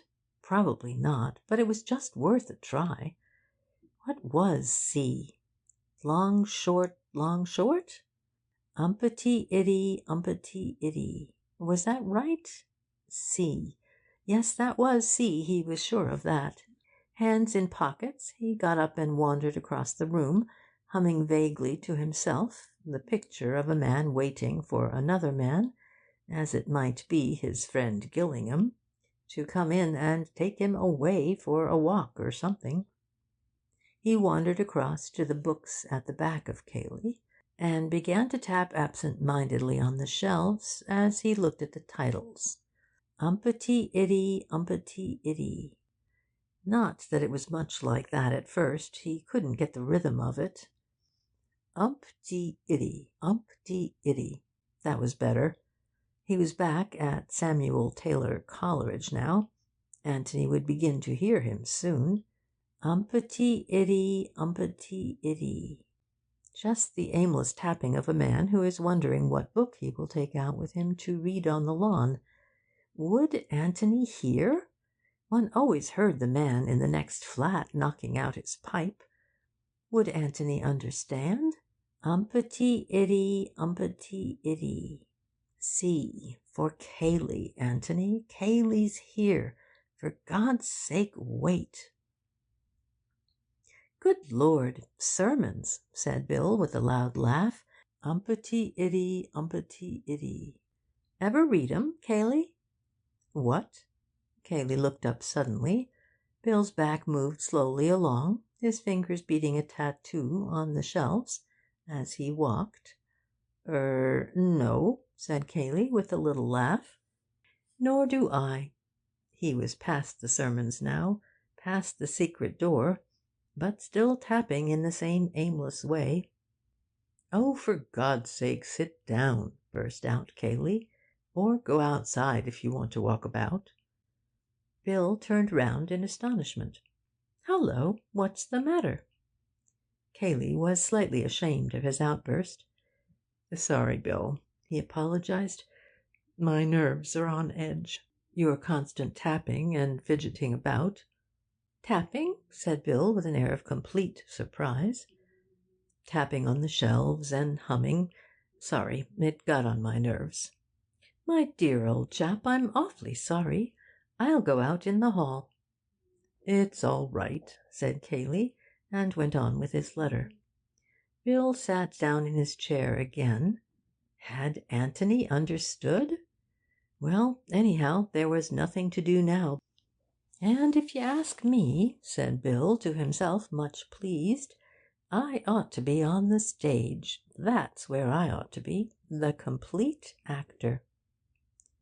A minute, 2 minutes, 3 minutes, 5 minutes. It was safe now. Anthony had guessed. Is the car there? Asked Cayley, after he sealed up his letter. Bill strolled into the hall and called back, Yes, and went out to talk to the chauffeur. Cayley joined him, and they stood there for a moment. Hello, said a pleasant voice behind them. They turned round and saw Anthony. Sorry to keep you waiting, Bill. With a tremendous effort, Bill restrained his feelings and said casually enough that it was all right. Well, I must be off, said Cayley. You're going down to the village? That's the idea. I wonder if you'd take this letter to Jowlands for me. Of course. Thanks very much. Well, I shall see you later. He nodded and got into the car. As soon as they were alone, Bill turned eagerly to his friend. Well, he said excitedly, come into the library. They went in, and Tony sank down into a chair. You must give me a moment, he panted. I've been running. Running? Well, of course. How do you think I got back here? You don't mean you went out at the other end? Anthony nodded. I say, did you hear me tapping? I did indeed. Bill, you are a genius. Bill blushed. I knew you'd understand, he said. You guessed that I meant Cayley. I did. It was the least I could do after you had been so brilliant. You must have had rather an exciting time. Exciting? Good Lord, I should think it was. Tell me about it.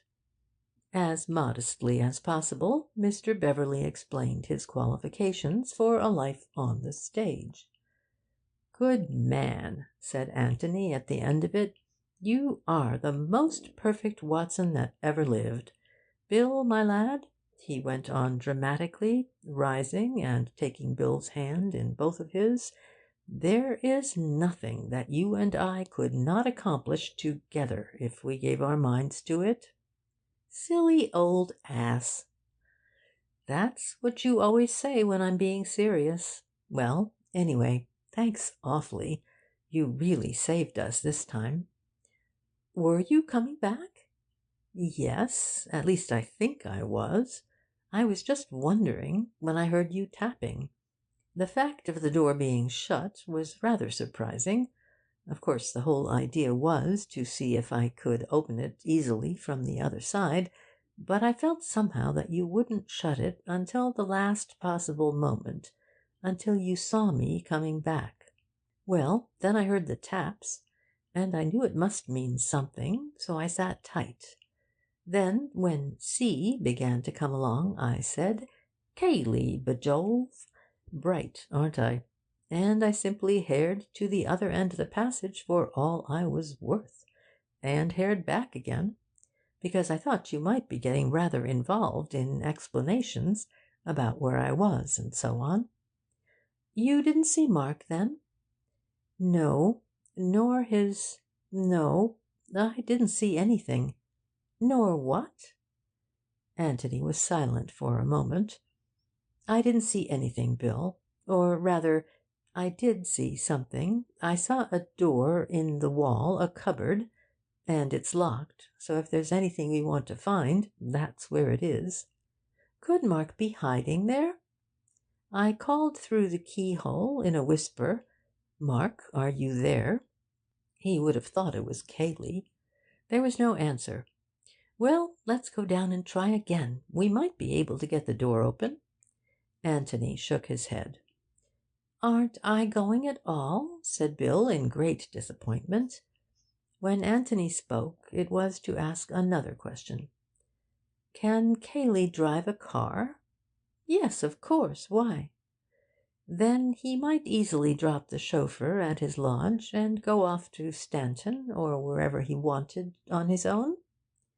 I suppose so, if he wanted to. Yes. Anthony got up. Well, look here. As we said we were going into the village, and as we promised to leave that letter, I almost think we'd better do it. Oh, very well. Jallands. What were you telling me about that? Oh, yes, the widow Norbury. That's right. Cayley used to be rather keen on the daughter. The letter's for her.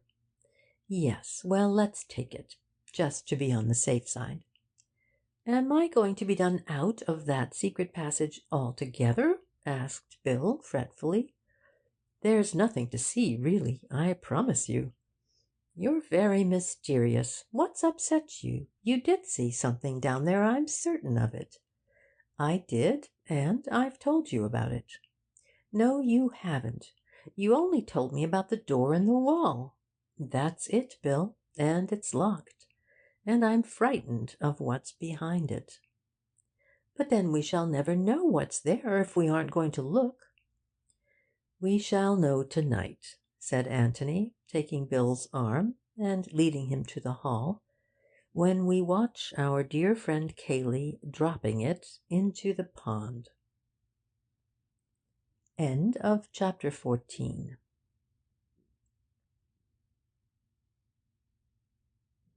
They left the road and took the path across the fields, which sloped gently downwards toward Jallands. Anthony was silent, and since it is difficult to keep up a conversation with a silent man for any length of time, Bill had dropped into silence too. Or rather, he hummed to himself, hit at thistles in the grass with his stick, and made uncomfortable noises with his pipe. But he noticed that his companion kept looking back over his shoulder, almost as if he wanted to remember for a future occasion the way by which they were coming. Yet there was no difficulty about it, for they remained all the time in view of the road, and the belt of trees above the long park wall, which bordered its further side, stood out clearly against the sky. Anthony, who had just looked round again, turned back with a smile. "What's the joke?" said Bill, glad of the more social atmosphere. "Cayley, didn't you see?" "See what?" "The car going past on the road there." "So that's what you were looking for? You've got jolly good eyes, my boy, if you recognise the car at this distance, after only seeing it twice." "Well, I have got jolly good eyes." "I thought he was going to Stanton." "He hoped you'd think so, obviously." "Then where is he going?"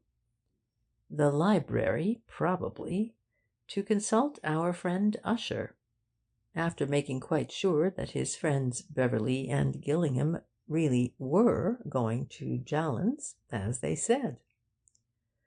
Bill stopped suddenly in the middle of the path. "I say, do you think so?"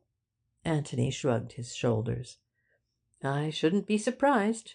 We must be devilishly inconvenient for him, hanging about the house. Any moment he can get, when we're definitely somewhere else, must be very useful to him." "Useful for what?" "Well, useful for his nerves, if for nothing else. We know he's mixed up in this business. We know he's hiding a secret or two. Even if he doesn't suspect that we're on his tracks, he must feel that at any moment we might stumble on something." Bill gave a grunt of assent, and they went slowly on again. "What about tonight?" he said, after a lengthy blow at his pipe. "Try a piece of grass," said Anthony, offering it to him. Bill pushed it through the mouthpiece, blew again, said, "That's better," and returned the pipe to his pocket. "How are we going to get out without Cayley knowing?" "Well, that wants thinking over. It's going to be difficult. I wish we were sleeping at the inn. Is this Miss Norbury, by any chance?" Bill looked up quickly. They were close to Jallands now, an old thatched farmhouse which, after centuries of sleep, had woken up to a new world, and had forthwith sprouted wings, however, of so discreet a growth that they had not brought with them any obvious change of character. And Jallands, even with a bathroom, was still Jallands. To the outward view, at any rate. Inside, it was more clearly Mrs. Norbury's. "Yes, Angela Norbury," murmured Bill. "Not bad looking, is she?" The girl who stood by the little white gate of Jallands was something more than not bad looking, but in this matter Bill was keeping his superlatives for another. In Bill's eyes she must be judged and condemned by all that distinguished her from Betty Calladine. To Anthony, unhampered by these standards of comparison, she seemed, quite simply, beautiful. "Cayley asked us to bring a letter along," explained Bill, when the necessary handshakings and introductions were over. "Here you are. You will tell him, won't you, how dreadfully sorry I am about what has happened? It seems so hopeless to say anything, so hopeless even to believe it, if it is true what we've heard." Bill repeated the outline of events of yesterday. "Yes, and Mr. Ablett hasn't been found yet?" She shook her head in distress. "It still seems to have happened to somebody else, somebody we didn't know at all." Then, with a sudden grave smile, which included both of them, "But you must come in and have some tea."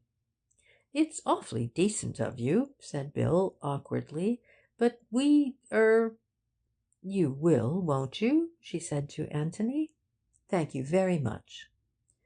Mrs. Norbury was delighted to see them, as she always was to see any man in her house who came up to the necessary standard of eligibility. When her life work was completed, and summed up in those beautiful words, "A marriage has been arranged and will shortly take place between Angela, daughter of the late John Norbury," then she would utter a grateful Nunc dimittis and depart in peace to a better world, if heaven insisted, but preferably to her new son-in-law's more dignified establishment. For there was no doubt that eligibility meant not only eligibility as a husband. But it was not as eligibles that the visitors from the Red House were received with such eagerness to-day, and even if her special smile for possibles was there, it was instinctive rather than reasoned. All that she wanted at this moment was news of Mark. For she was bringing it off at last, and if the engagement columns of the Morning Post were preceded, as in the case of its obituary columns, by a premonitory bulletin, the announcement of yesterday would have cried triumphantly to the world, or to such part of the world as mattered, "A marriage has very nearly been arranged by Mrs. Norbury, and will certainly take place between Angela, the only daughter of the late John Norbury, and Mark Ablett of the Red House." And, coming across it on his way to the sporting page, Bill would have been surprised, for he had thought that, if any one, it was Cayley. To the girl it was neither. She was often amused by her mother's ways, sometimes ashamed of them, sometimes distressed by them. The Mark Ablett affair had seemed to her particularly distressing, for Mark was so obviously in league with her mother against her. Other suitors upon whom her mother had smiled had been embarrassed by that championship. Mark appeared to depend on it as much as on his own attractions, great though he thought these to be. They went a-wooing together. It was a pleasure to turn to Cayley, that hopeless ineligible. But, alas, Cayley had misunderstood her. She could not imagine Cayley in love until she saw it, and tried, too late, to stop it. That was 4 days ago. She had not seen him since, and now here was this letter. She dreaded opening it. It was a relief to feel that at least she had an excuse for not doing so while her guests were in the house. Mrs. Norbury recognised at once that Anthony was likely to be the more sympathetic listener, and when tea was over and Bill and Angela had been dispatched to the garden with the promptness and efficiency of the expert, dear Mr. Gillingham found himself on the sofa beside her, listening to many things which were of even greater interest to him than she could possibly have hoped. "It is terrible, terrible," she said. "And to suggest that dear Mr. Ablett—" Anthony made suitable noises. "You've seen Mr. Ablett for yourself. A kinder, a more warm-hearted man—" Anthony explained that he had not seen Mr. Ablett. "Of course, yes. I was forgetting. But believe me, Mr. Gillingham, you can trust a woman's intuition in these matters." Anthony said that he was sure of this. "Think of my feelings as a mother." Anthony was thinking of Miss Norbury's feelings as a daughter, and wondering if she guessed that her affairs were now being discussed with a stranger. Yet what could he do? What, indeed, did he want to do, except listen in the hope of learning? Mark engaged, or about to be engaged? Had that any bearing on the events of yesterday? What, for instance, would Mrs. Norbury have thought of brother Robert, that family skeleton? Was this another reason for wanting Brother Robert out of the way? I never liked him. Never.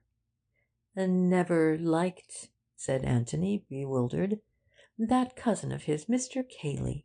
Oh, I ask you, Mr. Gillingham, am I the sort of woman to trust my little girl to a man who would go about shooting his only brother? I'm sure you wouldn't, Mrs. Norbury. If there has been any shooting done, it has been done by somebody else. Anthony looked at her inquiringly. I never liked him, said Mrs. Norbury firmly. Never. However, thought Anthony to himself, that didn't quite prove that Cayley was a murderer. How did Miss Norbury get on with him? He asked, cautiously. There was nothing in that at all, said Miss Norbury's mother emphatically. Nothing. I would say so to anybody. Oh, I beg your pardon. I never meant nothing. I can say that for dear Angela with perfect confidence.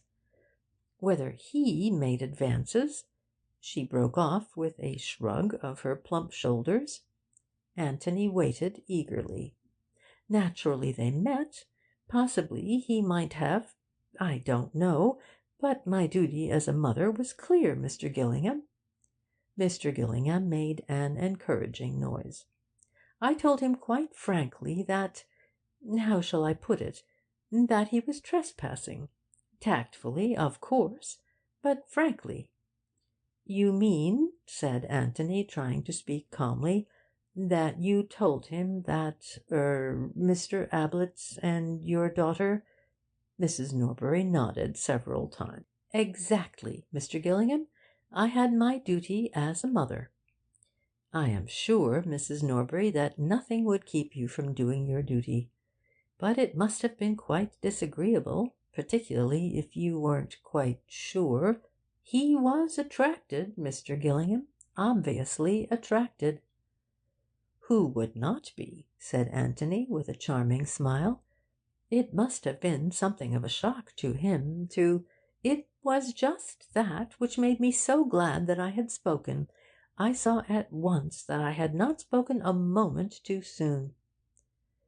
There must have been a certain awkwardness about the next meeting, suggested Anthony. Naturally. He has not been here since.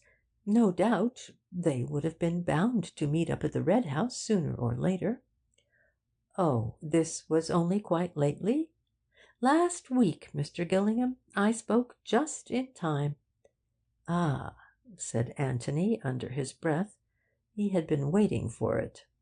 He would have liked now to have gone away, so that he might have thought over the new situation by himself, or perhaps preferably to have changed partners for a while with Bill.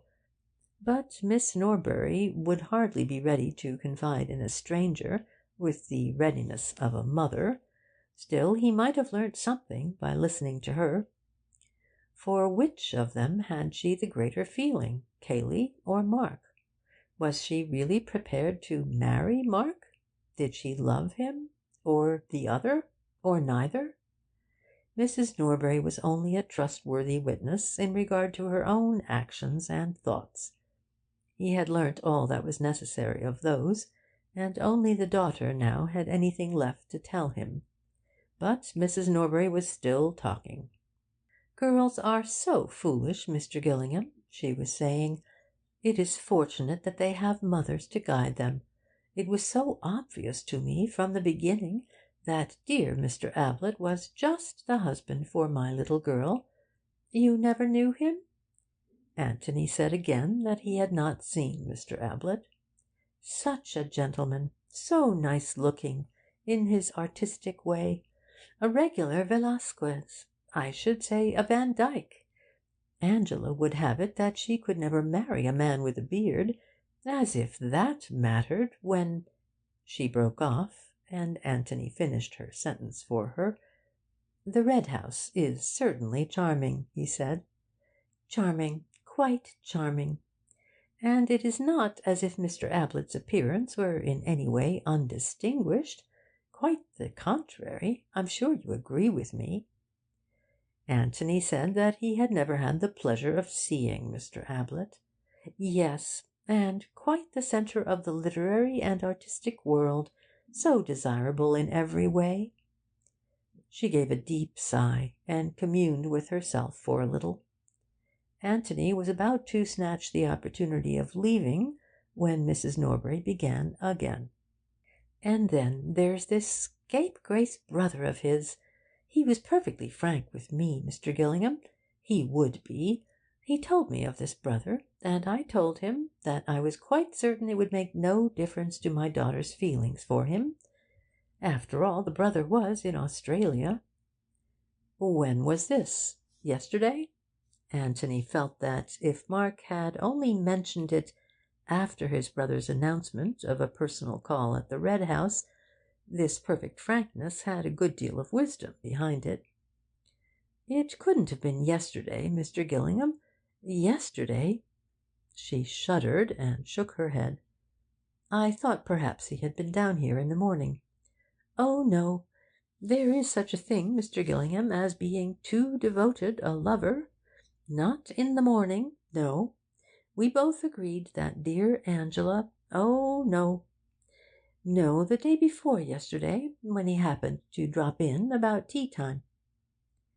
It occurred to Antony that Mrs. Norbury had come a long way from her opening statement that Mark and Miss Norbury were practically engaged. She was now admitting that dear Angela was not to be rushed, that dear Angela had, indeed, no heart for the match at all. The day before yesterday, as it happened, dear Angela was out. Not that it mattered. He was driving to Middleston.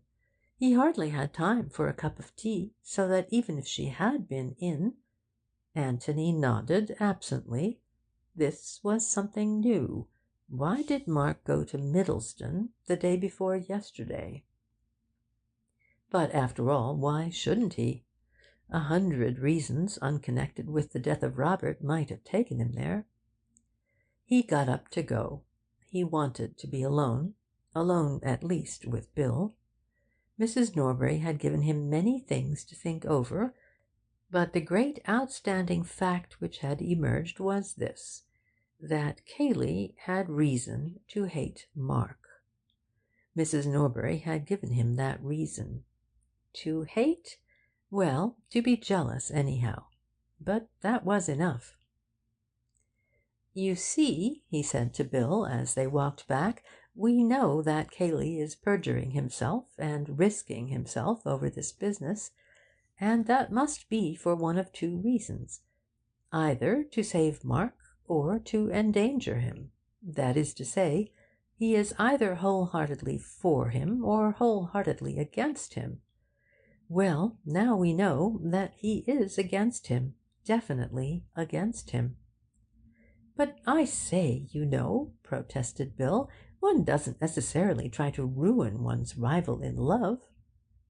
Doesn't one? Said Antony, turning to him with a smile. Bill blushed. Well, of course one never knows, but I mean, you mightn't try to ruin him, Bill, but you wouldn't perjure yourself in order to get him out of trouble of his own making. Lord, no. So that of the two alternatives, the other is the more likely. They had come to the gate into the last field which divided them from the road, and having gone through it, they turned round and leant against it, resting for a moment and looking down at the house which they had left. Jolly little place, isn't it? Said Bill. Very, but rather mysterious. In what way? Well, where's the front door? The front door? Why, you've just come out of it. But isn't there a drive, or a road, or anything? Bill laughed. No, that's the beauty of it to some people, and that's why it's so cheap, and why the Norburys can afford it, I expect. They're not too well off. But what about luggage, and tradesmen, and that kind of thing? Oh, there's a cart track, but motor cars can't come any nearer than the road. He turned round and pointed. Up there. So the week-end millionaire people don't take it. At least, they'd have to build a road and a garage and all the rest of it, if they did. "I see," said Anthony carelessly, and they turned round and continued their walk up the road. But later on he remembered this casual conversation at the gate, and saw the importance of it. End of chapter 15.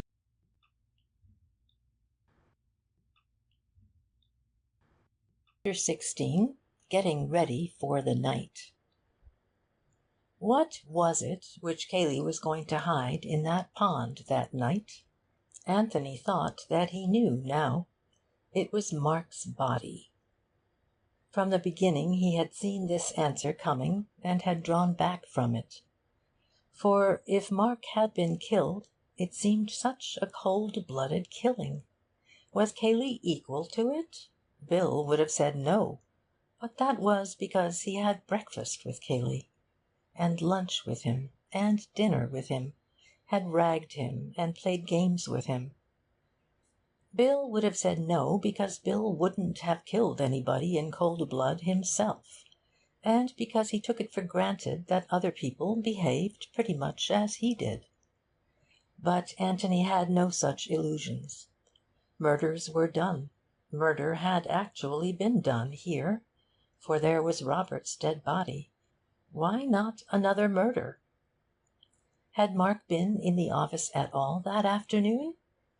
The only evidence, other than Cayley's, which obviously did not count, was Elsie's. Elsie was quite certain that she had heard his voice, but then Bill had said that it was a very characteristic voice, an easy voice, therefore, to imitate. If Bill could imitate it so successfully, why not Cayley?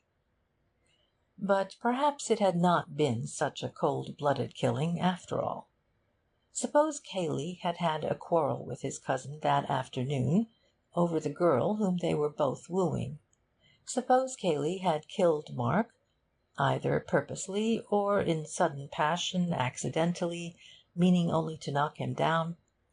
Suppose that this had happened in the passage, say, about 2 o'clock, either because Cayley had deliberately led him there, or because Mark had casually suggested a visit to it. One could imagine Mark continually gloating over that secret passage. Suppose Cayley, there with the body at his feet, feeling already the rope around his neck, his mind darting this way and that in frantic search for a way of escape, and suppose that suddenly and irrelevantly he remembers that Robert is coming to the house at 3 o'clock that afternoon. Automatically he looks at his watch. In a half-hour's time. In half an hour's time. He must think of something quickly, quickly. Shall he bury the body in the passage, and let it be thought that Mark ran away, frightened at the mere thought of his brother's arrival? But there was the evidence of the breakfast table. Mark had seemed annoyed at this resurrection of the black sheep, but certainly not frightened. No, that was much too thin a story. But suppose Mark had actually seen his brother, and had a quarrel with him. Suppose it could be made to look as if Robert had killed Mark. Anthony pictured to himself Cayley in the passage, standing over the dead body of his cousin, and working it out. How could Robert be made to seem the murderer, if Robert were alive to deny it? But suppose Robert were dead too? He looks at his watch again. Only 25 minutes now. Suppose Robert were dead too? Robert dead in the office, and Mark dead in the passage. How does that help? Madness. But if the bodies were brought together somehow, and Robert's death looked like suicide, was it possible? Madness again. Too difficult. Only 20 minutes now. Too difficult to arrange in 20 minutes. Can't arrange a suicide. Too difficult. Only 19 minutes. And then the sudden inspiration. Robert dead in the office, Mark's body hidden in the passage. Impossible to make Robert seem the murderer. But how easy to make Mark! Robert dead and Mark missing. Why, it jumped to the eye at once. Mark had killed Robert, accidentally, yes, that would be more likely, and then had run away. Sudden panic. He looks at his watch again. 15 minutes. But plenty of time now. The thing arranges itself. Was that the solution, Anthony wondered? It seemed to fit in with the facts as they knew them, but then so did that other theory which he had suggested to Bill in the morning. "Which one?" said Bill. They had come back from Jallan's through the park, and were sitting in the copse above the pond, from which the inspector and his fishermen had now withdrawn. Bill had listened with open mouth to Anthony's theory, and, save for an occasional "By Jove!" had listened in silence. "Smart man, Cayley," had been his only comment at the end. Which other theory? That Mark had killed Robert accidentally, and had gone to Cayley for help, and that Cayley, having hidden him in the passage, locked the office door from the outside and hammered on it. "Yes, but you were so dashed mysterious about that. I asked you what the point of it was, and you wouldn't say anything." He thought for a little, and then went on. "I suppose you meant that Cayley deliberately betrayed Mark, and tried to make him look like a murderer?" "I wanted to warn you that we should probably find Mark in the passage, alive or dead." "And now you don't think so?" "Now I think that his dead body is there." "Meaning that Cayley went down and killed him afterwards? After you had come? After the police had come?" "Well, that's what I shrink from, Bill. It's so horribly cold-blooded. Cayley may be capable of it, but I hate to think of it." "But, dash it all, your other way is cold-blooded enough. According to you, he goes up to the office and deliberately shoots a man with whom he has no quarrel, whom he hasn't seen for 15 years. "Yes, but to save his own neck. That makes a difference. My theory is that he quarrelled violently with Mark over the girl, and killed him in sudden passion. Anything that happened after that would be self-defence. I don't mean that I excuse it, but that I understand it. And I think that Mark's dead body is in the passage now, and has been there since, say, 2:30 yesterday afternoon. And to-night Cayley is going to hide it in the pond." Bill pulled at the moss on the ground beside him, threw away a handful or two, and said slowly, "You may be right, but it's all guesswork, you know." Anthony laughed. "Good Lord, of course it is," he said, "and to-night we shall know if it's a good guess or a bad one." Bill brightened up suddenly. "To-night," he said. "I say, to-night's going to be rather fun. How do we work it?" Anthony was silent for a little. "Of course," he said at last, "we ought to inform the police, so that they can come here and watch the pond to-night." "Of course," grinned Bill. "But I think that perhaps it is a little early to put our theories before them." "I think perhaps it is," said Bill solemnly. Anthony looked up at him with a sudden smile. "Bill, you old bounder." "Well, dash it, it's our show. I don't see why we shouldn't get our little bit of fun out of it." "Neither do I. All right, then. We'll do without the police to-night." "We shall miss them," said Bill sadly, "but 'tis better so." There were two problems in front of them. First, the problem of getting out of the house without being discovered by Cayley, and secondly, the problem of recovering whatever it was which Cayley dropped into the pond that night. "Let's look at it from Cayley's point of view," said Anthony. "He may not know that we're on his track, but he can't help being suspicious of us. He's bound to be suspicious of everybody in the house, and more particularly of us, because we're presumably more intelligent than the others." He stopped for a moment to light his pipe, and Bill took the opportunity of looking more intelligent than Mrs. Stevens.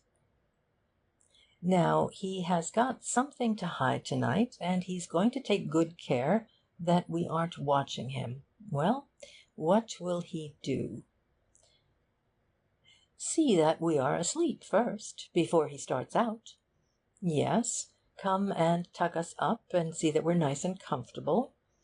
Yes, that's awkward," said Bill, "but we could lock our doors, and then he wouldn't know that we weren't there." "Have you ever locked your door?" "Never."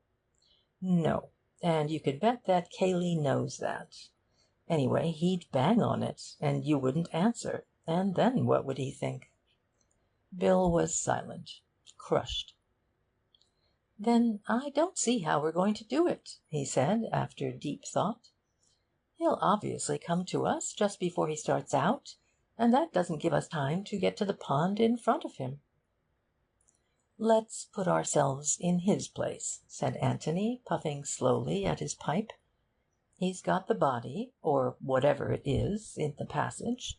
He won't come upstairs carrying it in his arms and look in at our doors to see if we're awake. He'll have to make sure about us first, and then go down for the body afterwards. So that gives us a little time." "Yes," said Bill thoughtfully, "we might just do it, but it'll be a bit of a rush." "But wait. When he's gone down to the passage and got the body, what will he do next?" "Come out again?" said Bill helpfully. "Yes, but at which end?" Bill sat up with a start. "By Jove, you mean that he will go out at the far end, by the bowling green?" "Don't you think so? Just imagine him walking across the lawn, in full view of the house, at midnight, with a body in his arms. Think of the awful feeling he would have in the back of the neck, wondering if anybody, a restless sleeper, had chosen just that moment to wander to the window and look out into the night. There's still plenty of moonlight, Bill. Is he going to walk across the park in the moonlight, with all those windows staring at him? Not if he can help it. But he can get out by the bowling green, and then come to the pond without ever being in sight of the house at all." "You're right, and that will just about give us time. Good. Now what's the next thing?" "The next thing is to mark the exact place in the pond where he drops whatever he drops." "So that we can fish it out again?" "If we can see what it is, we shan't want to. The police can have a go at it to-morrow. But if it's something we can't identify from a distance, then we must try and get it out, to see whether it's worth telling the police about." "Yes," said Bill, wrinkling his forehead. "Of course, the trouble with water is that one bit of it looks pretty much like the next bit. I don't know if that had occurred to you." "It had," smiled Anthony. "Let's come and have a look at it." They walked to the edge of the copse, and lay down there in silence, looking at the pond beneath. "See anything?" said Anthony at last. "What?" "The fence on the other side." "What about it?" "Well, it's rather useful, that's all." "Said Sherlock Holmes enigmatically," added Bill. A moment later his friend Watson had hurled him into the pond. Anthony laughed. "I love being Sherlocky," he said. "Why is that fence useful, my dear Holmes?" said Bill obediently. "Because you can take a bearing on it. You see—" "Yes, you needn't stop to explain to me what a bearing is." "I wasn't going to. But you're lying here," he looked up, "underneath this pine tree. Cayley comes out in the old boat and drops his parcel in. You take a line from here on to the boat and mark it off on the fence there. Say it's the 5th post from the end. Well, then I take a line from my tree, we'll find one for me directly, and it comes on to the 20th post, say. And where the two lines meet, there shall the eagles be gathered together. Q.E.D." And there, I almost forgot to remark, will the taller eagle, Beverley by name, do his famous diving act, as performed nightly at the Hippodrome. Bill looked at him uneasily. "I say, really? It's beastly dirty water, you know." "I'm afraid so, Bill. So it is written in the book of Jasher. Of course, I knew that one of us would have to, but I hoped— Oh, well, it's a warm night." "Just the night for a bathe," agreed Anthony, getting up. "Well, now, let's have a look for my tree." They walked down to the margin of the pond and looked back. Bill's tree stood up and took the evening, tall and unmistakable, 50 feet nearer to heaven than its neighbours. But it had its fellow at the other end of the copse, not quite so tall, perhaps, but equally conspicuous. "That's where I shall be," said Anthony, pointing to it. "Now, for the Lord's sake, count your posts accurately." "Thanks very much, but I shall do it for my own sake," said Bill with feeling. "I don't want to spend the whole night diving." "Fix on the post in a straight line with you and the splash, and then count backwards to the beginning of the fence." "Right, old boy. Leave it to me. I can do this on my head." "Well, that's how you will have to do the last part of it," said Anthony with a smile. He looked at his watch. It was nearly time to change for dinner. They started to walk back to the house together. "There's one thing which worries me rather," said Anthony. "Where does Cayley sleep?" "Next door to me. Why?" "Well, it's just possible that he might have another look at you after he's come back from the pond. I don't think he'd bother about it in the ordinary way, but if he's actually passing your door, I think he might glance in. I shan't be there. I shall be at the bottom of the pond, sucking up mud." "Yes.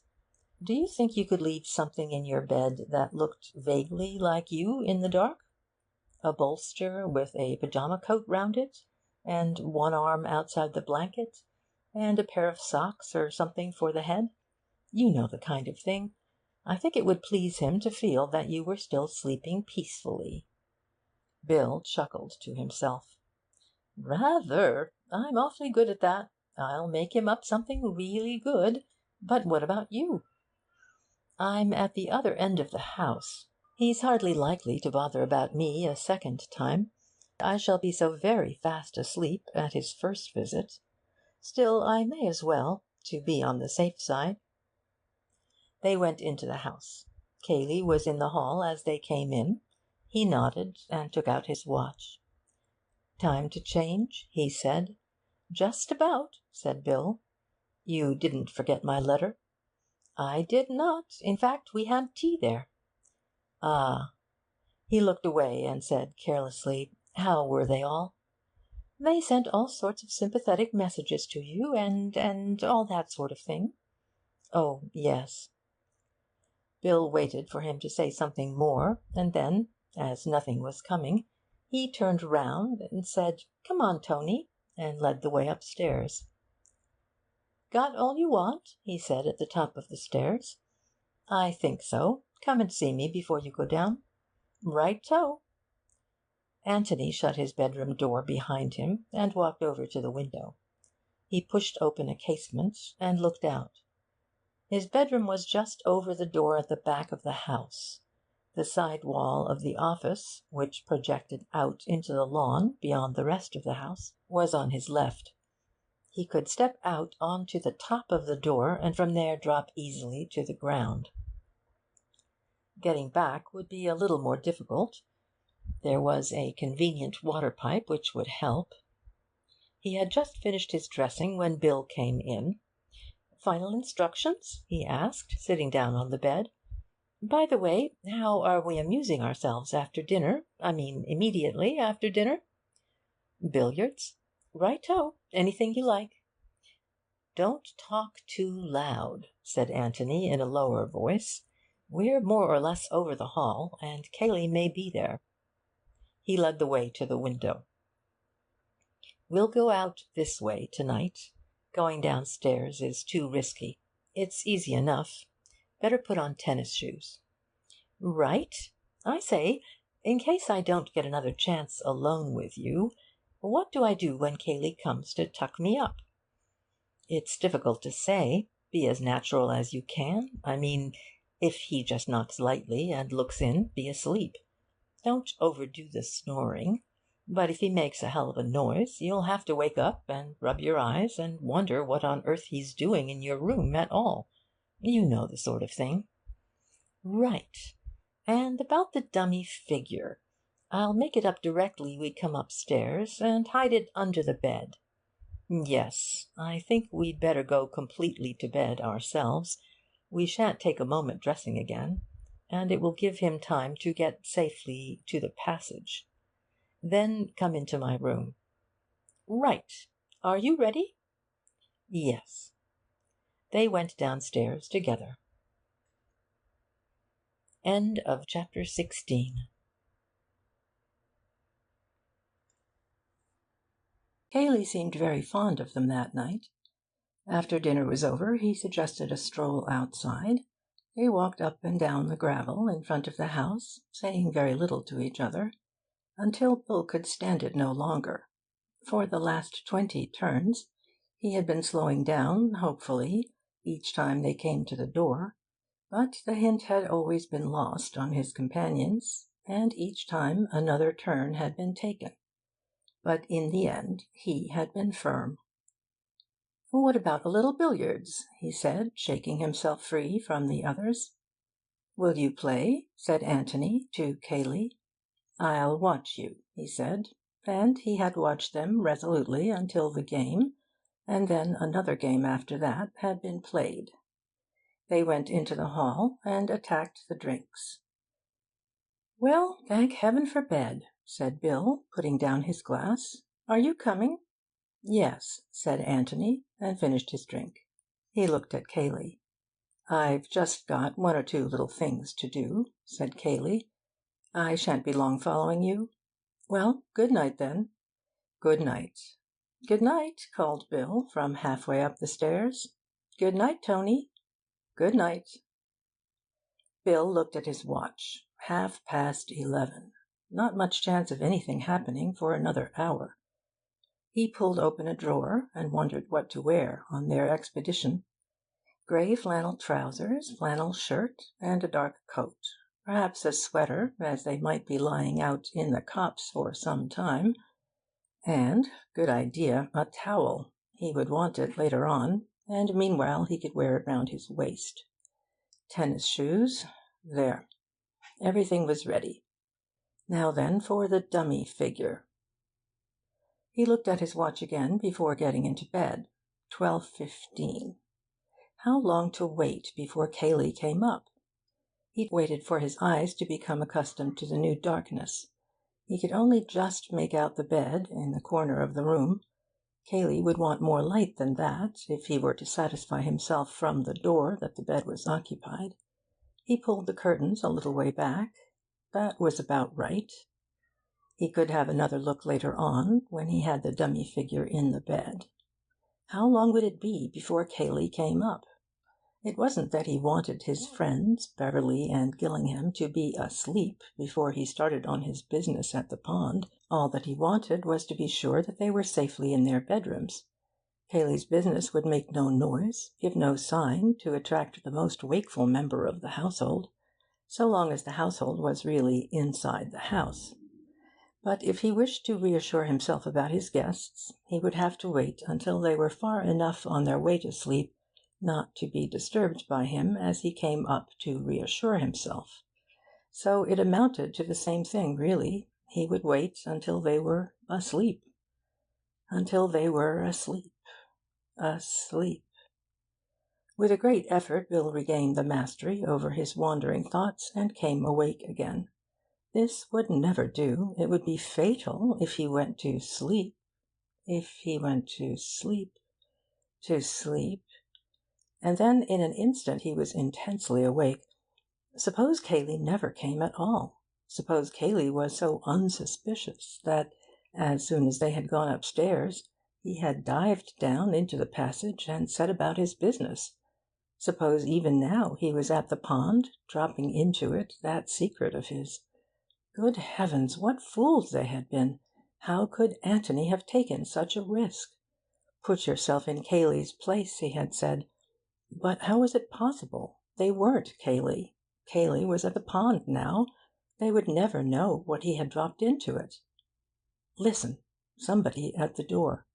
He was asleep, quite naturally now, breathing a little more loudly, perhaps. He was asleep. The door was opening. He could feel it opening behind him. Good Lord, suppose Cayley really was a murderer! Why, even now he might be... No, he mustn't think of that. If he thought of that, he would have to turn round. He mustn't turn round. He was asleep, just peacefully asleep. But why didn't the door shut? Where was Cayley now? Just behind him?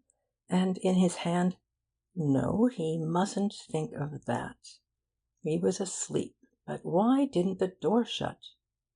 The door was shutting.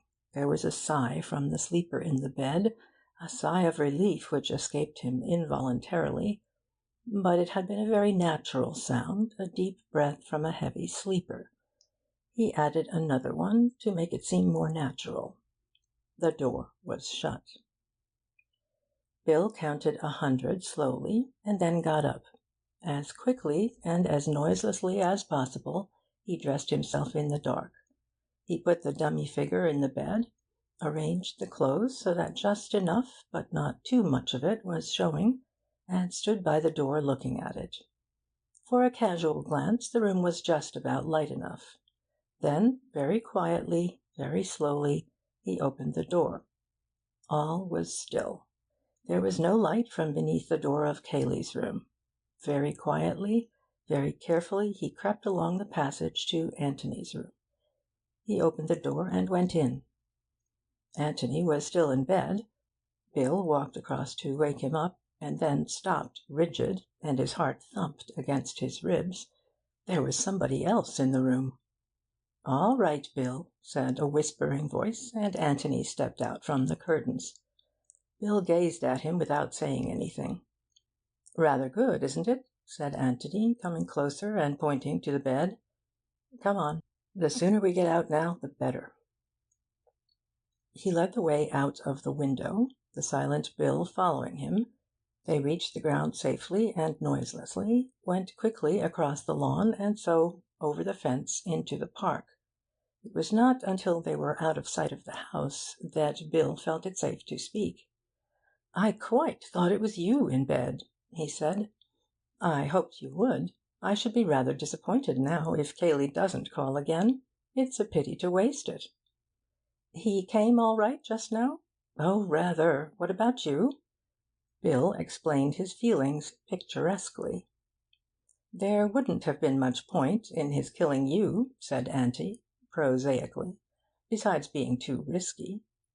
"Oh," said Bill, and then, "I had rather hoped that it was his love for me which restrained him." Anthony laughed. "I doubt it. You didn't turn up your light when you dressed?" "Good Lord, no. Did you want me to?" Anthony laughed again, and took him by the arm. "You're a splendid conspirator, Bill. You and I could take on anything together." The pond was waiting for them, more solemn in the moonlight. The trees which crowded the sloping bank on the far side of it were mysteriously silent. It seemed that they had the world very much to themselves. Almost unconsciously, Anthony spoke in a whisper. "There's your tree. There's mine. As long as you don't move, there's no chance of his seeing you. After he's gone, don't come out till I do. He won't be here for a quarter of an hour or so don't be impatient." "Right ho," whispered Bill. Anthony gave him a nod and a smile, and they walked off to their posts. The minutes went by very slowly. To Anthony, lying hidden in the undergrowth at the foot of his tree, a new problem was presenting itself. Suppose Cayley had to make more than one journey that night. He might come back to find them in the boat, one of them indeed in the water, And if they decided to wait in hiding, on the chance of Cayley coming back again, what was the least time they could safely allow? Perhaps it would be better to go round to the front of the house and watch for his return there, the light in his bedroom, before conducting their experiments at the pond. But then they might miss his second visit in this way, if he made a second visit. It was difficult. His eyes were fixed on the boat as he considered these things, and suddenly, as if materialised from nowhere, Cayley was standing by the boat. In his hand was a small brown bag. Cayley put the bag in the bottom of the boat, stepped in, and, using an oar as a punt pole, pushed slowly off. Then, very silently, he rowed toward the middle of the pond. He had stopped. The oars rested on the water. He picked up the bag from between his feet, leant over the nose of the boat, and rested it lightly on the water for a moment. Then he let go. It sank slowly. He waited there, watching, afraid, perhaps, that it might rise again. Anthony began to count.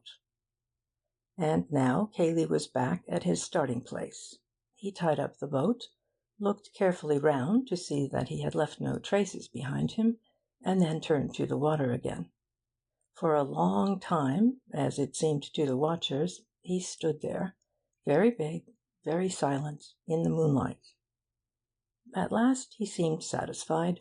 Whatever his secret was, he had hidden it, and so, with a gentle sigh, as unmistakable to Anthony as if he had heard it, Cayley turned away and vanished again as quietly as he had come.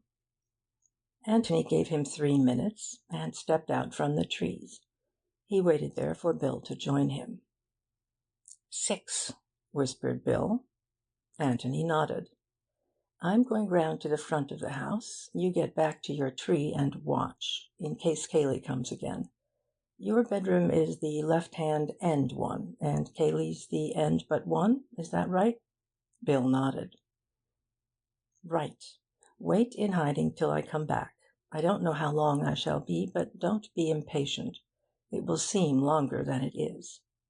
He patted Bill on the shoulder, and with a smile and a nod of the head, he left him there. What was in the bag? What could Cayley want to hide other than a key or a revolver? Keys and revolvers sink of themselves. No need to put them in a bag first. What was in the bag? Something which wouldn't sink of itself.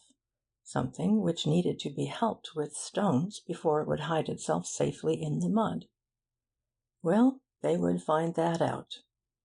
There was no object in worrying about it now. Bill had a dirty night's work in front of him, but where was the body of which Anthony had expected so confidently? Or, if there was no body, where was Mark? More immediately, however, where was Cayley? As quickly as he could, Anthony had got to the front of the house, and was now lying in the shrubbery which bordered the lawn, waiting for the light to go up in Cayley's window. If it went up in Bill's window, then they were discovered.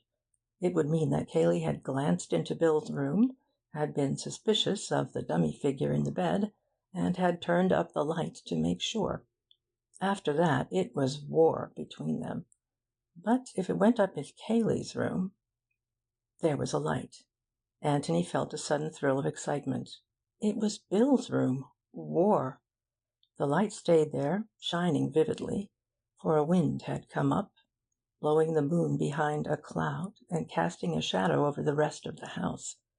Bill had left his curtains undrawn. It was careless of him, the first stupid thing he had done. But the moon slipped out again, and Anthony laughed to himself in the bushes. There was another window beyond Cayley's, and there was no light in it.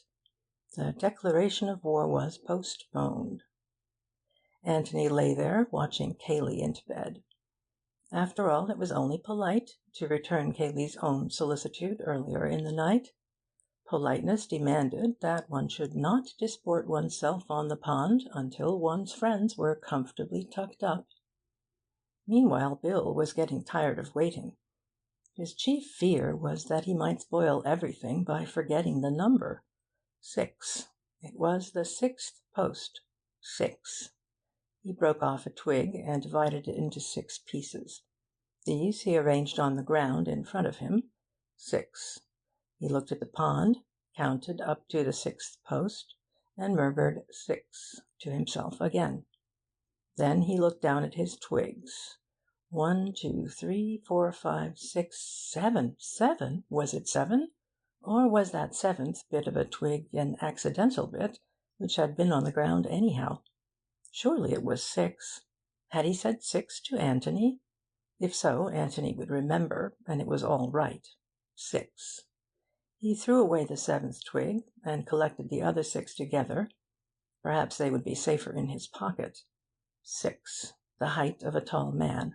Well, his own height. 6 feet. Yes, that was the way to remember it.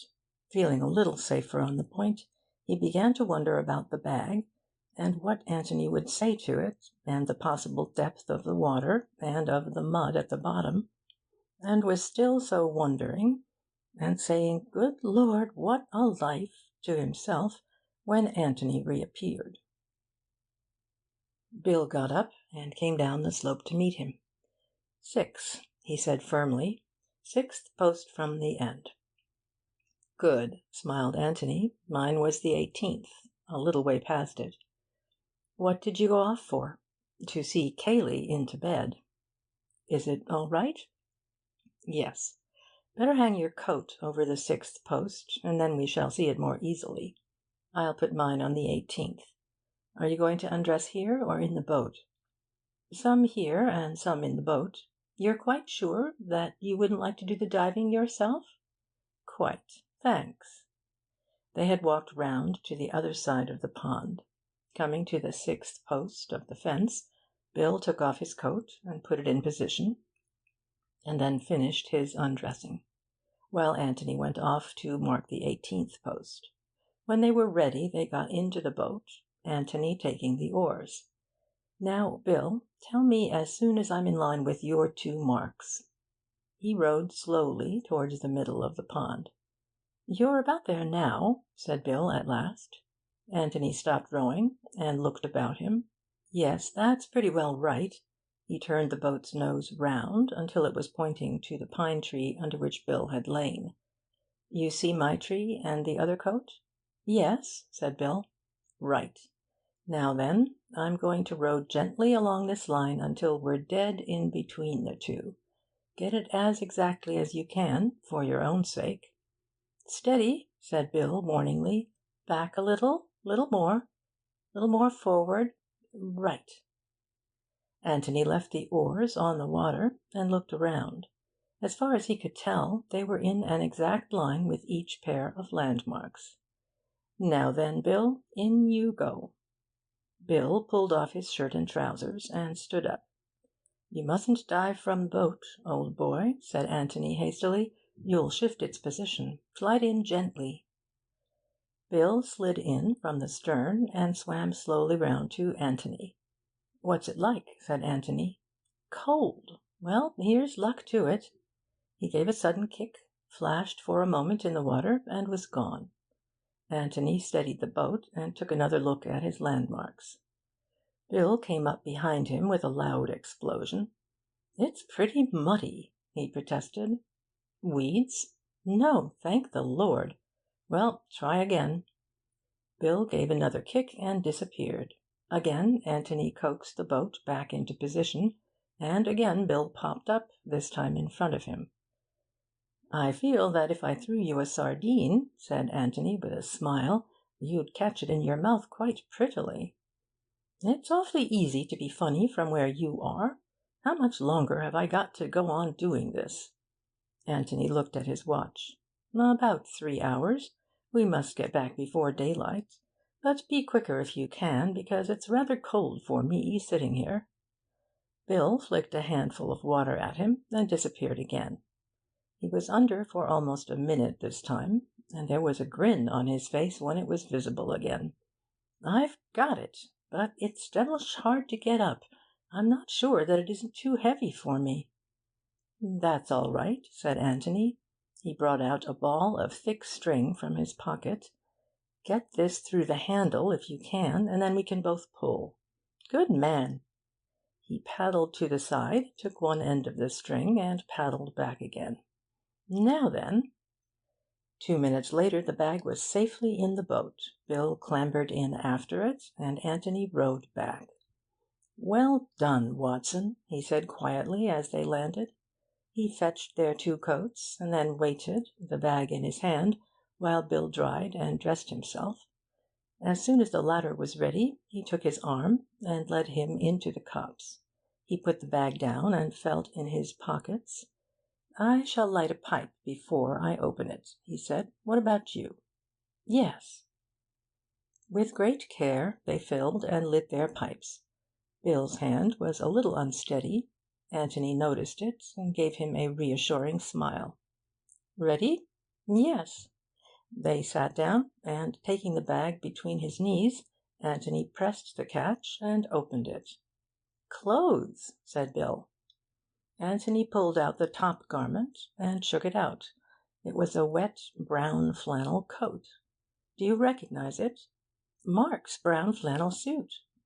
'The one he is advertised as having run away in?' 'Yes, it looks like it.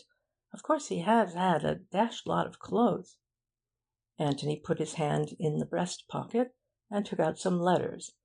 He considered them doubtfully for a moment. 'I suppose I'd better read them,' he said. 'I mean, just to see.' He looked inquiringly at Bill, who nodded. Anthony turned on his torch and glanced at them. Bill waited anxiously. 'Yes. Mark. Hullo! What is it?' 'The letter that Cayley was telling the inspector about. From Robert. "Mark, your loving brother is coming to see you." Yes, I suppose I had better keep this. Well, there's his coat. Let's have out the rest of it.' He took the remaining clothes from the bag and spread them out. 'They're all here,' said Bill. 'Shirt, tie, socks, underclothes, shoes. Yes, all of them.' 'All that he was wearing yesterday?' 'Yes.' 'What do you make of it?' Bill shook his head and asked another question. 'Is it what you expected?' Anthony laughed suddenly. 'It's too absurd,' he said. 'I expected well, you know what I expected. A body. A body in a suit of clothes. Well, perhaps it would be safer to hide them separately. The body here and the clothes in the passage, where they would never betray themselves. And now he takes a great deal of trouble to hide the clothes here, and doesn't bother about the body at all.' He shook his head. 'I'm a bit lost for the moment, Bill, and that's the fact. Anything else there?' Anthony felt in the bag. 'Stones and yes, there's something else.' He took it out and held it up. 'There we are, Bill.' It was the office key. 'By Jove, you were right!' Anthony felt in the bag again, and then turned it gently upside down on the grass.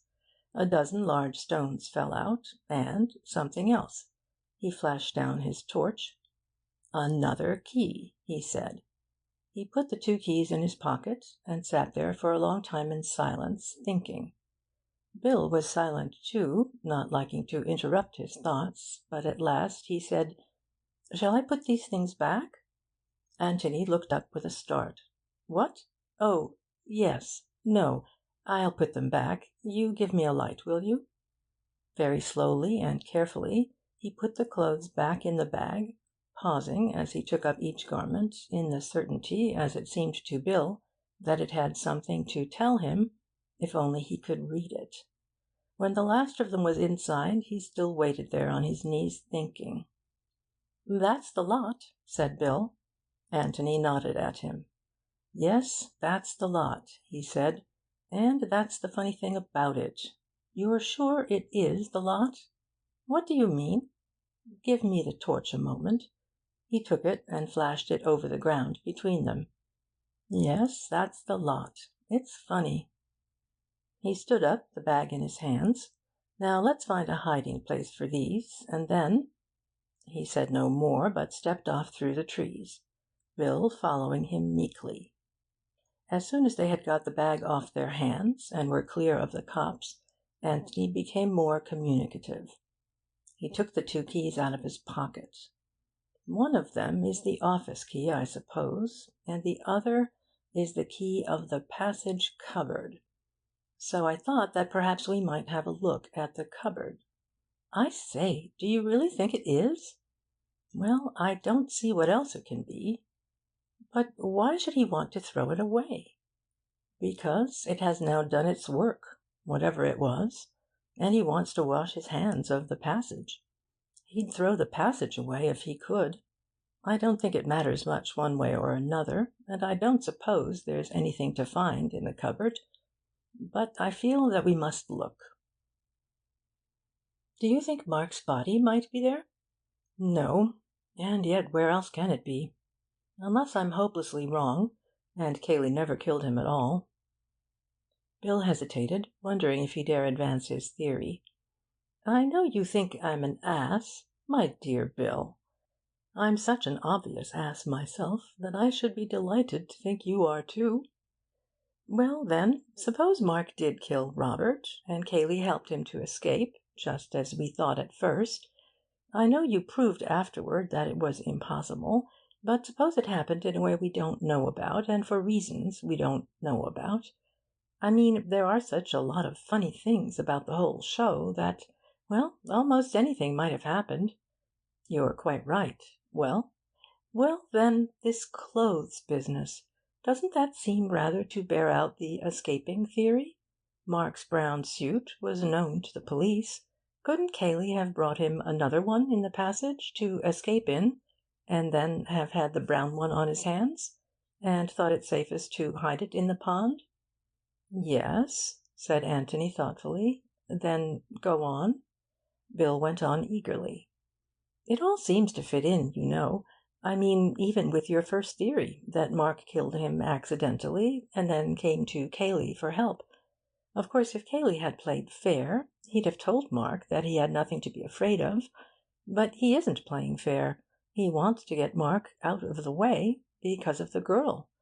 Well, this is his chance. He makes Mark as frightened as possible, tells him that his only hope is to run away. Well, naturally, he does all he can to get him well away, because if Mark is caught, the whole story of Cayley's treachery comes out. Yes, but isn't it overdoing it, rather, to make him change his underclothes and everything? It wastes a good deal of time, you know. Bill was pulled up short, and said, "Oh," in great disappointment. I dare say the underclothes could be explained, but here's the difficulty. Why did Mark need to change from brown to blue, or whatever it was, when Cayley was the only person who saw him in brown? The police description of him says that he's in a brown suit. Yes, because Cayley told the police. You see, even if Mark had had lunch in his brown suit, and the servants had noticed it, Cayley would always have pretended that he had changed into blue after lunch, because only Cayley saw him afterwards. So if Cayley had told the inspector that he was wearing blue, Mark could have escaped quite comfortably in his brown without needing to change at all. "But that's just what he did do," cried Bill triumphantly. "What fools we are!" Anthony looked at him in surprise, and then shook his head. "Yes, yes," insisted Bill. "Of course. Don't you see? Mark did change after lunch, and, to give him more of a chance of getting away, Cayley lied and said that he was wearing the brown suit in which the servants had seen him. Well, then, he was afraid that the police might examine Mark's clothes and find the brown suit still there, so he hid it, and then dropped it in the pond afterwards." He turned eagerly to his friend, but Anthony said nothing. Bill began to speak again, and was promptly waved into silence. "Don't say anything more, old boy. You've given me quite enough to think about. Don't let's bother about it tonight. We'll just have a look at this cupboard, and then get to bed." But the cupboard had not much to tell them that night.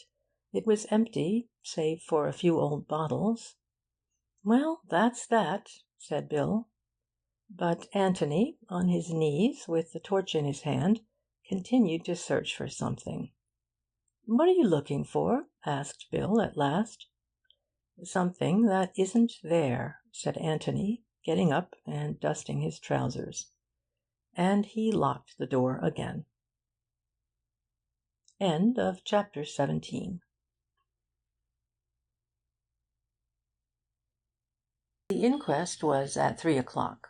Thereafter, Anthony could have no claim on the hospitality of the Red House.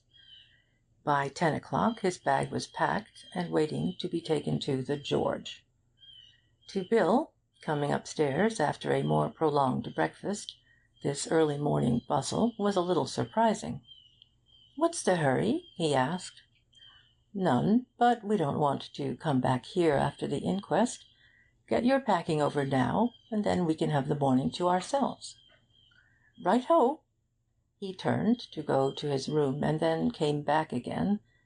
"I say, are we going to tell Cayley that we're staying at the George?" "You're not staying at the George, Bill, not officially. You're going back to London." "Oh!" "Yes. Ask Cayley to have your luggage sent to Stanton, ready for you when you catch a train there after the inquest. You can tell him that you've got to see the Bishop of London at once. The fact that you are hurrying back to London to be confirmed will make it seem more natural that I should resume my interrupted solitude at the George as soon as you have gone." "Then where do I sleep tonight?" "Officially, I suppose, in Fulham Place. Unofficially, I suspect, in my bed, unless they've got another spare room at the George. I've put your confirmation robe, I mean your pyjamas and brushes and things, in my bag, ready for you.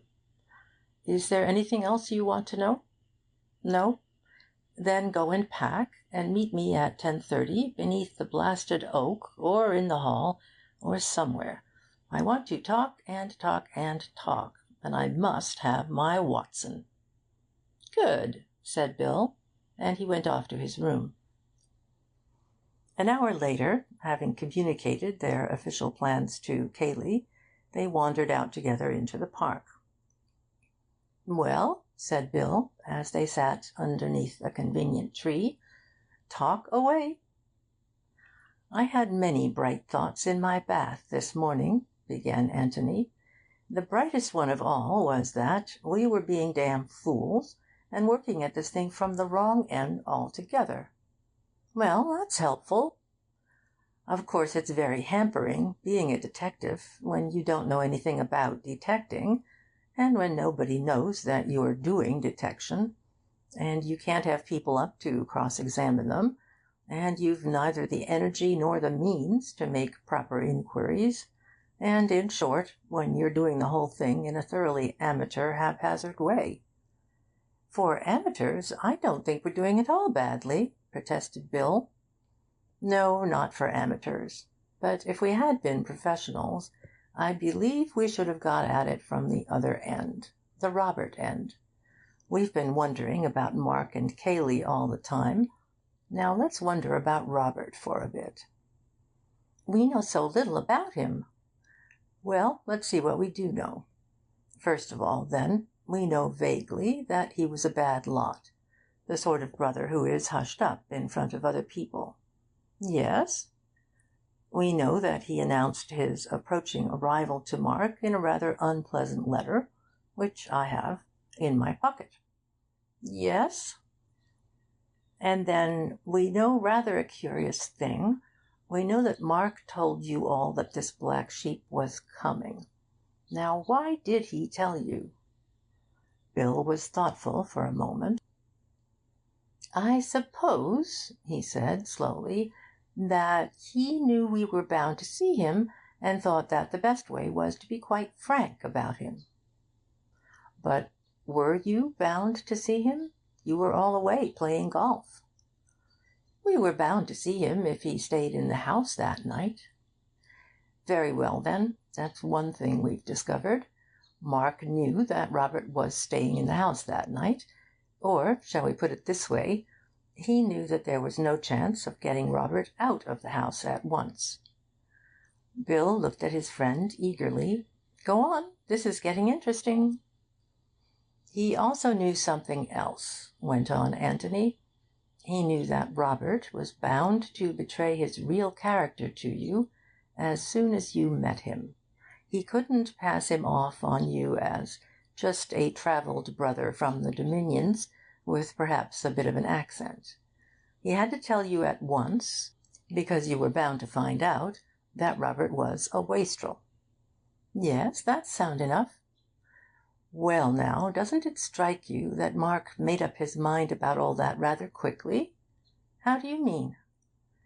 He got this letter at breakfast. He read it, and directly he had read it, he began to confide in you all. That is to say, in about 1 second, he thought out the whole business and came to a decision, to 2 decisions. He considered the possibility of getting Robert out of the way before you came back, and decided that it was impossible. He considered the possibility of Robert's behaving like an ordinary, decent person in public, and decided that it was very unlikely. He came to these 2 decisions instantaneously as he was reading the letter. Isn't that rather quick work? Well, what's the explanation? Anthony waited until he had refilled and lighted his pipe before answering. What's the explanation? Well, let's leave it for a moment and take another look at the 2 brothers, in conjunction, this time, with Mrs. Norbury. Mrs. Norbury? Said Bill, surprised. Yes. Mark hoped to marry Miss Norbury. Now, if Robert really was a blot upon the family honour, Mark would want to do one of 2 things. Either keep it from the Norburys altogether, or else, if it had to come out, tell them himself before the news came to them indirectly. Well, he told them. But the funny thing is that he told them the day before Robert's letter came. Robert came and was killed the day before yesterday, Tuesday. Mark told Mrs. Norbury about him on Monday. What do you make of that? Coincidence? Said Bill, after careful thought.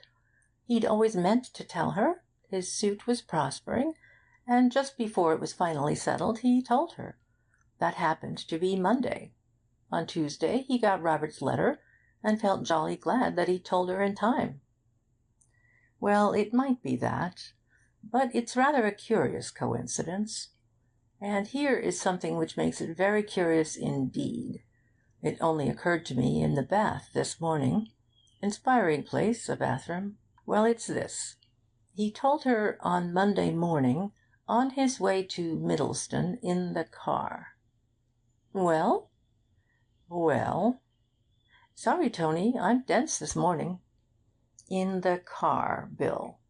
And how near can you get the car to Jallands? About 600 yards. Yes, and on his way to Middleston, on some business or other, Mark stops the car, walks 600 yards down the hill to Jallands, says, "Oh, by the way, Mrs. Norbury, I don't think I ever told you that I have a shady brother called Robert," walks 600 yards up the hill again, gets into the car, and goes off to Middleston. Is that likely? Bill frowned heavily. Yes, but I don't see what you're getting at. Likely or not, we know he did it. Of course he did. All I mean is that he must have had some strong reason for telling Mrs. Norbury at once. The reason, I suggest, is that he knew on that morning, Monday morning, not Tuesday, that Robert was coming to see him, and had to be in first with the news.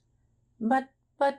And that would explain the other point, his instantaneous decision at breakfast to tell you all about his brother. It wasn't instantaneous. He knew on Monday that Robert was coming, and decided then that you would all have to know. Then how do you explain the letter? Well, let's have a look at it. Anthony took the letter from his pocket and spread it out on the grass between them. Mark, your loving brother is coming to see you tomorrow, all the way from Australia. I give you warning so that you will be able to conceal your surprise, but not, I hope, your pleasure. Expect him at 3 or thereabouts. No date mentioned, you see, said Anthony. Just tomorrow. But he got this on Tuesday. Did he? Well, he read it out to us on Tuesday. Oh, yes, he read it out to you.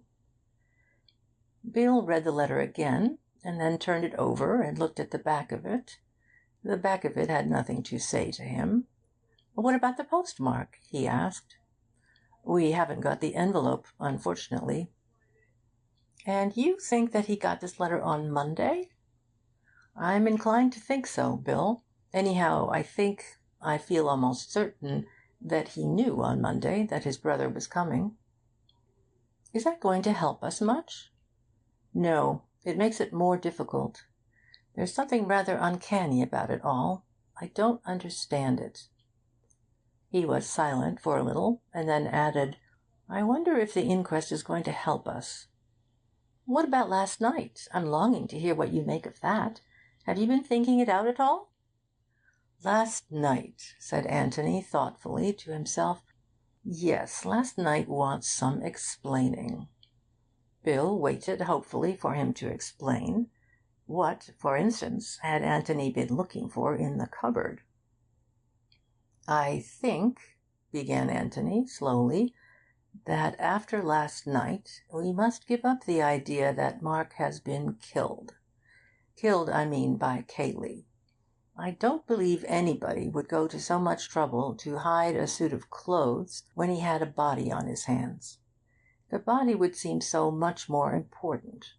I think we may take it now that the clothes are all that Cayley had to hide. But why not have kept them in the passage? He was frightened of the passage. Miss Norris knew about it. Well, then, in his own bedroom, or even in Mark's. For all you or I or anybody knew, Mark might have had 2 brown suits. He probably had, I should think. Probably, but I doubt if that would reassure Cayley.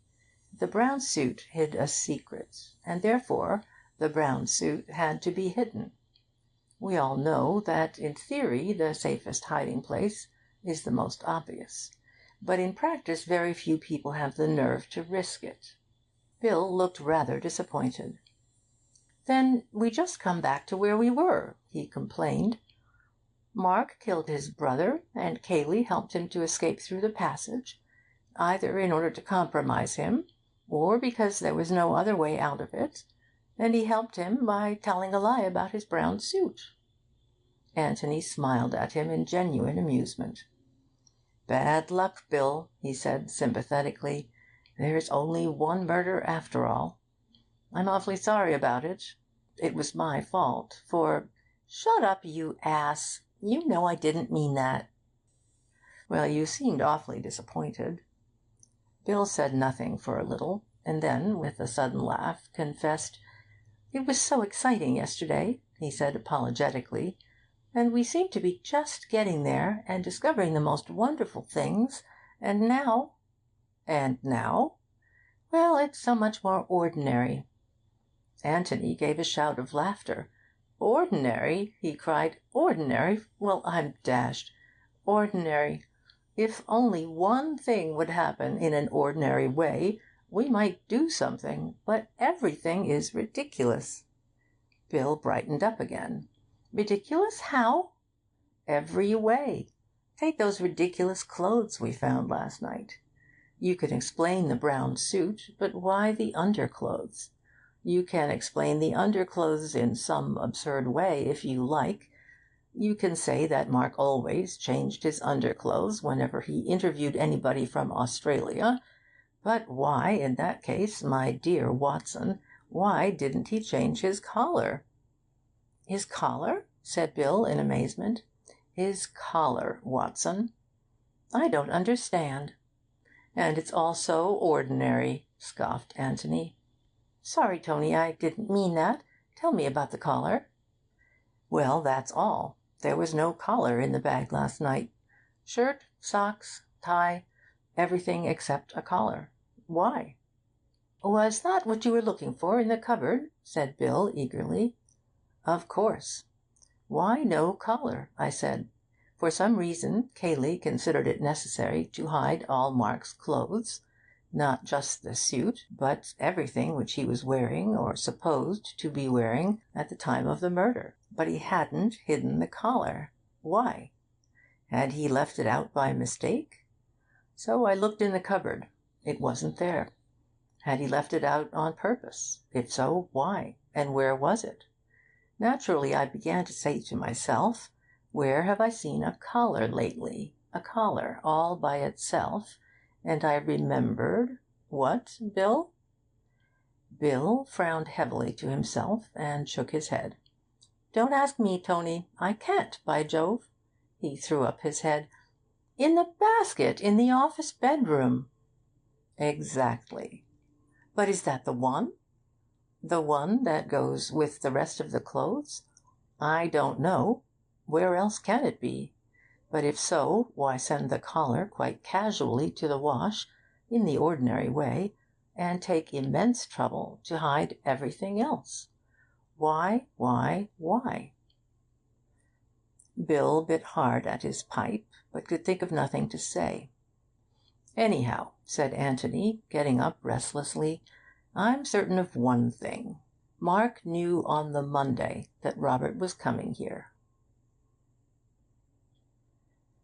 End of chapter 18.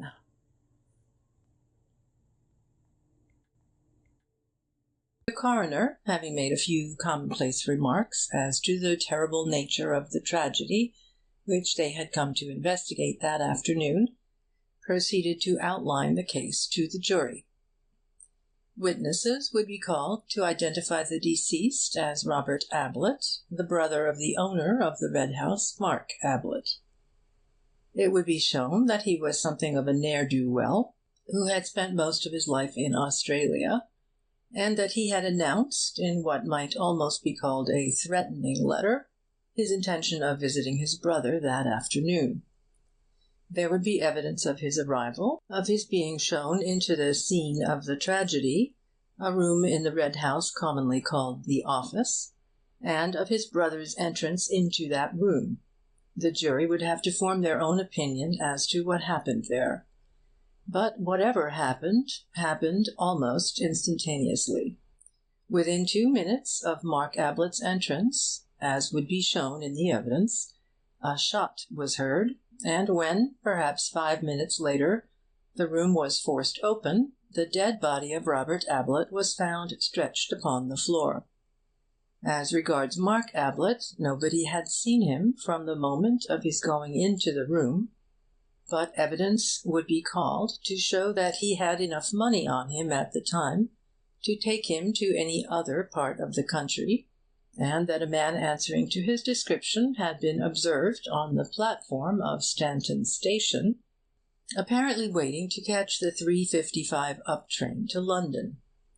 As the jury would realize, such evidence of identity was not always reliable. Missing men had a way of being seen in a dozen different places at once. In any case, there was no doubt that for the moment Mark Ablett had disappeared. "Seems like a sound man," whispered Anthony to Bill. "Doesn't talk too much." Anthony did not expect to learn much from the evidence. He knew the facts of the case so well by now. But he wondered if Inspector Birch had developed any new theories. If so, they would appear in the coroner's examination, for the coroner would certainly have been coached by the police as to the important facts to be extracted from each witness. Bill was the first to be put through it. "Now, about this letter, Mr. Beverley," he was asked when his chief evidence was over. "Did you see it at all?" "I didn't see the actual writing. I saw the back of it. Mark was holding it up when he told us about his brother." "You don't know, then, what was in it?" Bill had a sudden shock. He had read the letter only that morning. He knew quite well what was in it. But it wouldn't do to admit this. And then, just as he was about to perjure himself, he remembered. Anthony had heard Cayley telling the inspector. "I knew afterwards. I was told. But Mark didn't read it out at breakfast." "You gathered, however, that it was an unwelcome letter?" "Oh, yes." Would you say that Mark was frightened by it? Not frightened, sort of bitter and resigned, sort of, oh, Lord, here we are again. There was a titter here and there. The coroner smiled, and tried to pretend that he hadn't. Thank you, Mr. Beverley. The next witness was summoned by the name of Andrew Amos, and Anthony looked up with interest, wondering who he was. He lives at the inner lodge, whispered Bill to him. All that Amos had to say was that a stranger had passed by his lodge at a little before 3 that afternoon, and had spoken to him. He had seen the body and recognized it as the man. What did he say? Is this right for the Red House? Or something like that, sir. What did you say? I said, this is the Red House. Who do you want to see? He was a bit rough-looking, you know, sir, and I didn't know what he was doing there. Well, sir, he said, is Mr. Mark Ablett at home? It doesn't sound much, put like that, sir, but I didn't care about the way he said it. So I got in front of him like and said, what do you want, eh? And he gave a sort of chuckle and said, I want to see my dear brother Mark. Well, then I took a closer look at him, and I see that perhaps he might be his brother, so I said, if you'll follow the drive, sir, you'll come to the house. Of course I can't say if Mr. Ablett's at home. And he gave a sort of nasty laugh again, and said, fine place Mr. Mark Ablett's got here. Plenty of money to spend, eh? Well, then, I had another look at him, sir, because gentlemen don't talk like that, and if he was Mr. Ablett's brother, but before I could make up my mind, he laughed and went on. That's all I can tell you, sir. Andrew Amos stepped down, then moved away to the back of the room. Nor did Anthony take his eyes off him until he was assured that Amos intended to remain there until the inquest was over. Who's Amos talking to now? He whispered to Bill. Parsons, one of the gardeners. He's at the outside lodge on the Stanton Road. They're all here today, sort of a holiday for 'em. I wonder if he's giving evidence too, thought Anthony. He was. He followed Amos. He had been at work on the lawn in front of the house, and had seen Robert Ablett arrive. He didn't hear the shot, not to notice. He was a little hard of hearing. He had seen a gentleman arrive about 5 minutes after Mr. Robert. Can you see him in court now? Asked the coroner. Parsons looked round slowly. Anthony caught his eye and smiled. That's him, said Parsons, pointing. Everybody looked at Anthony. That was about 5 minutes afterwards? About that, sir. Did anybody come out of the house before this gentleman's arrival? No, sir. That is to say, I didn't see him. Stevens followed. She gave her evidence much as she had given it to the inspector. Nothing new was brought out by her examination. Then came Elsie. As the reporters scribbled down what she had overheard, they added in brackets, "Sensation," for the first time that afternoon. How soon after you had heard this did the shot come? Asked the coroner. Almost at once, sir. A minute? I couldn't really say, sir. It was so quick. Were you still in the hall? Oh, no, sir. I was just outside Mrs. Stevens' room, the housekeeper, sir. You didn't think of going back to the hall to see what had happened? Oh, no, sir. I just went in to Mrs. Stevens, and she said, "Oh, what was that?" frightened like. And I said that was in the house, Mrs. Stevens, that was. Just like something going off, it was. Thank you, said the coroner. There was another emotional disturbance in the room as Cayley went into the witness box. Not sensation this time, but an eager and, as it seemed to Anthony, sympathetic interest. Now they were getting to grips with the drama. He gave his evidence carefully, unemotionally. The lies with the same slow deliberation as the truth.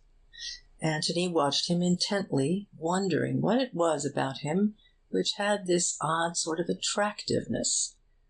For Anthony, who knew that he was lying, and lying, as he believed, not for Mark's sake, but for his own, yet could not help sharing some of that general sympathy with him. "Was Mark ever in possession of a revolver?" asked the coroner. "Not to my knowledge. I think I should have known if he had been." "You were alone with him all that morning? Did he talk about this visit of Robert's at all?" "I didn't see very much of him in the morning. I was at work in my room, and outside, and so on. We lunched together, and he talked of it then a little." "In what terms?" "Well," he hesitated, and then went on, "I can't think of a better word than peevishly. Occasionally he said, 'What do you think he wants?' or 'Why couldn't he have stayed where he was?' or 'I don't like the tone of his letter. Do you think he means trouble?' He talked rather in that kind of way." "Did he express his surprise that his brother should be in England?" "I think he was always afraid that he would turn up one day." "Yes. You didn't hear any conversation between the brothers when they were in the office together?" "No. I happened to go into the library just after Mark had gone in, and I was there all the time." "Was the library door open?" "Oh, yes." "Did you see or hear the last witness at all?" "No." "If anybody had come out of the office while you were there in the library, would you have heard it?" "I think so, unless they had come out very quietly on purpose." "Would you call Mark a hasty-tempered man?" Cayley considered this carefully before answering. "Hasty-tempered? Yes," he said, "but not violent-tempered." "Was he fairly athletic, active, quick?" "Active and quick, yes. Not particularly strong." "Yes. One question more. Was Mark in the habit of carrying any considerable sum of money about with him?" "Yes. He always had £100 note on him, and perhaps £10 or £20 as well." "Thank you, Mr. Cayley." Cayley went back heavily to his seat. "Damn it," said Anthony to himself, "why do I like the fellow?" "Anthony Gillingham?" Again the eager interest of the room could be felt. Who was this stranger who had got mixed up in the business so mysteriously? Anthony smiled at Bill and stepped up to give his evidence. He explained how he came to be staying at the George at Woodham, how he had heard that the Red House was in the neighbourhood, how he had walked over to see his friend Beverley, and had arrived just after the tragedy. Thinking it over afterwards, he was fairly certain that he had heard the shot, but it had not made any impression on him at the time. He had come to the house from the Woodham end, consequently had seen nothing of Robert Ablett, who had been a few minutes in front of him. From this point his evidence coincided with Cayley's. "You and the last witness reached the French windows together and found them shut?" "Yes." "You pushed them in and came to the body. Of course you had no idea whose body it was?" "No." "Did Mr. Cayley say anything?" "He turned the body over, just so as to see its face, and when he saw it, he said, 'Thank God.'" Again the reporters wrote "Sensation." "Did you understand what he meant by that?" "I asked him who it was, and he said that it was Robert Ablett. Then he explained that he was afraid at first it was the cousin with whom he lived, Mark." "Yes. Did he seem upset?" "Very much so at first, less when he found that it wasn't Mark." There was a sudden snigger from a nervous gentleman in the crowd at the back of the room, and the coroner put on his glasses and stared sternly in the direction from which it came. The nervous gentleman hastily decided that the time had come to do up his bootlace. The coroner put down his glasses and continued. "Did anybody come out of the house while you were coming up the drive?" "No." "Thank you, Mr. Gillingham." He was followed by Inspector Birch. The inspector, realizing that this was his afternoon, and that the eyes of the world were upon him, produced a plan of the house, and explained the situation of the different rooms. The plan was then handed to the jury. Inspector Birch, so he told the world, had arrived at the Red House at 4:42 p.m. on the afternoon in question. He had been received by Mr. Matthew Cayley, who had made a short statement to him, and he had then proceeded to examine the scene of the crime. The French windows had been forced from outside. The door leading into the hall was locked. He had searched the room thoroughly, and had found no trace of a key. In the bedroom leading out of the office he had found an open window. There were no marks on the window, but it was a low one, and, as he found from experiment, quite easy to step out of without touching it with the boots. A few yards outside the window a shrubbery began. There were no recent footmarks outside the window, but the ground was in very hard condition, owing to the absence of rain. In the shrubbery, however, he found several twigs on the ground, recently broken off, together with other evidence that somebody had been forcing its way through. He had questioned everybody connected with the estate, and none of them had been into the shrubbery recently.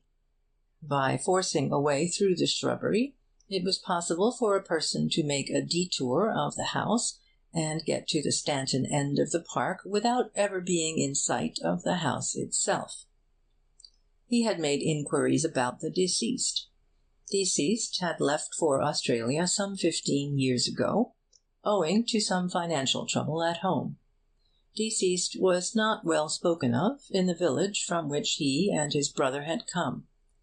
Deceased and his brother had never been on good terms, and the fact that Mark Ablett had come into money had been a cause of great bitterness between them. It was shortly after this that Robert had left for Australia. He had made inquiries at Stanton Station.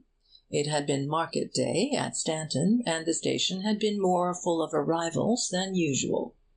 Nobody had particularly noticed the arrival of Robert Ablett. There had been a good many passengers by the 2:10 train that afternoon, the train by which Robert had undoubtedly come from London. A witness, however, would state that he noticed a man resembling Mark Ablett at the station at 3:53 p.m. that afternoon, and this man caught the 3:55 up train to town. There was a pond in the grounds of the Red House. He had dragged this, but without results. Anthony listened to him carelessly, thinking his own thoughts all the time. Medical evidence followed, but there was nothing to be got from that. He felt so close to the truth. At any moment something might give his brain the one little hint which it wanted. Inspector Birch was just pursuing the ordinary. Whatever else this case was, it was not ordinary. There was something uncanny about it. John Borden was giving evidence. He was on the up platform, seeing a friend off by the 3:55 on Tuesday afternoon.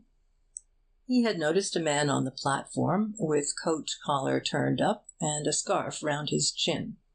He had wondered why the man should do this on such a hot day. The man seemed to be trying to escape observation. Directly the train came in, he hurried into a carriage, and so on. "There's always a John Borden at every murder case," said Anthony to himself. "Have you ever seen Mark Ablett?" "Once or twice, sir." "Was it he?" "I never really got a good look at him, sir, what with his collar turned up and the scarf and all. But directly I heard of the sad affair, and that Mr. Ablett was missing, I said to Mrs. Borden, 'Now I wonder if that was Mr. Ablett I saw at the station.' So then we talked it over, and decided that I ought to come and tell Inspector Birch. It was just Mr. Ablett's height, sir." Anthony went on with his thoughts. The coroner was summing up. The jury, he said, had now heard all the evidence, and would have to decide what had happened in that room between the two brothers. How had the deceased met his death? The medical evidence would probably satisfy them that Robert Ablett had died from the effects of a bullet wound in the head. Who had fired that bullet? If Robert Ablett had fired it himself, no doubt they would bring in a verdict of suicide. But if this had been so, where was the revolver which had fired it? And what had become of Mark Ablett? If they disbelieved in this possibility of suicide, what remained? Accidental death, justifiable homicide, and murder. Could the deceased have been killed accidentally? It was possible, but then would Mark Ablett have run away? The evidence that he had run away from the scene of the crime was strong. His cousin had seen him go into the room. The servant Elsie Wood had heard him quarrelling with his brother in the room. The door had been locked from the inside, and there were signs that outside the open window someone had pushed his way very recently through the shrubbery. Who, if not Mark? They would have then to consider whether he would have run away if he had been guiltless of his brother's death. No doubt innocent people lost their heads sometimes. It was possible that if it were proved afterwards that Mark Ablett had shot his brother, it might also be proved that he was justified in so doing, and that when he ran away from his brother's corpse, he had really nothing to fear at the hands of the law. In this connection, he need hardly remind the jury that they were not the final tribunal, and that if they found Mark Ablett guilty of murder, it would not prejudice his trial in any way if and when he was apprehended. The jury could consider their verdict. They considered it. They announced that the deceased had died as the result of a bullet wound, and that the bullet had been fired by his brother Mark Ablett. Bill turned round to Anthony at his side, but Anthony was gone. Across the room he saw Andrew Amos and Parsons going out of the door together, and Anthony was between them. End of chapter 19.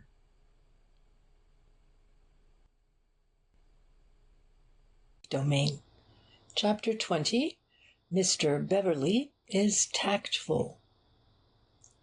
The inquest had been held at the Lamb at Stanton. At Stanton, Robert Ablett was to be buried next day. Bill waited about outside for his friend, wondering where he had gone. Then, realizing that Cayley would be coming out to his car directly, and that a farewell talk with Cayley would be a little embarrassing, he wandered round to the yard at the back of the inn, lit a cigarette, and stood surveying a torn and weather-beaten poster on the stable wall. "Grand Theatrical Enter," it announced. "Wednesday Dissett."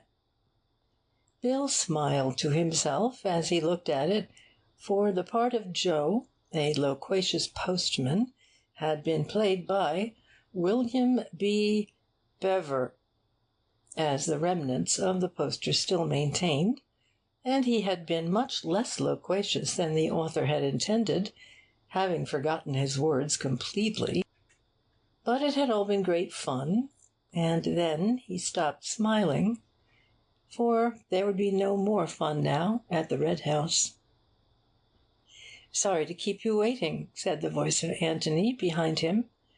"My old friends, Amos and Parsons, insisted on giving me a drink." He slipped his hand into the crook of Bill's arm and smiled happily at him. "Why were you so keen about them?" asked Bill, a little resentfully. "I couldn't think where on earth you'd got to." Anthony didn't say anything. He was staring at the poster. "When did this happen?" he asked. "What?" Anthony waved to the poster. "Oh, that. Last Christmas. It was rather fun." Anthony began to laugh to himself. "Were you good?" "Rotten. I don't profess to be an actor." "Mark good?" "Oh, rather. He loves it." Reverend Henry Stutters, Mr. Matthew K., read Anthony.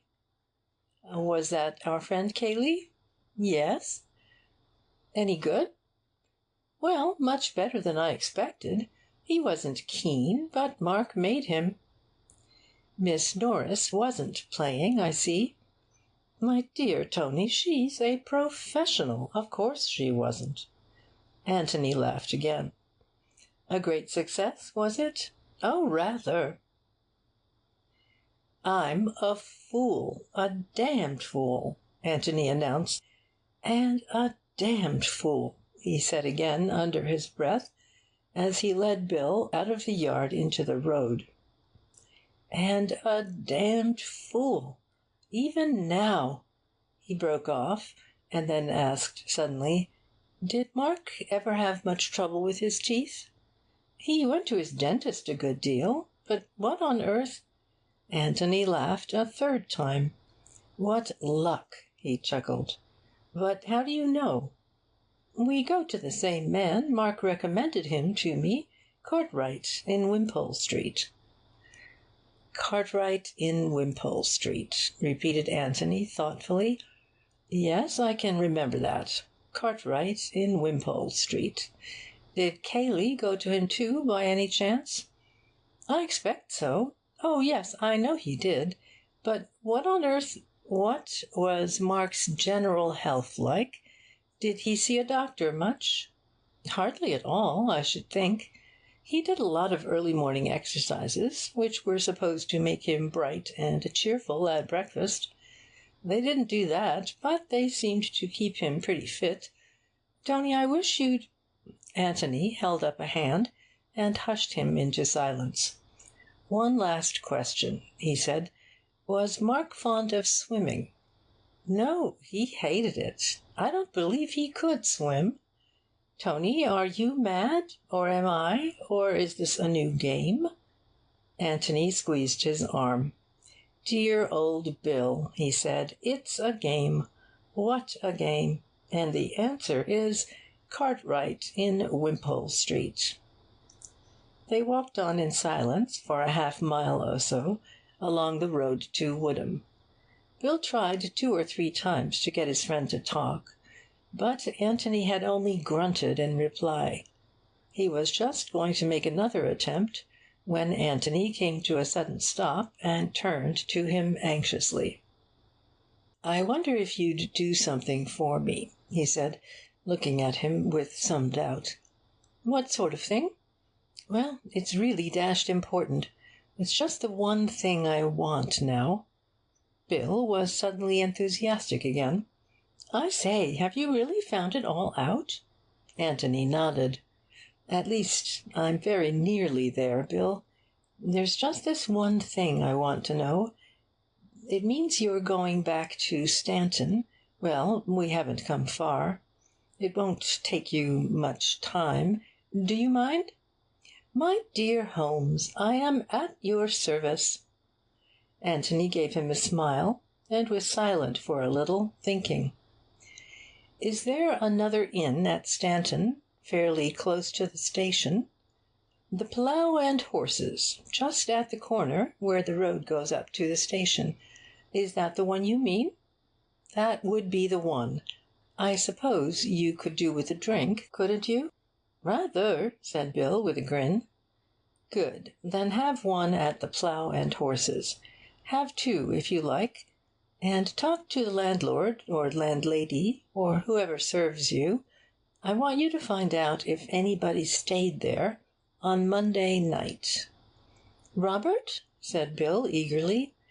I didn't say Robert, said Anthony, smiling. I just want you to find out if they had a visitor who slept there on Monday night. A stranger. If so, then any particulars you can get of him without letting the landlord know that you're interested. Leave it to me, broke in Bill. I know just what you want. Don't assume that it was Robert or anybody else. Let them describe the man to you. Don't influence them unconsciously by suggesting that he was short or tall or anything of that sort. Just get them talking. If it's the landlord, you'd better stand him a drink or two." "Right you are," said Bill confidently. "Where do I meet you again?" "Probably at the George.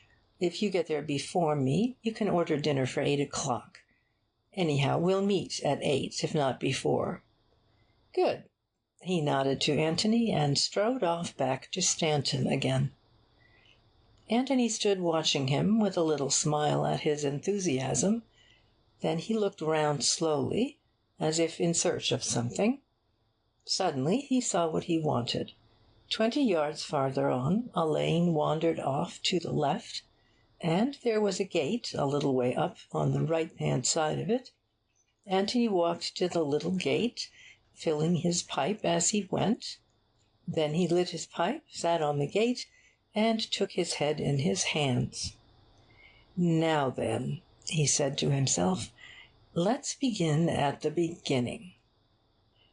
It was nearly 8 o'clock when William Beverley, the famous sleuth-hound, arrived, tired and dusty, at the George, to find Anthony, cool and clean, standing bareheaded at the door, waiting for him. "Is dinner ready?" were Bill's first words. "Yes." "Then I'll just have a wash. Lord, I'm tired."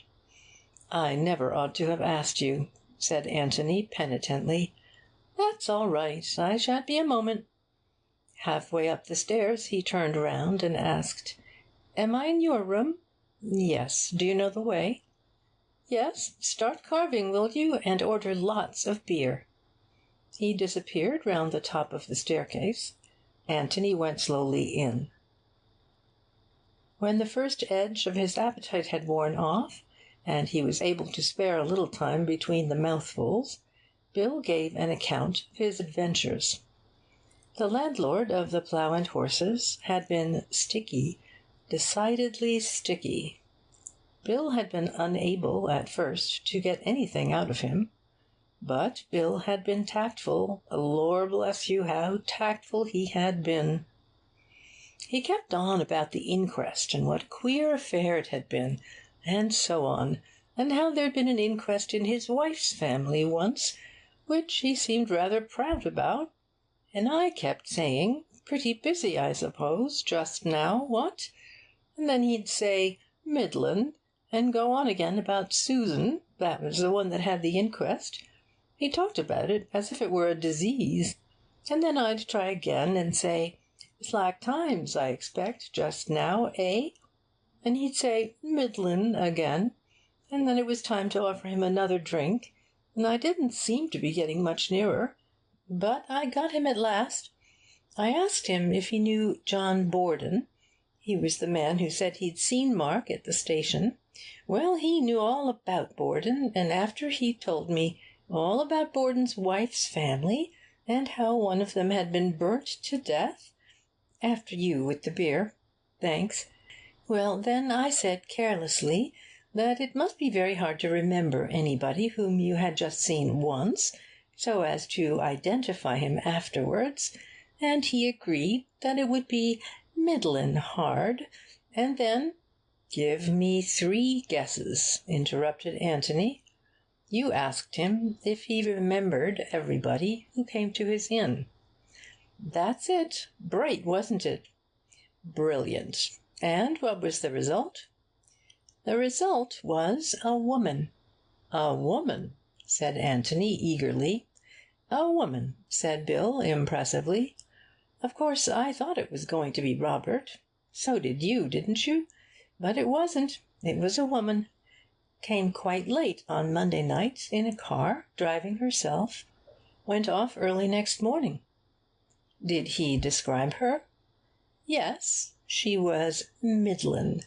Middlin' tall, middlin' age, middlin' color, and so on.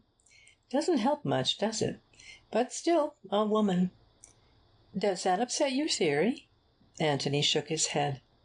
"No, Bill, not at all," he said. "You knew all the time? At least you guessed?" "Wait till tomorrow. I'll tell you everything tomorrow." "Tomorrow," said Bill in great disappointment. "Well, I'll tell you one thing tonight, if you'll promise not to ask any more questions, but you probably know it already." "What is it?" "Only that Mark Ablett did not kill his brother." "And Cayley did?" "That's another question, Bill. However, the answer is that Cayley didn't either." "Then who on earth—" "Have some more beer," said Anthony with a smile, and Bill had to be content with that. They were early to bed that evening, for both of them were tired. Bill slept loudly and defiantly, but Anthony lay awake, wondering. What was happening at the Red House now? Perhaps he would hear in the morning. Perhaps he would get a letter. He went over the whole story again from the beginning. Was there any possibility of a mistake? What would the police do? Would they ever find out? Ought he to have told them? Well, let them find out. It was their job. Surely he couldn't have made a mistake this time. No good wondering now. He would know definitely in the morning. In the morning, there was a letter for him. End of chapter 20. My dear Mr. Gillingham, I gather from your letter that you have made certain discoveries which you may feel it your duty to communicate to the police, and that in this case my arrest on a charge of murder would inevitably follow. Why, in these circumstances, you should give me such ample warning of your intentions, I do not understand, unless it is that you are not wholly out of sympathy with me. But whether or not you sympathize, at any rate you will want to know, and I want you to know, the exact manner in which Ablett met his death, and the reasons which made that death necessary. If the police have to be told anything, I would rather that they, too, knew the whole story. They, and even you, may call it murder, but by that time I shall be out of the way. Let them call it what they like. I must begin by taking you back to a summer day 15 years ago, when I was a boy of 13 and Mark a young man of 25. His whole life was make-believe, and just now he was pretending to be a philanthropist.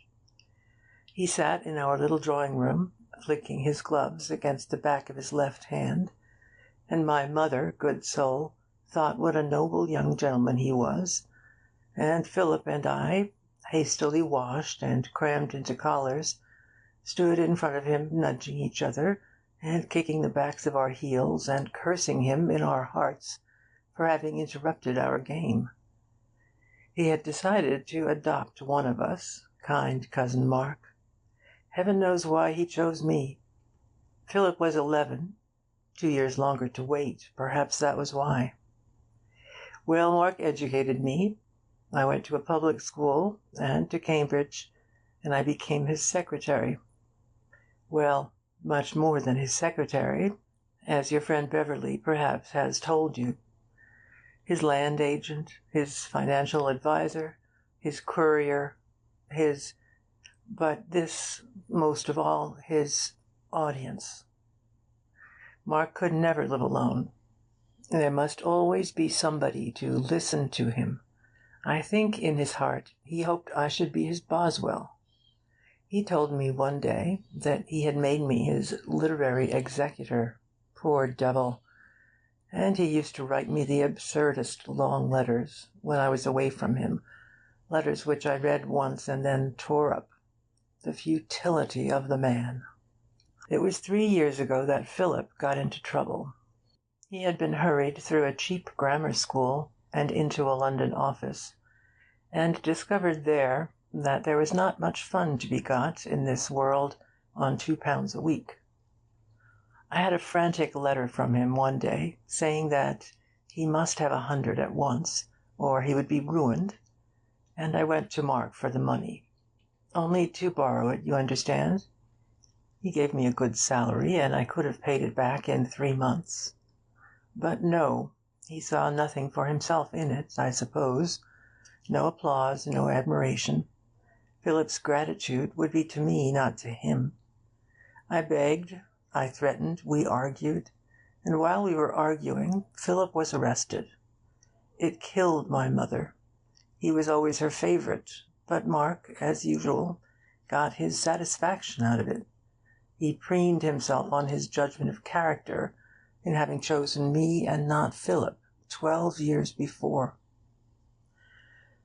Later on, I apologized to Mark for the reckless things I had said to him, and he played the part of a magnanimous gentleman with his accustomed skill.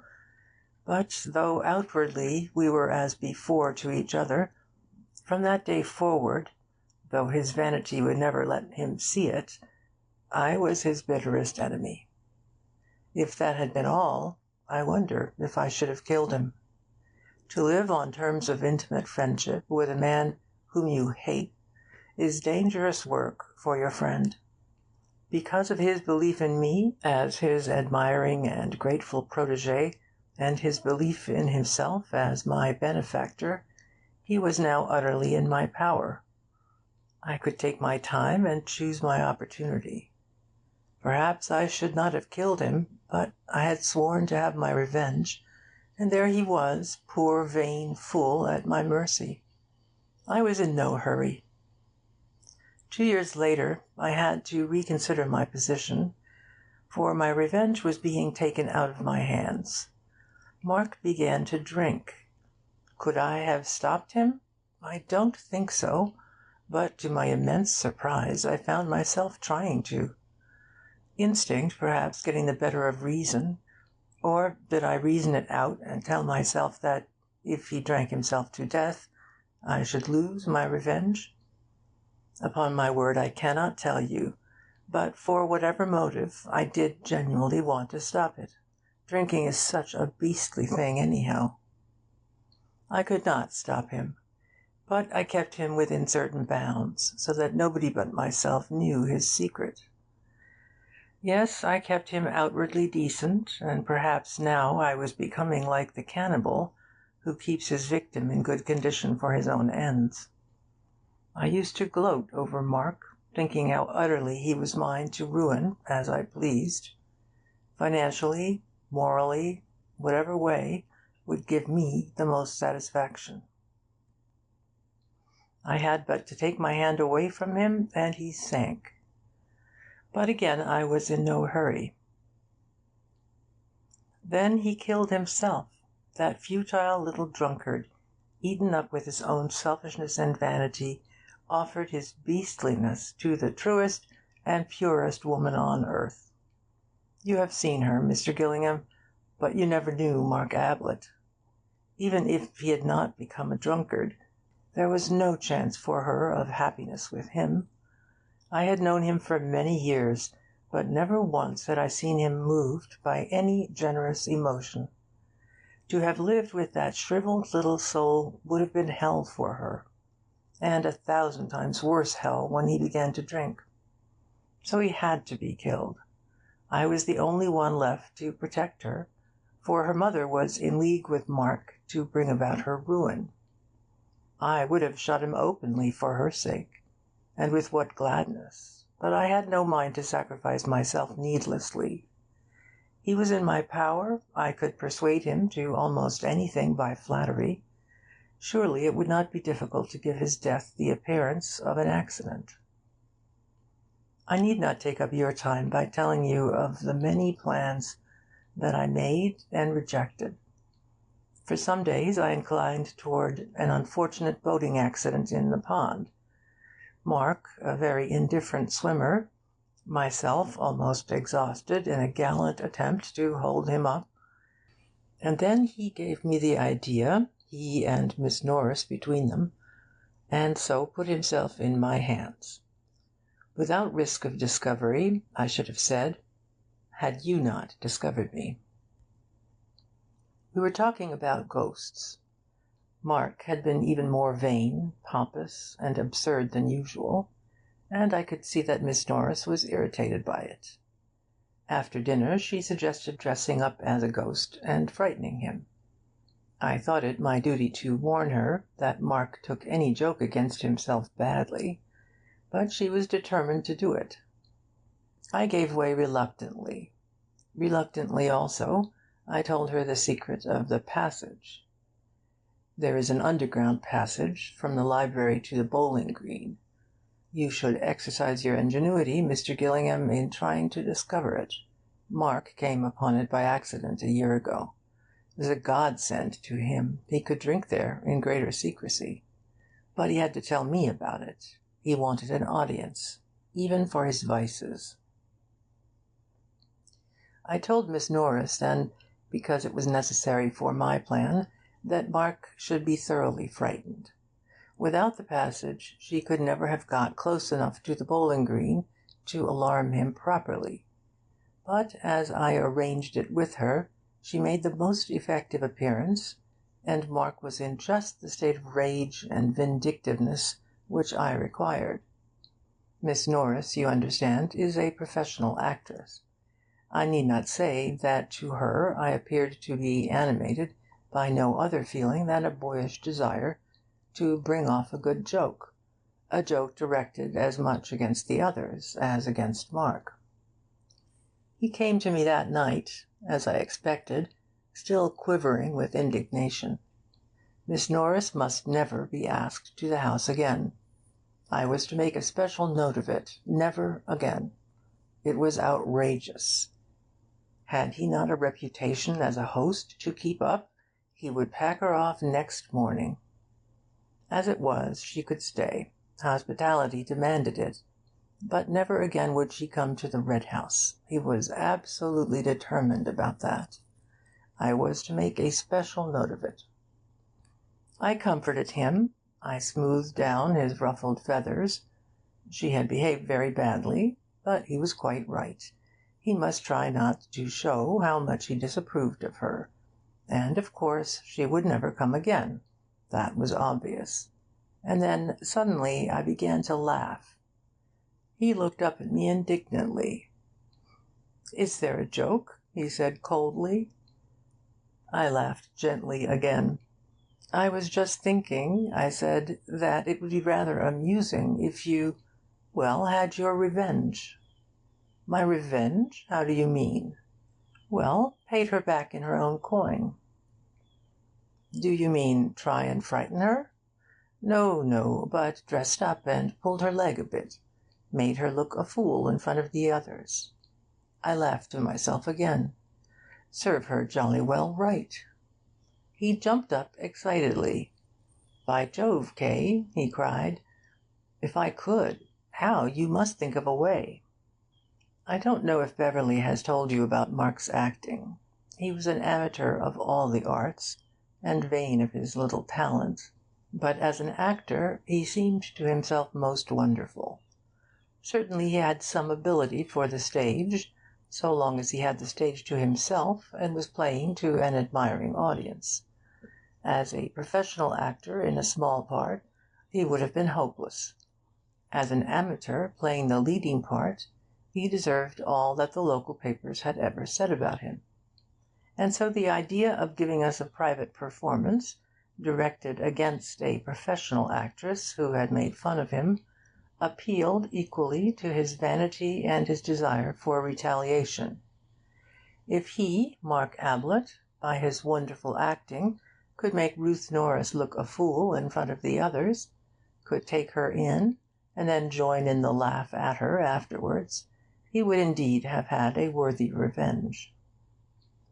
It strikes you as childish, Mr. Gillingham? Ah, you never knew Mark Ablett. "How, Kay, how?" he said eagerly. "Well, I haven't really thought it out," I protested. "It was just an idea." He began to think it out for himself. "I might pretend to be a manager, come down to see her, but I suppose she knows them all. What about an interviewer?" "It's going to be difficult," I said thoughtfully. "You've got rather a characteristic face, you know, and your beard—" "I'd shave it off," he snapped. "My dear Mark!" He looked away and mumbled, "I've been thinking of taking it off anyhow. And besides, if I'm going to do the thing, I'm going to do it properly. Yes, you always were an artist, I said, looking at him admiringly. He purred. To be called an artist was what he longed for most. Now I knew I had him. All the same, I went on, even without your beard and moustache, you might be recognizable, unless, of course, I broke off. Unless what? You pretend to be Robert. I began to laugh myself again. By Jove, I said, that's not a bad idea. Pretend to be Robert, the wasteful brother, and make yourself objectionable to Miss Norris. Borrow money from her and that sort of thing. He looked at me with his bright little eyes, nodding eagerly. Robert, he said, yes, how shall we work it? There was really a Robert, Mr. Gillingham, as I have no doubt you and the inspector both discovered. And he was a wastrel, and he went to Australia, but he never came to the Red House on Tuesday afternoon. He couldn't have, because he died, unlamented, 3 years ago. But there was nobody who knew this save Mark and myself, for Mark was the only one of the family left, his sister having died last year. Though I doubt, anyhow, if she knew whether Robert was alive or dead. He was not talked about. For the next 2 days Mark and I worked out our plans. You understand by now that our aims were not identical. Mark's endeavour was that his deception should last for, say, a couple of hours, mine that it should go to the grave with him. He had only to deceive Miss Norris and the other guests. I had to deceive the world. When he was dressed up as Robert, I was going to kill him.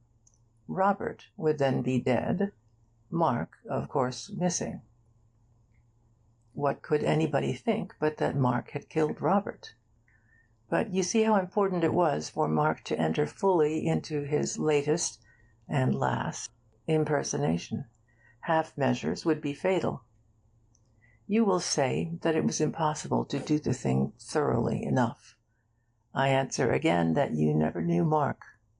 He was being what he wished most to be, an artist.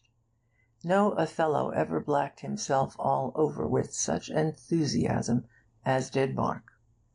His beard was going anyhow. Possibly a chance remark of Miss Norbury's helped here. She did not like beards. But it was important for me that the dead man's hands should not be the hands of a manicured gentleman. 5 minutes playing upon the vanity of the artist settled his hands. He let the nails grow, and then cut them raggedly. Miss Norris would have noticed your hands at once, I said, besides, as an artist. So with his underclothes. It was hardly necessary to warn him that his pants might show above the edge of his socks. As an artist, he had already decided upon Robertian pants. I bought them and other things in London for him. Even if I had not cut out all trace of the maker's name, he would instinctively have done it. As an Australian and an artist, he could not have an East London address on his underclothes. Yes, we were doing the thing thoroughly, both of us. He as an artist, I as, well, you may say a murderer if you like. I shall not mind now. Our plans were settled. I went to London on the Monday and wrote him a letter from Robert. The artistic touch again. I also bought a revolver. On the Tuesday morning he announced the arrival of Robert at the breakfast table. Robert was now alive. We had 6 witnesses to prove it. 6 witnesses who knew that he was coming that afternoon. Our private plan was that Robert should present himself at 3 o'clock, in readiness for the return of the golfing party shortly afterwards. The maid would go and look for Mark, and, having failed to find him, come back to the office to find me entertaining Robert in Mark's absence. I would explain that Mark must have gone out somewhere, and would myself introduce the wasteful brother to the tea-table. Mark's absence would not excite any comment, for it would generally be felt, indeed Robert would suggest it, that he had been afraid of meeting his brother. Then Robert would make himself amusingly offensive to the guests, particularly, of course, Miss Norris, until he thought that the joke had gone far enough. That was our private plan. Perhaps I should say that it was Mark's private plan. My own was different. The announcement at breakfast went well. After the golfing party had gone off, we had the morning in which to complete our arrangements. What I was chiefly concerned about was to establish, as completely as possible, the identity of Robert. For this reason, I suggested to Mark that, when dressed, he should go out by the secret passage to the bowling green, and come back by the drive, taking care to enter into conversation with the lodge-keeper. In this way, I would have two more witnesses of Robert's arrival. First, the lodge-keeper, and secondly, one of the gardeners whom I would have working on the front lawn. Mark, of course, was willing enough. He could practise his Australian accent on the lodge-keeper. It was really amusing to see how readily he fell into every suggestion which I made. Never was a killing more carefully planned by its victim. He changed into Robert's clothes in the office bedroom. This was the safest way for both of us. When he was ready, he called me in, and I inspected him. It was extraordinary how well he looked the part. I supposed that the signs of his dissipation had already marked themselves on his face, but had been concealed hitherto by his moustache and beard. For now that he was clean-shaven, they lay open to the world from which we had so carefully hidden them, and he was indeed the wastrel which he was pretending to be. "By Jove, you're wonderful," I said. He smirked, and called my attention to the various artistic touches which I might have missed. "Wonderful," I said to myself again. Nobody could possibly guess. I peered into the hall. It was empty. We hurried across to the library. He got into the passage and made off. I went back to the bedroom, collected all his discarded clothes, did them up in a bundle, and returned with them to the passage. Then I sat down in the hall and waited. You heard the evidence of Stevens, the maid. As soon as she was on her way to the Temple in search of Mark, I stepped into the office. My hand was in my side pocket, and in my hand was the revolver. He began at once in his character of Robert. Some rigmarole about working his passage over from Australia. A little private performance for my edification. Then, in his natural voice, gloating over his well-planned retaliation on Miss Norris, he burst out, "It's my turn now. You wait." It was this which Elsie heard. She had no business to be there, and she might have ruined everything. But as it turned out, it was the luckiest thing which could have happened, for it was the one piece of evidence which I wanted. Evidence, other than my own, that Mark and Robert were in the room together. I said nothing. I was not going to take the risk of being heard to speak in that room. I just smiled at the poor little fool, and took out my revolver and shot him. Then I went back into the library and waited, just as I said in my evidence. Can you imagine, Mr. Gillingham, the shock which your sudden appearance gave me? Can you imagine the feelings of a murderer who has, as he thinks, planned for every possibility, and is then confronted suddenly with an utterly new problem? What difference would your coming make? I didn't know. Perhaps none, perhaps all. And I had forgotten to open the window. I don't know whether you will think my plan for killing Mark a clever one. Perhaps not. But if I do deserve any praise in the matter, I think I deserve it for the way I pulled myself together in the face of the unexpected catastrophe of your arrival. Yes, I got a window open, Mr. Gillingham. under your very nose. The right window, too, you were kind enough to say. And the keys. Yes, that was clever of you, but I think I was cleverer. I deceived you over the keys, Mr. Gillingham, as I learnt when I took the liberty of listening to a conversation on the bowling green between you and your friend Beverley. Where was I? You must have a look for that secret passage, Mr. Gillingham. But what am I saying? Did I deceive you at all? You have found out the secret, that Robert was Mark, and that is all that matters. How have you found out? I shall never know. Where did I go wrong? Perhaps you have been deceiving me all the time. Perhaps you knew about the keys, about the window, even about the secret passage. You are a clever man, Mr. Gillingham. I had Mark's clothes on my hands. I might have left them in the passage, but the secret of the passage was now out. Miss Norris knew it. That was the weakest point of my plan, perhaps, that Miss Norris had to know it. So I hid them in the pond, the inspector having obligingly dragged it for me first. A couple of keys joined them, but I kept the revolver. Fortunate, wasn't it, Mr. Gillingham? I don't think that there is any more to tell you. This is a long letter, but then it is the last which I shall write. There was a time when I hoped that there might be a happy future for me, not at the Red House, not alone. Perhaps it was never more than an idle daydream, for I am no more worthy of her than Mark was. But I could have made her happy, Mr. Gillingham. God, how I would have worked to make her happy. But now that is impossible.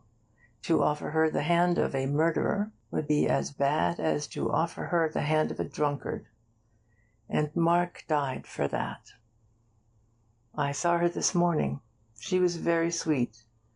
It is a difficult world to understand. Well, well, we are all gone now. The Abletts and the Cayleys. I wonder what old Grandfather Cayley thinks of it all. Perhaps it is as well that we have died out. Not that there was anything wrong with Sarah, except her temper. And she had the Ablett nose. You can't do much with that. I'm glad she left no children. Goodbye, Mr. Gillingham. I'm sorry that your stay with us was not of a pleasanter nature, but you understand the difficulties in which I was placed. Don't let Bill think too badly of me. He is a good fellow. Look after him. He will be surprised. The young are always surprised. And thank you for letting me end in my own way. I expect you did sympathize a little, you know. We might have been friends in another world, you and I and she. Tell her what you like, everything or nothing. You will know what is best. Goodbye, Mr. Gillingham. Matthew Cayley. I am lonely tonight without Mark. That's funny, isn't it? End of chapter 21.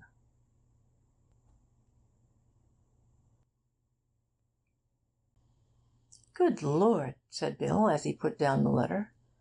I thought you'd say that, murmured Anthony. Tony, do you mean to say that you knew all this? I guessed some of it. I didn't quite know all of it, of course. Good Lord, said Bill again, and returned to the letter. In a moment he was looking up again. What did you write to him? Was that last night, after I'd gone into Stanton? Yes. What did you say? That you'd discovered that Mark was Robert? Yes.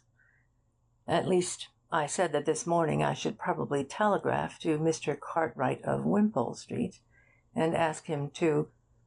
Bill burst in eagerly on the top of the sentence.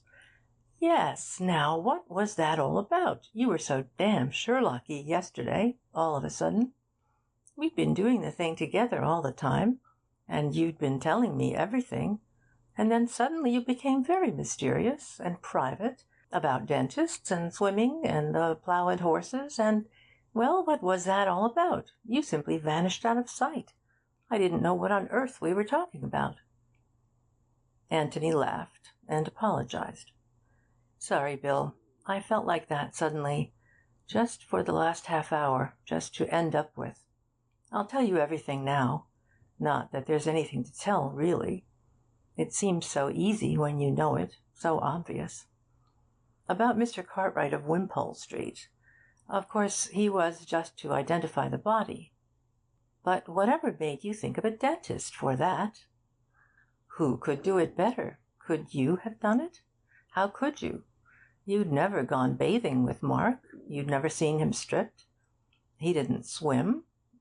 Could his doctor do it? Not unless he'd had some particular operation, and perhaps not then. But his dentist could at any time, always. Hence Mr. Cartwright of Wimpole Street. Bill nodded thoughtfully and went back to the letter. I see. And you told Cayley that you were telegraphing to Cartwright to identify the body? Yes, and then of course it was all up for him. Once we knew that Robert was Mark, we knew everything. How did you know? Anthony got up from the breakfast table and began to fill his pipe. I'm not sure that I can say, Bill. You know those problems in algebra where you say, let x be the answer, and then you work it out and find out what x is? Well, that's one way. And another way, which they never give you any marks for at school, is to guess the answer.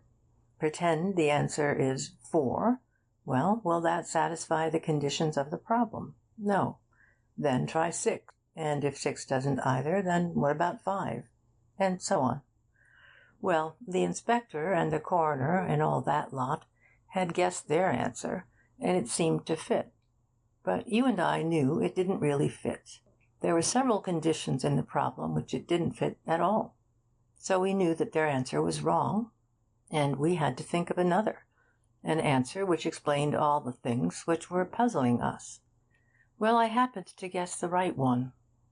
Got a match? Bill handed him a box, and he lit his pipe. Yes, but that doesn't quite do, old boy. Something must have put you onto it suddenly.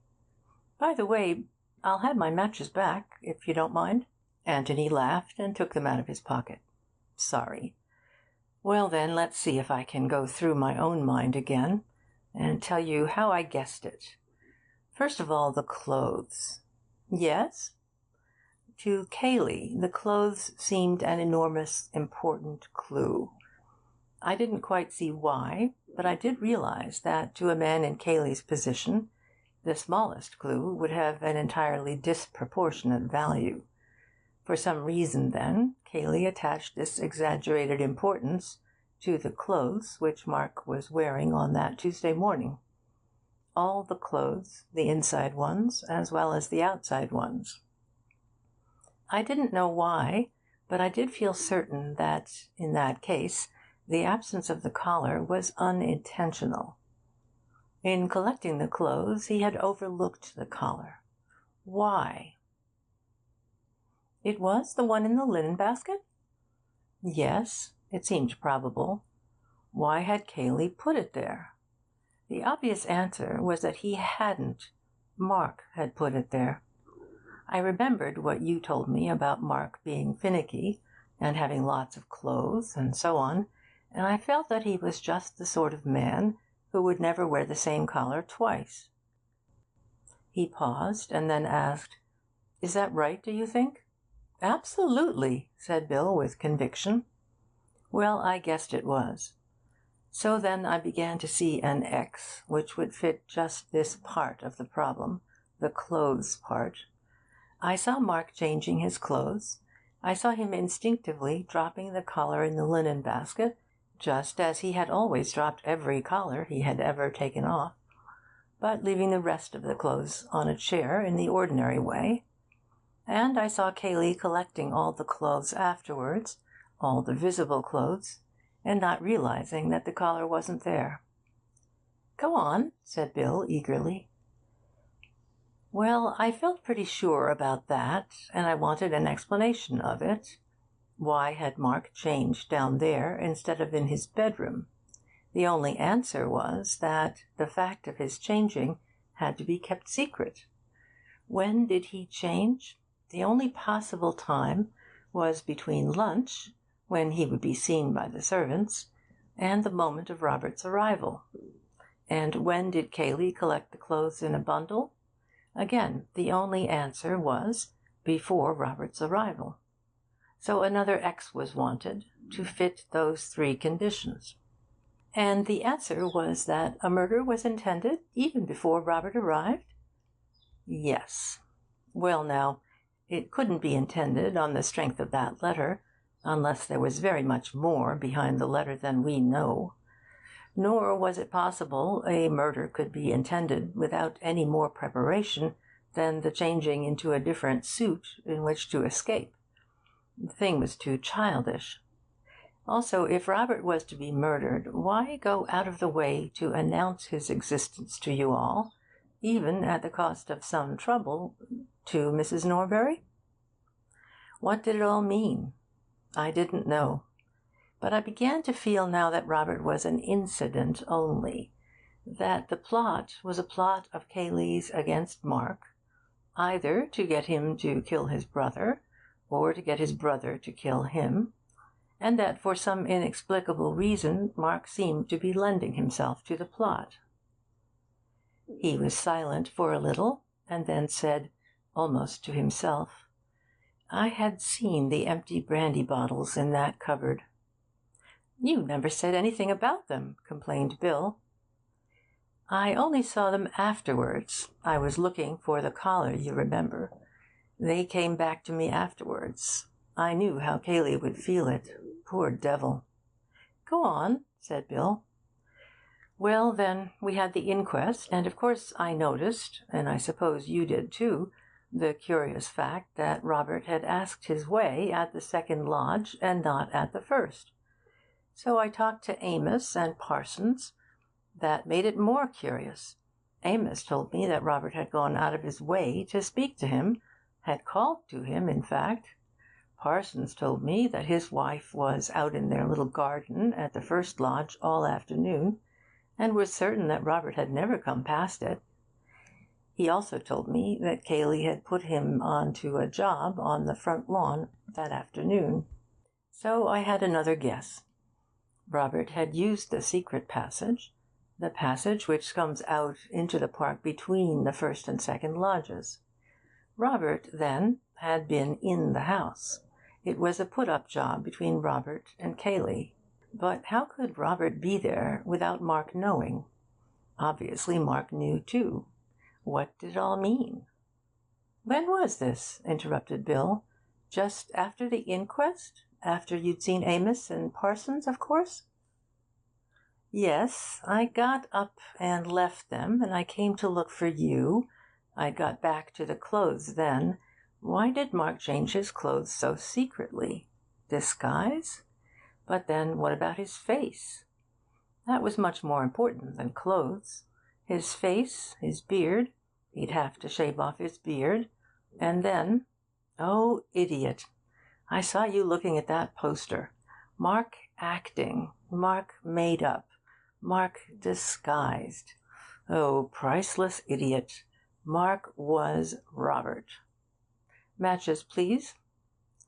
Bill passed over the matches again, waited till Anthony had relit his pipe, and then held out his hand for them, just as they were going into the other's pocket. Yes, said Bill, thoughtfully. Yes, but wait a moment. What about the plough and horses?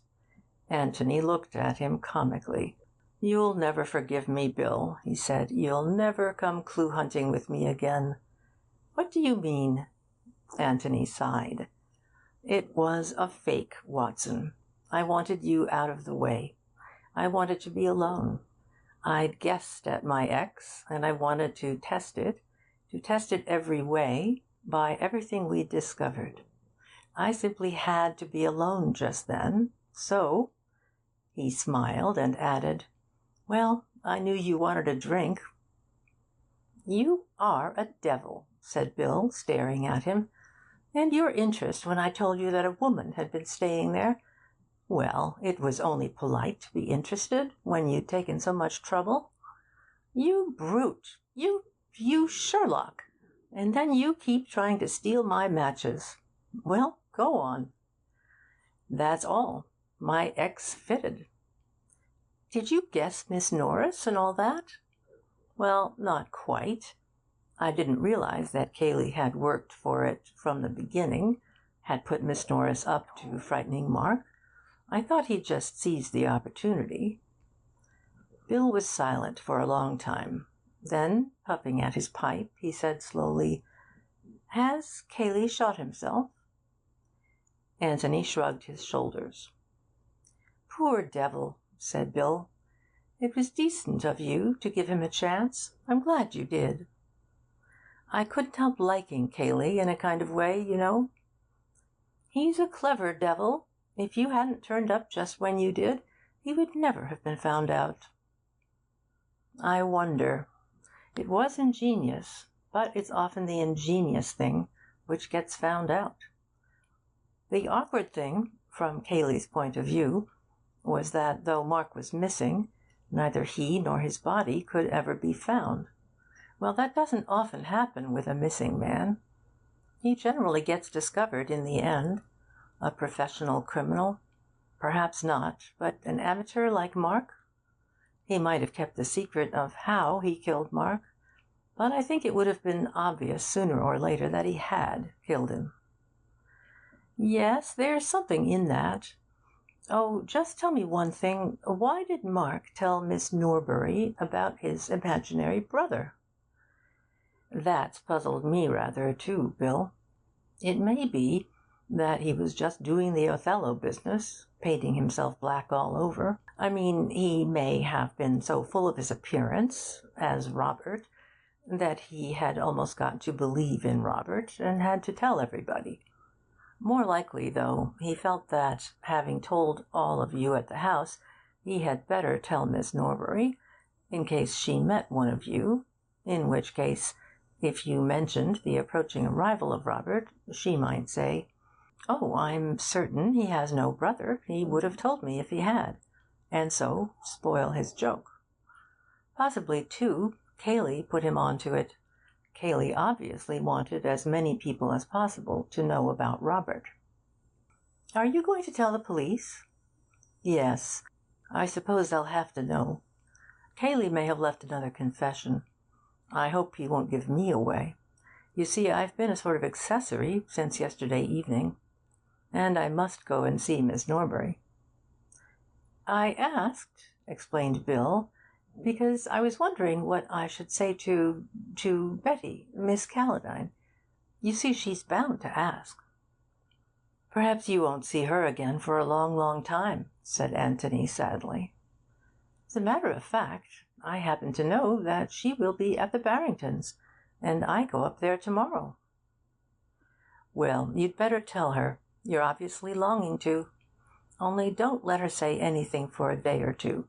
I'll write to you." "Right-ho." Anthony knocked the ashes out of his pipe and got up. "The Barringtons," he said. "Large party?" "Fairly, I think." Anthony smiled at his friend. "Yes. Well, if any of 'em should happen to be murdered, you might send for me. I'm just getting into the swing of it."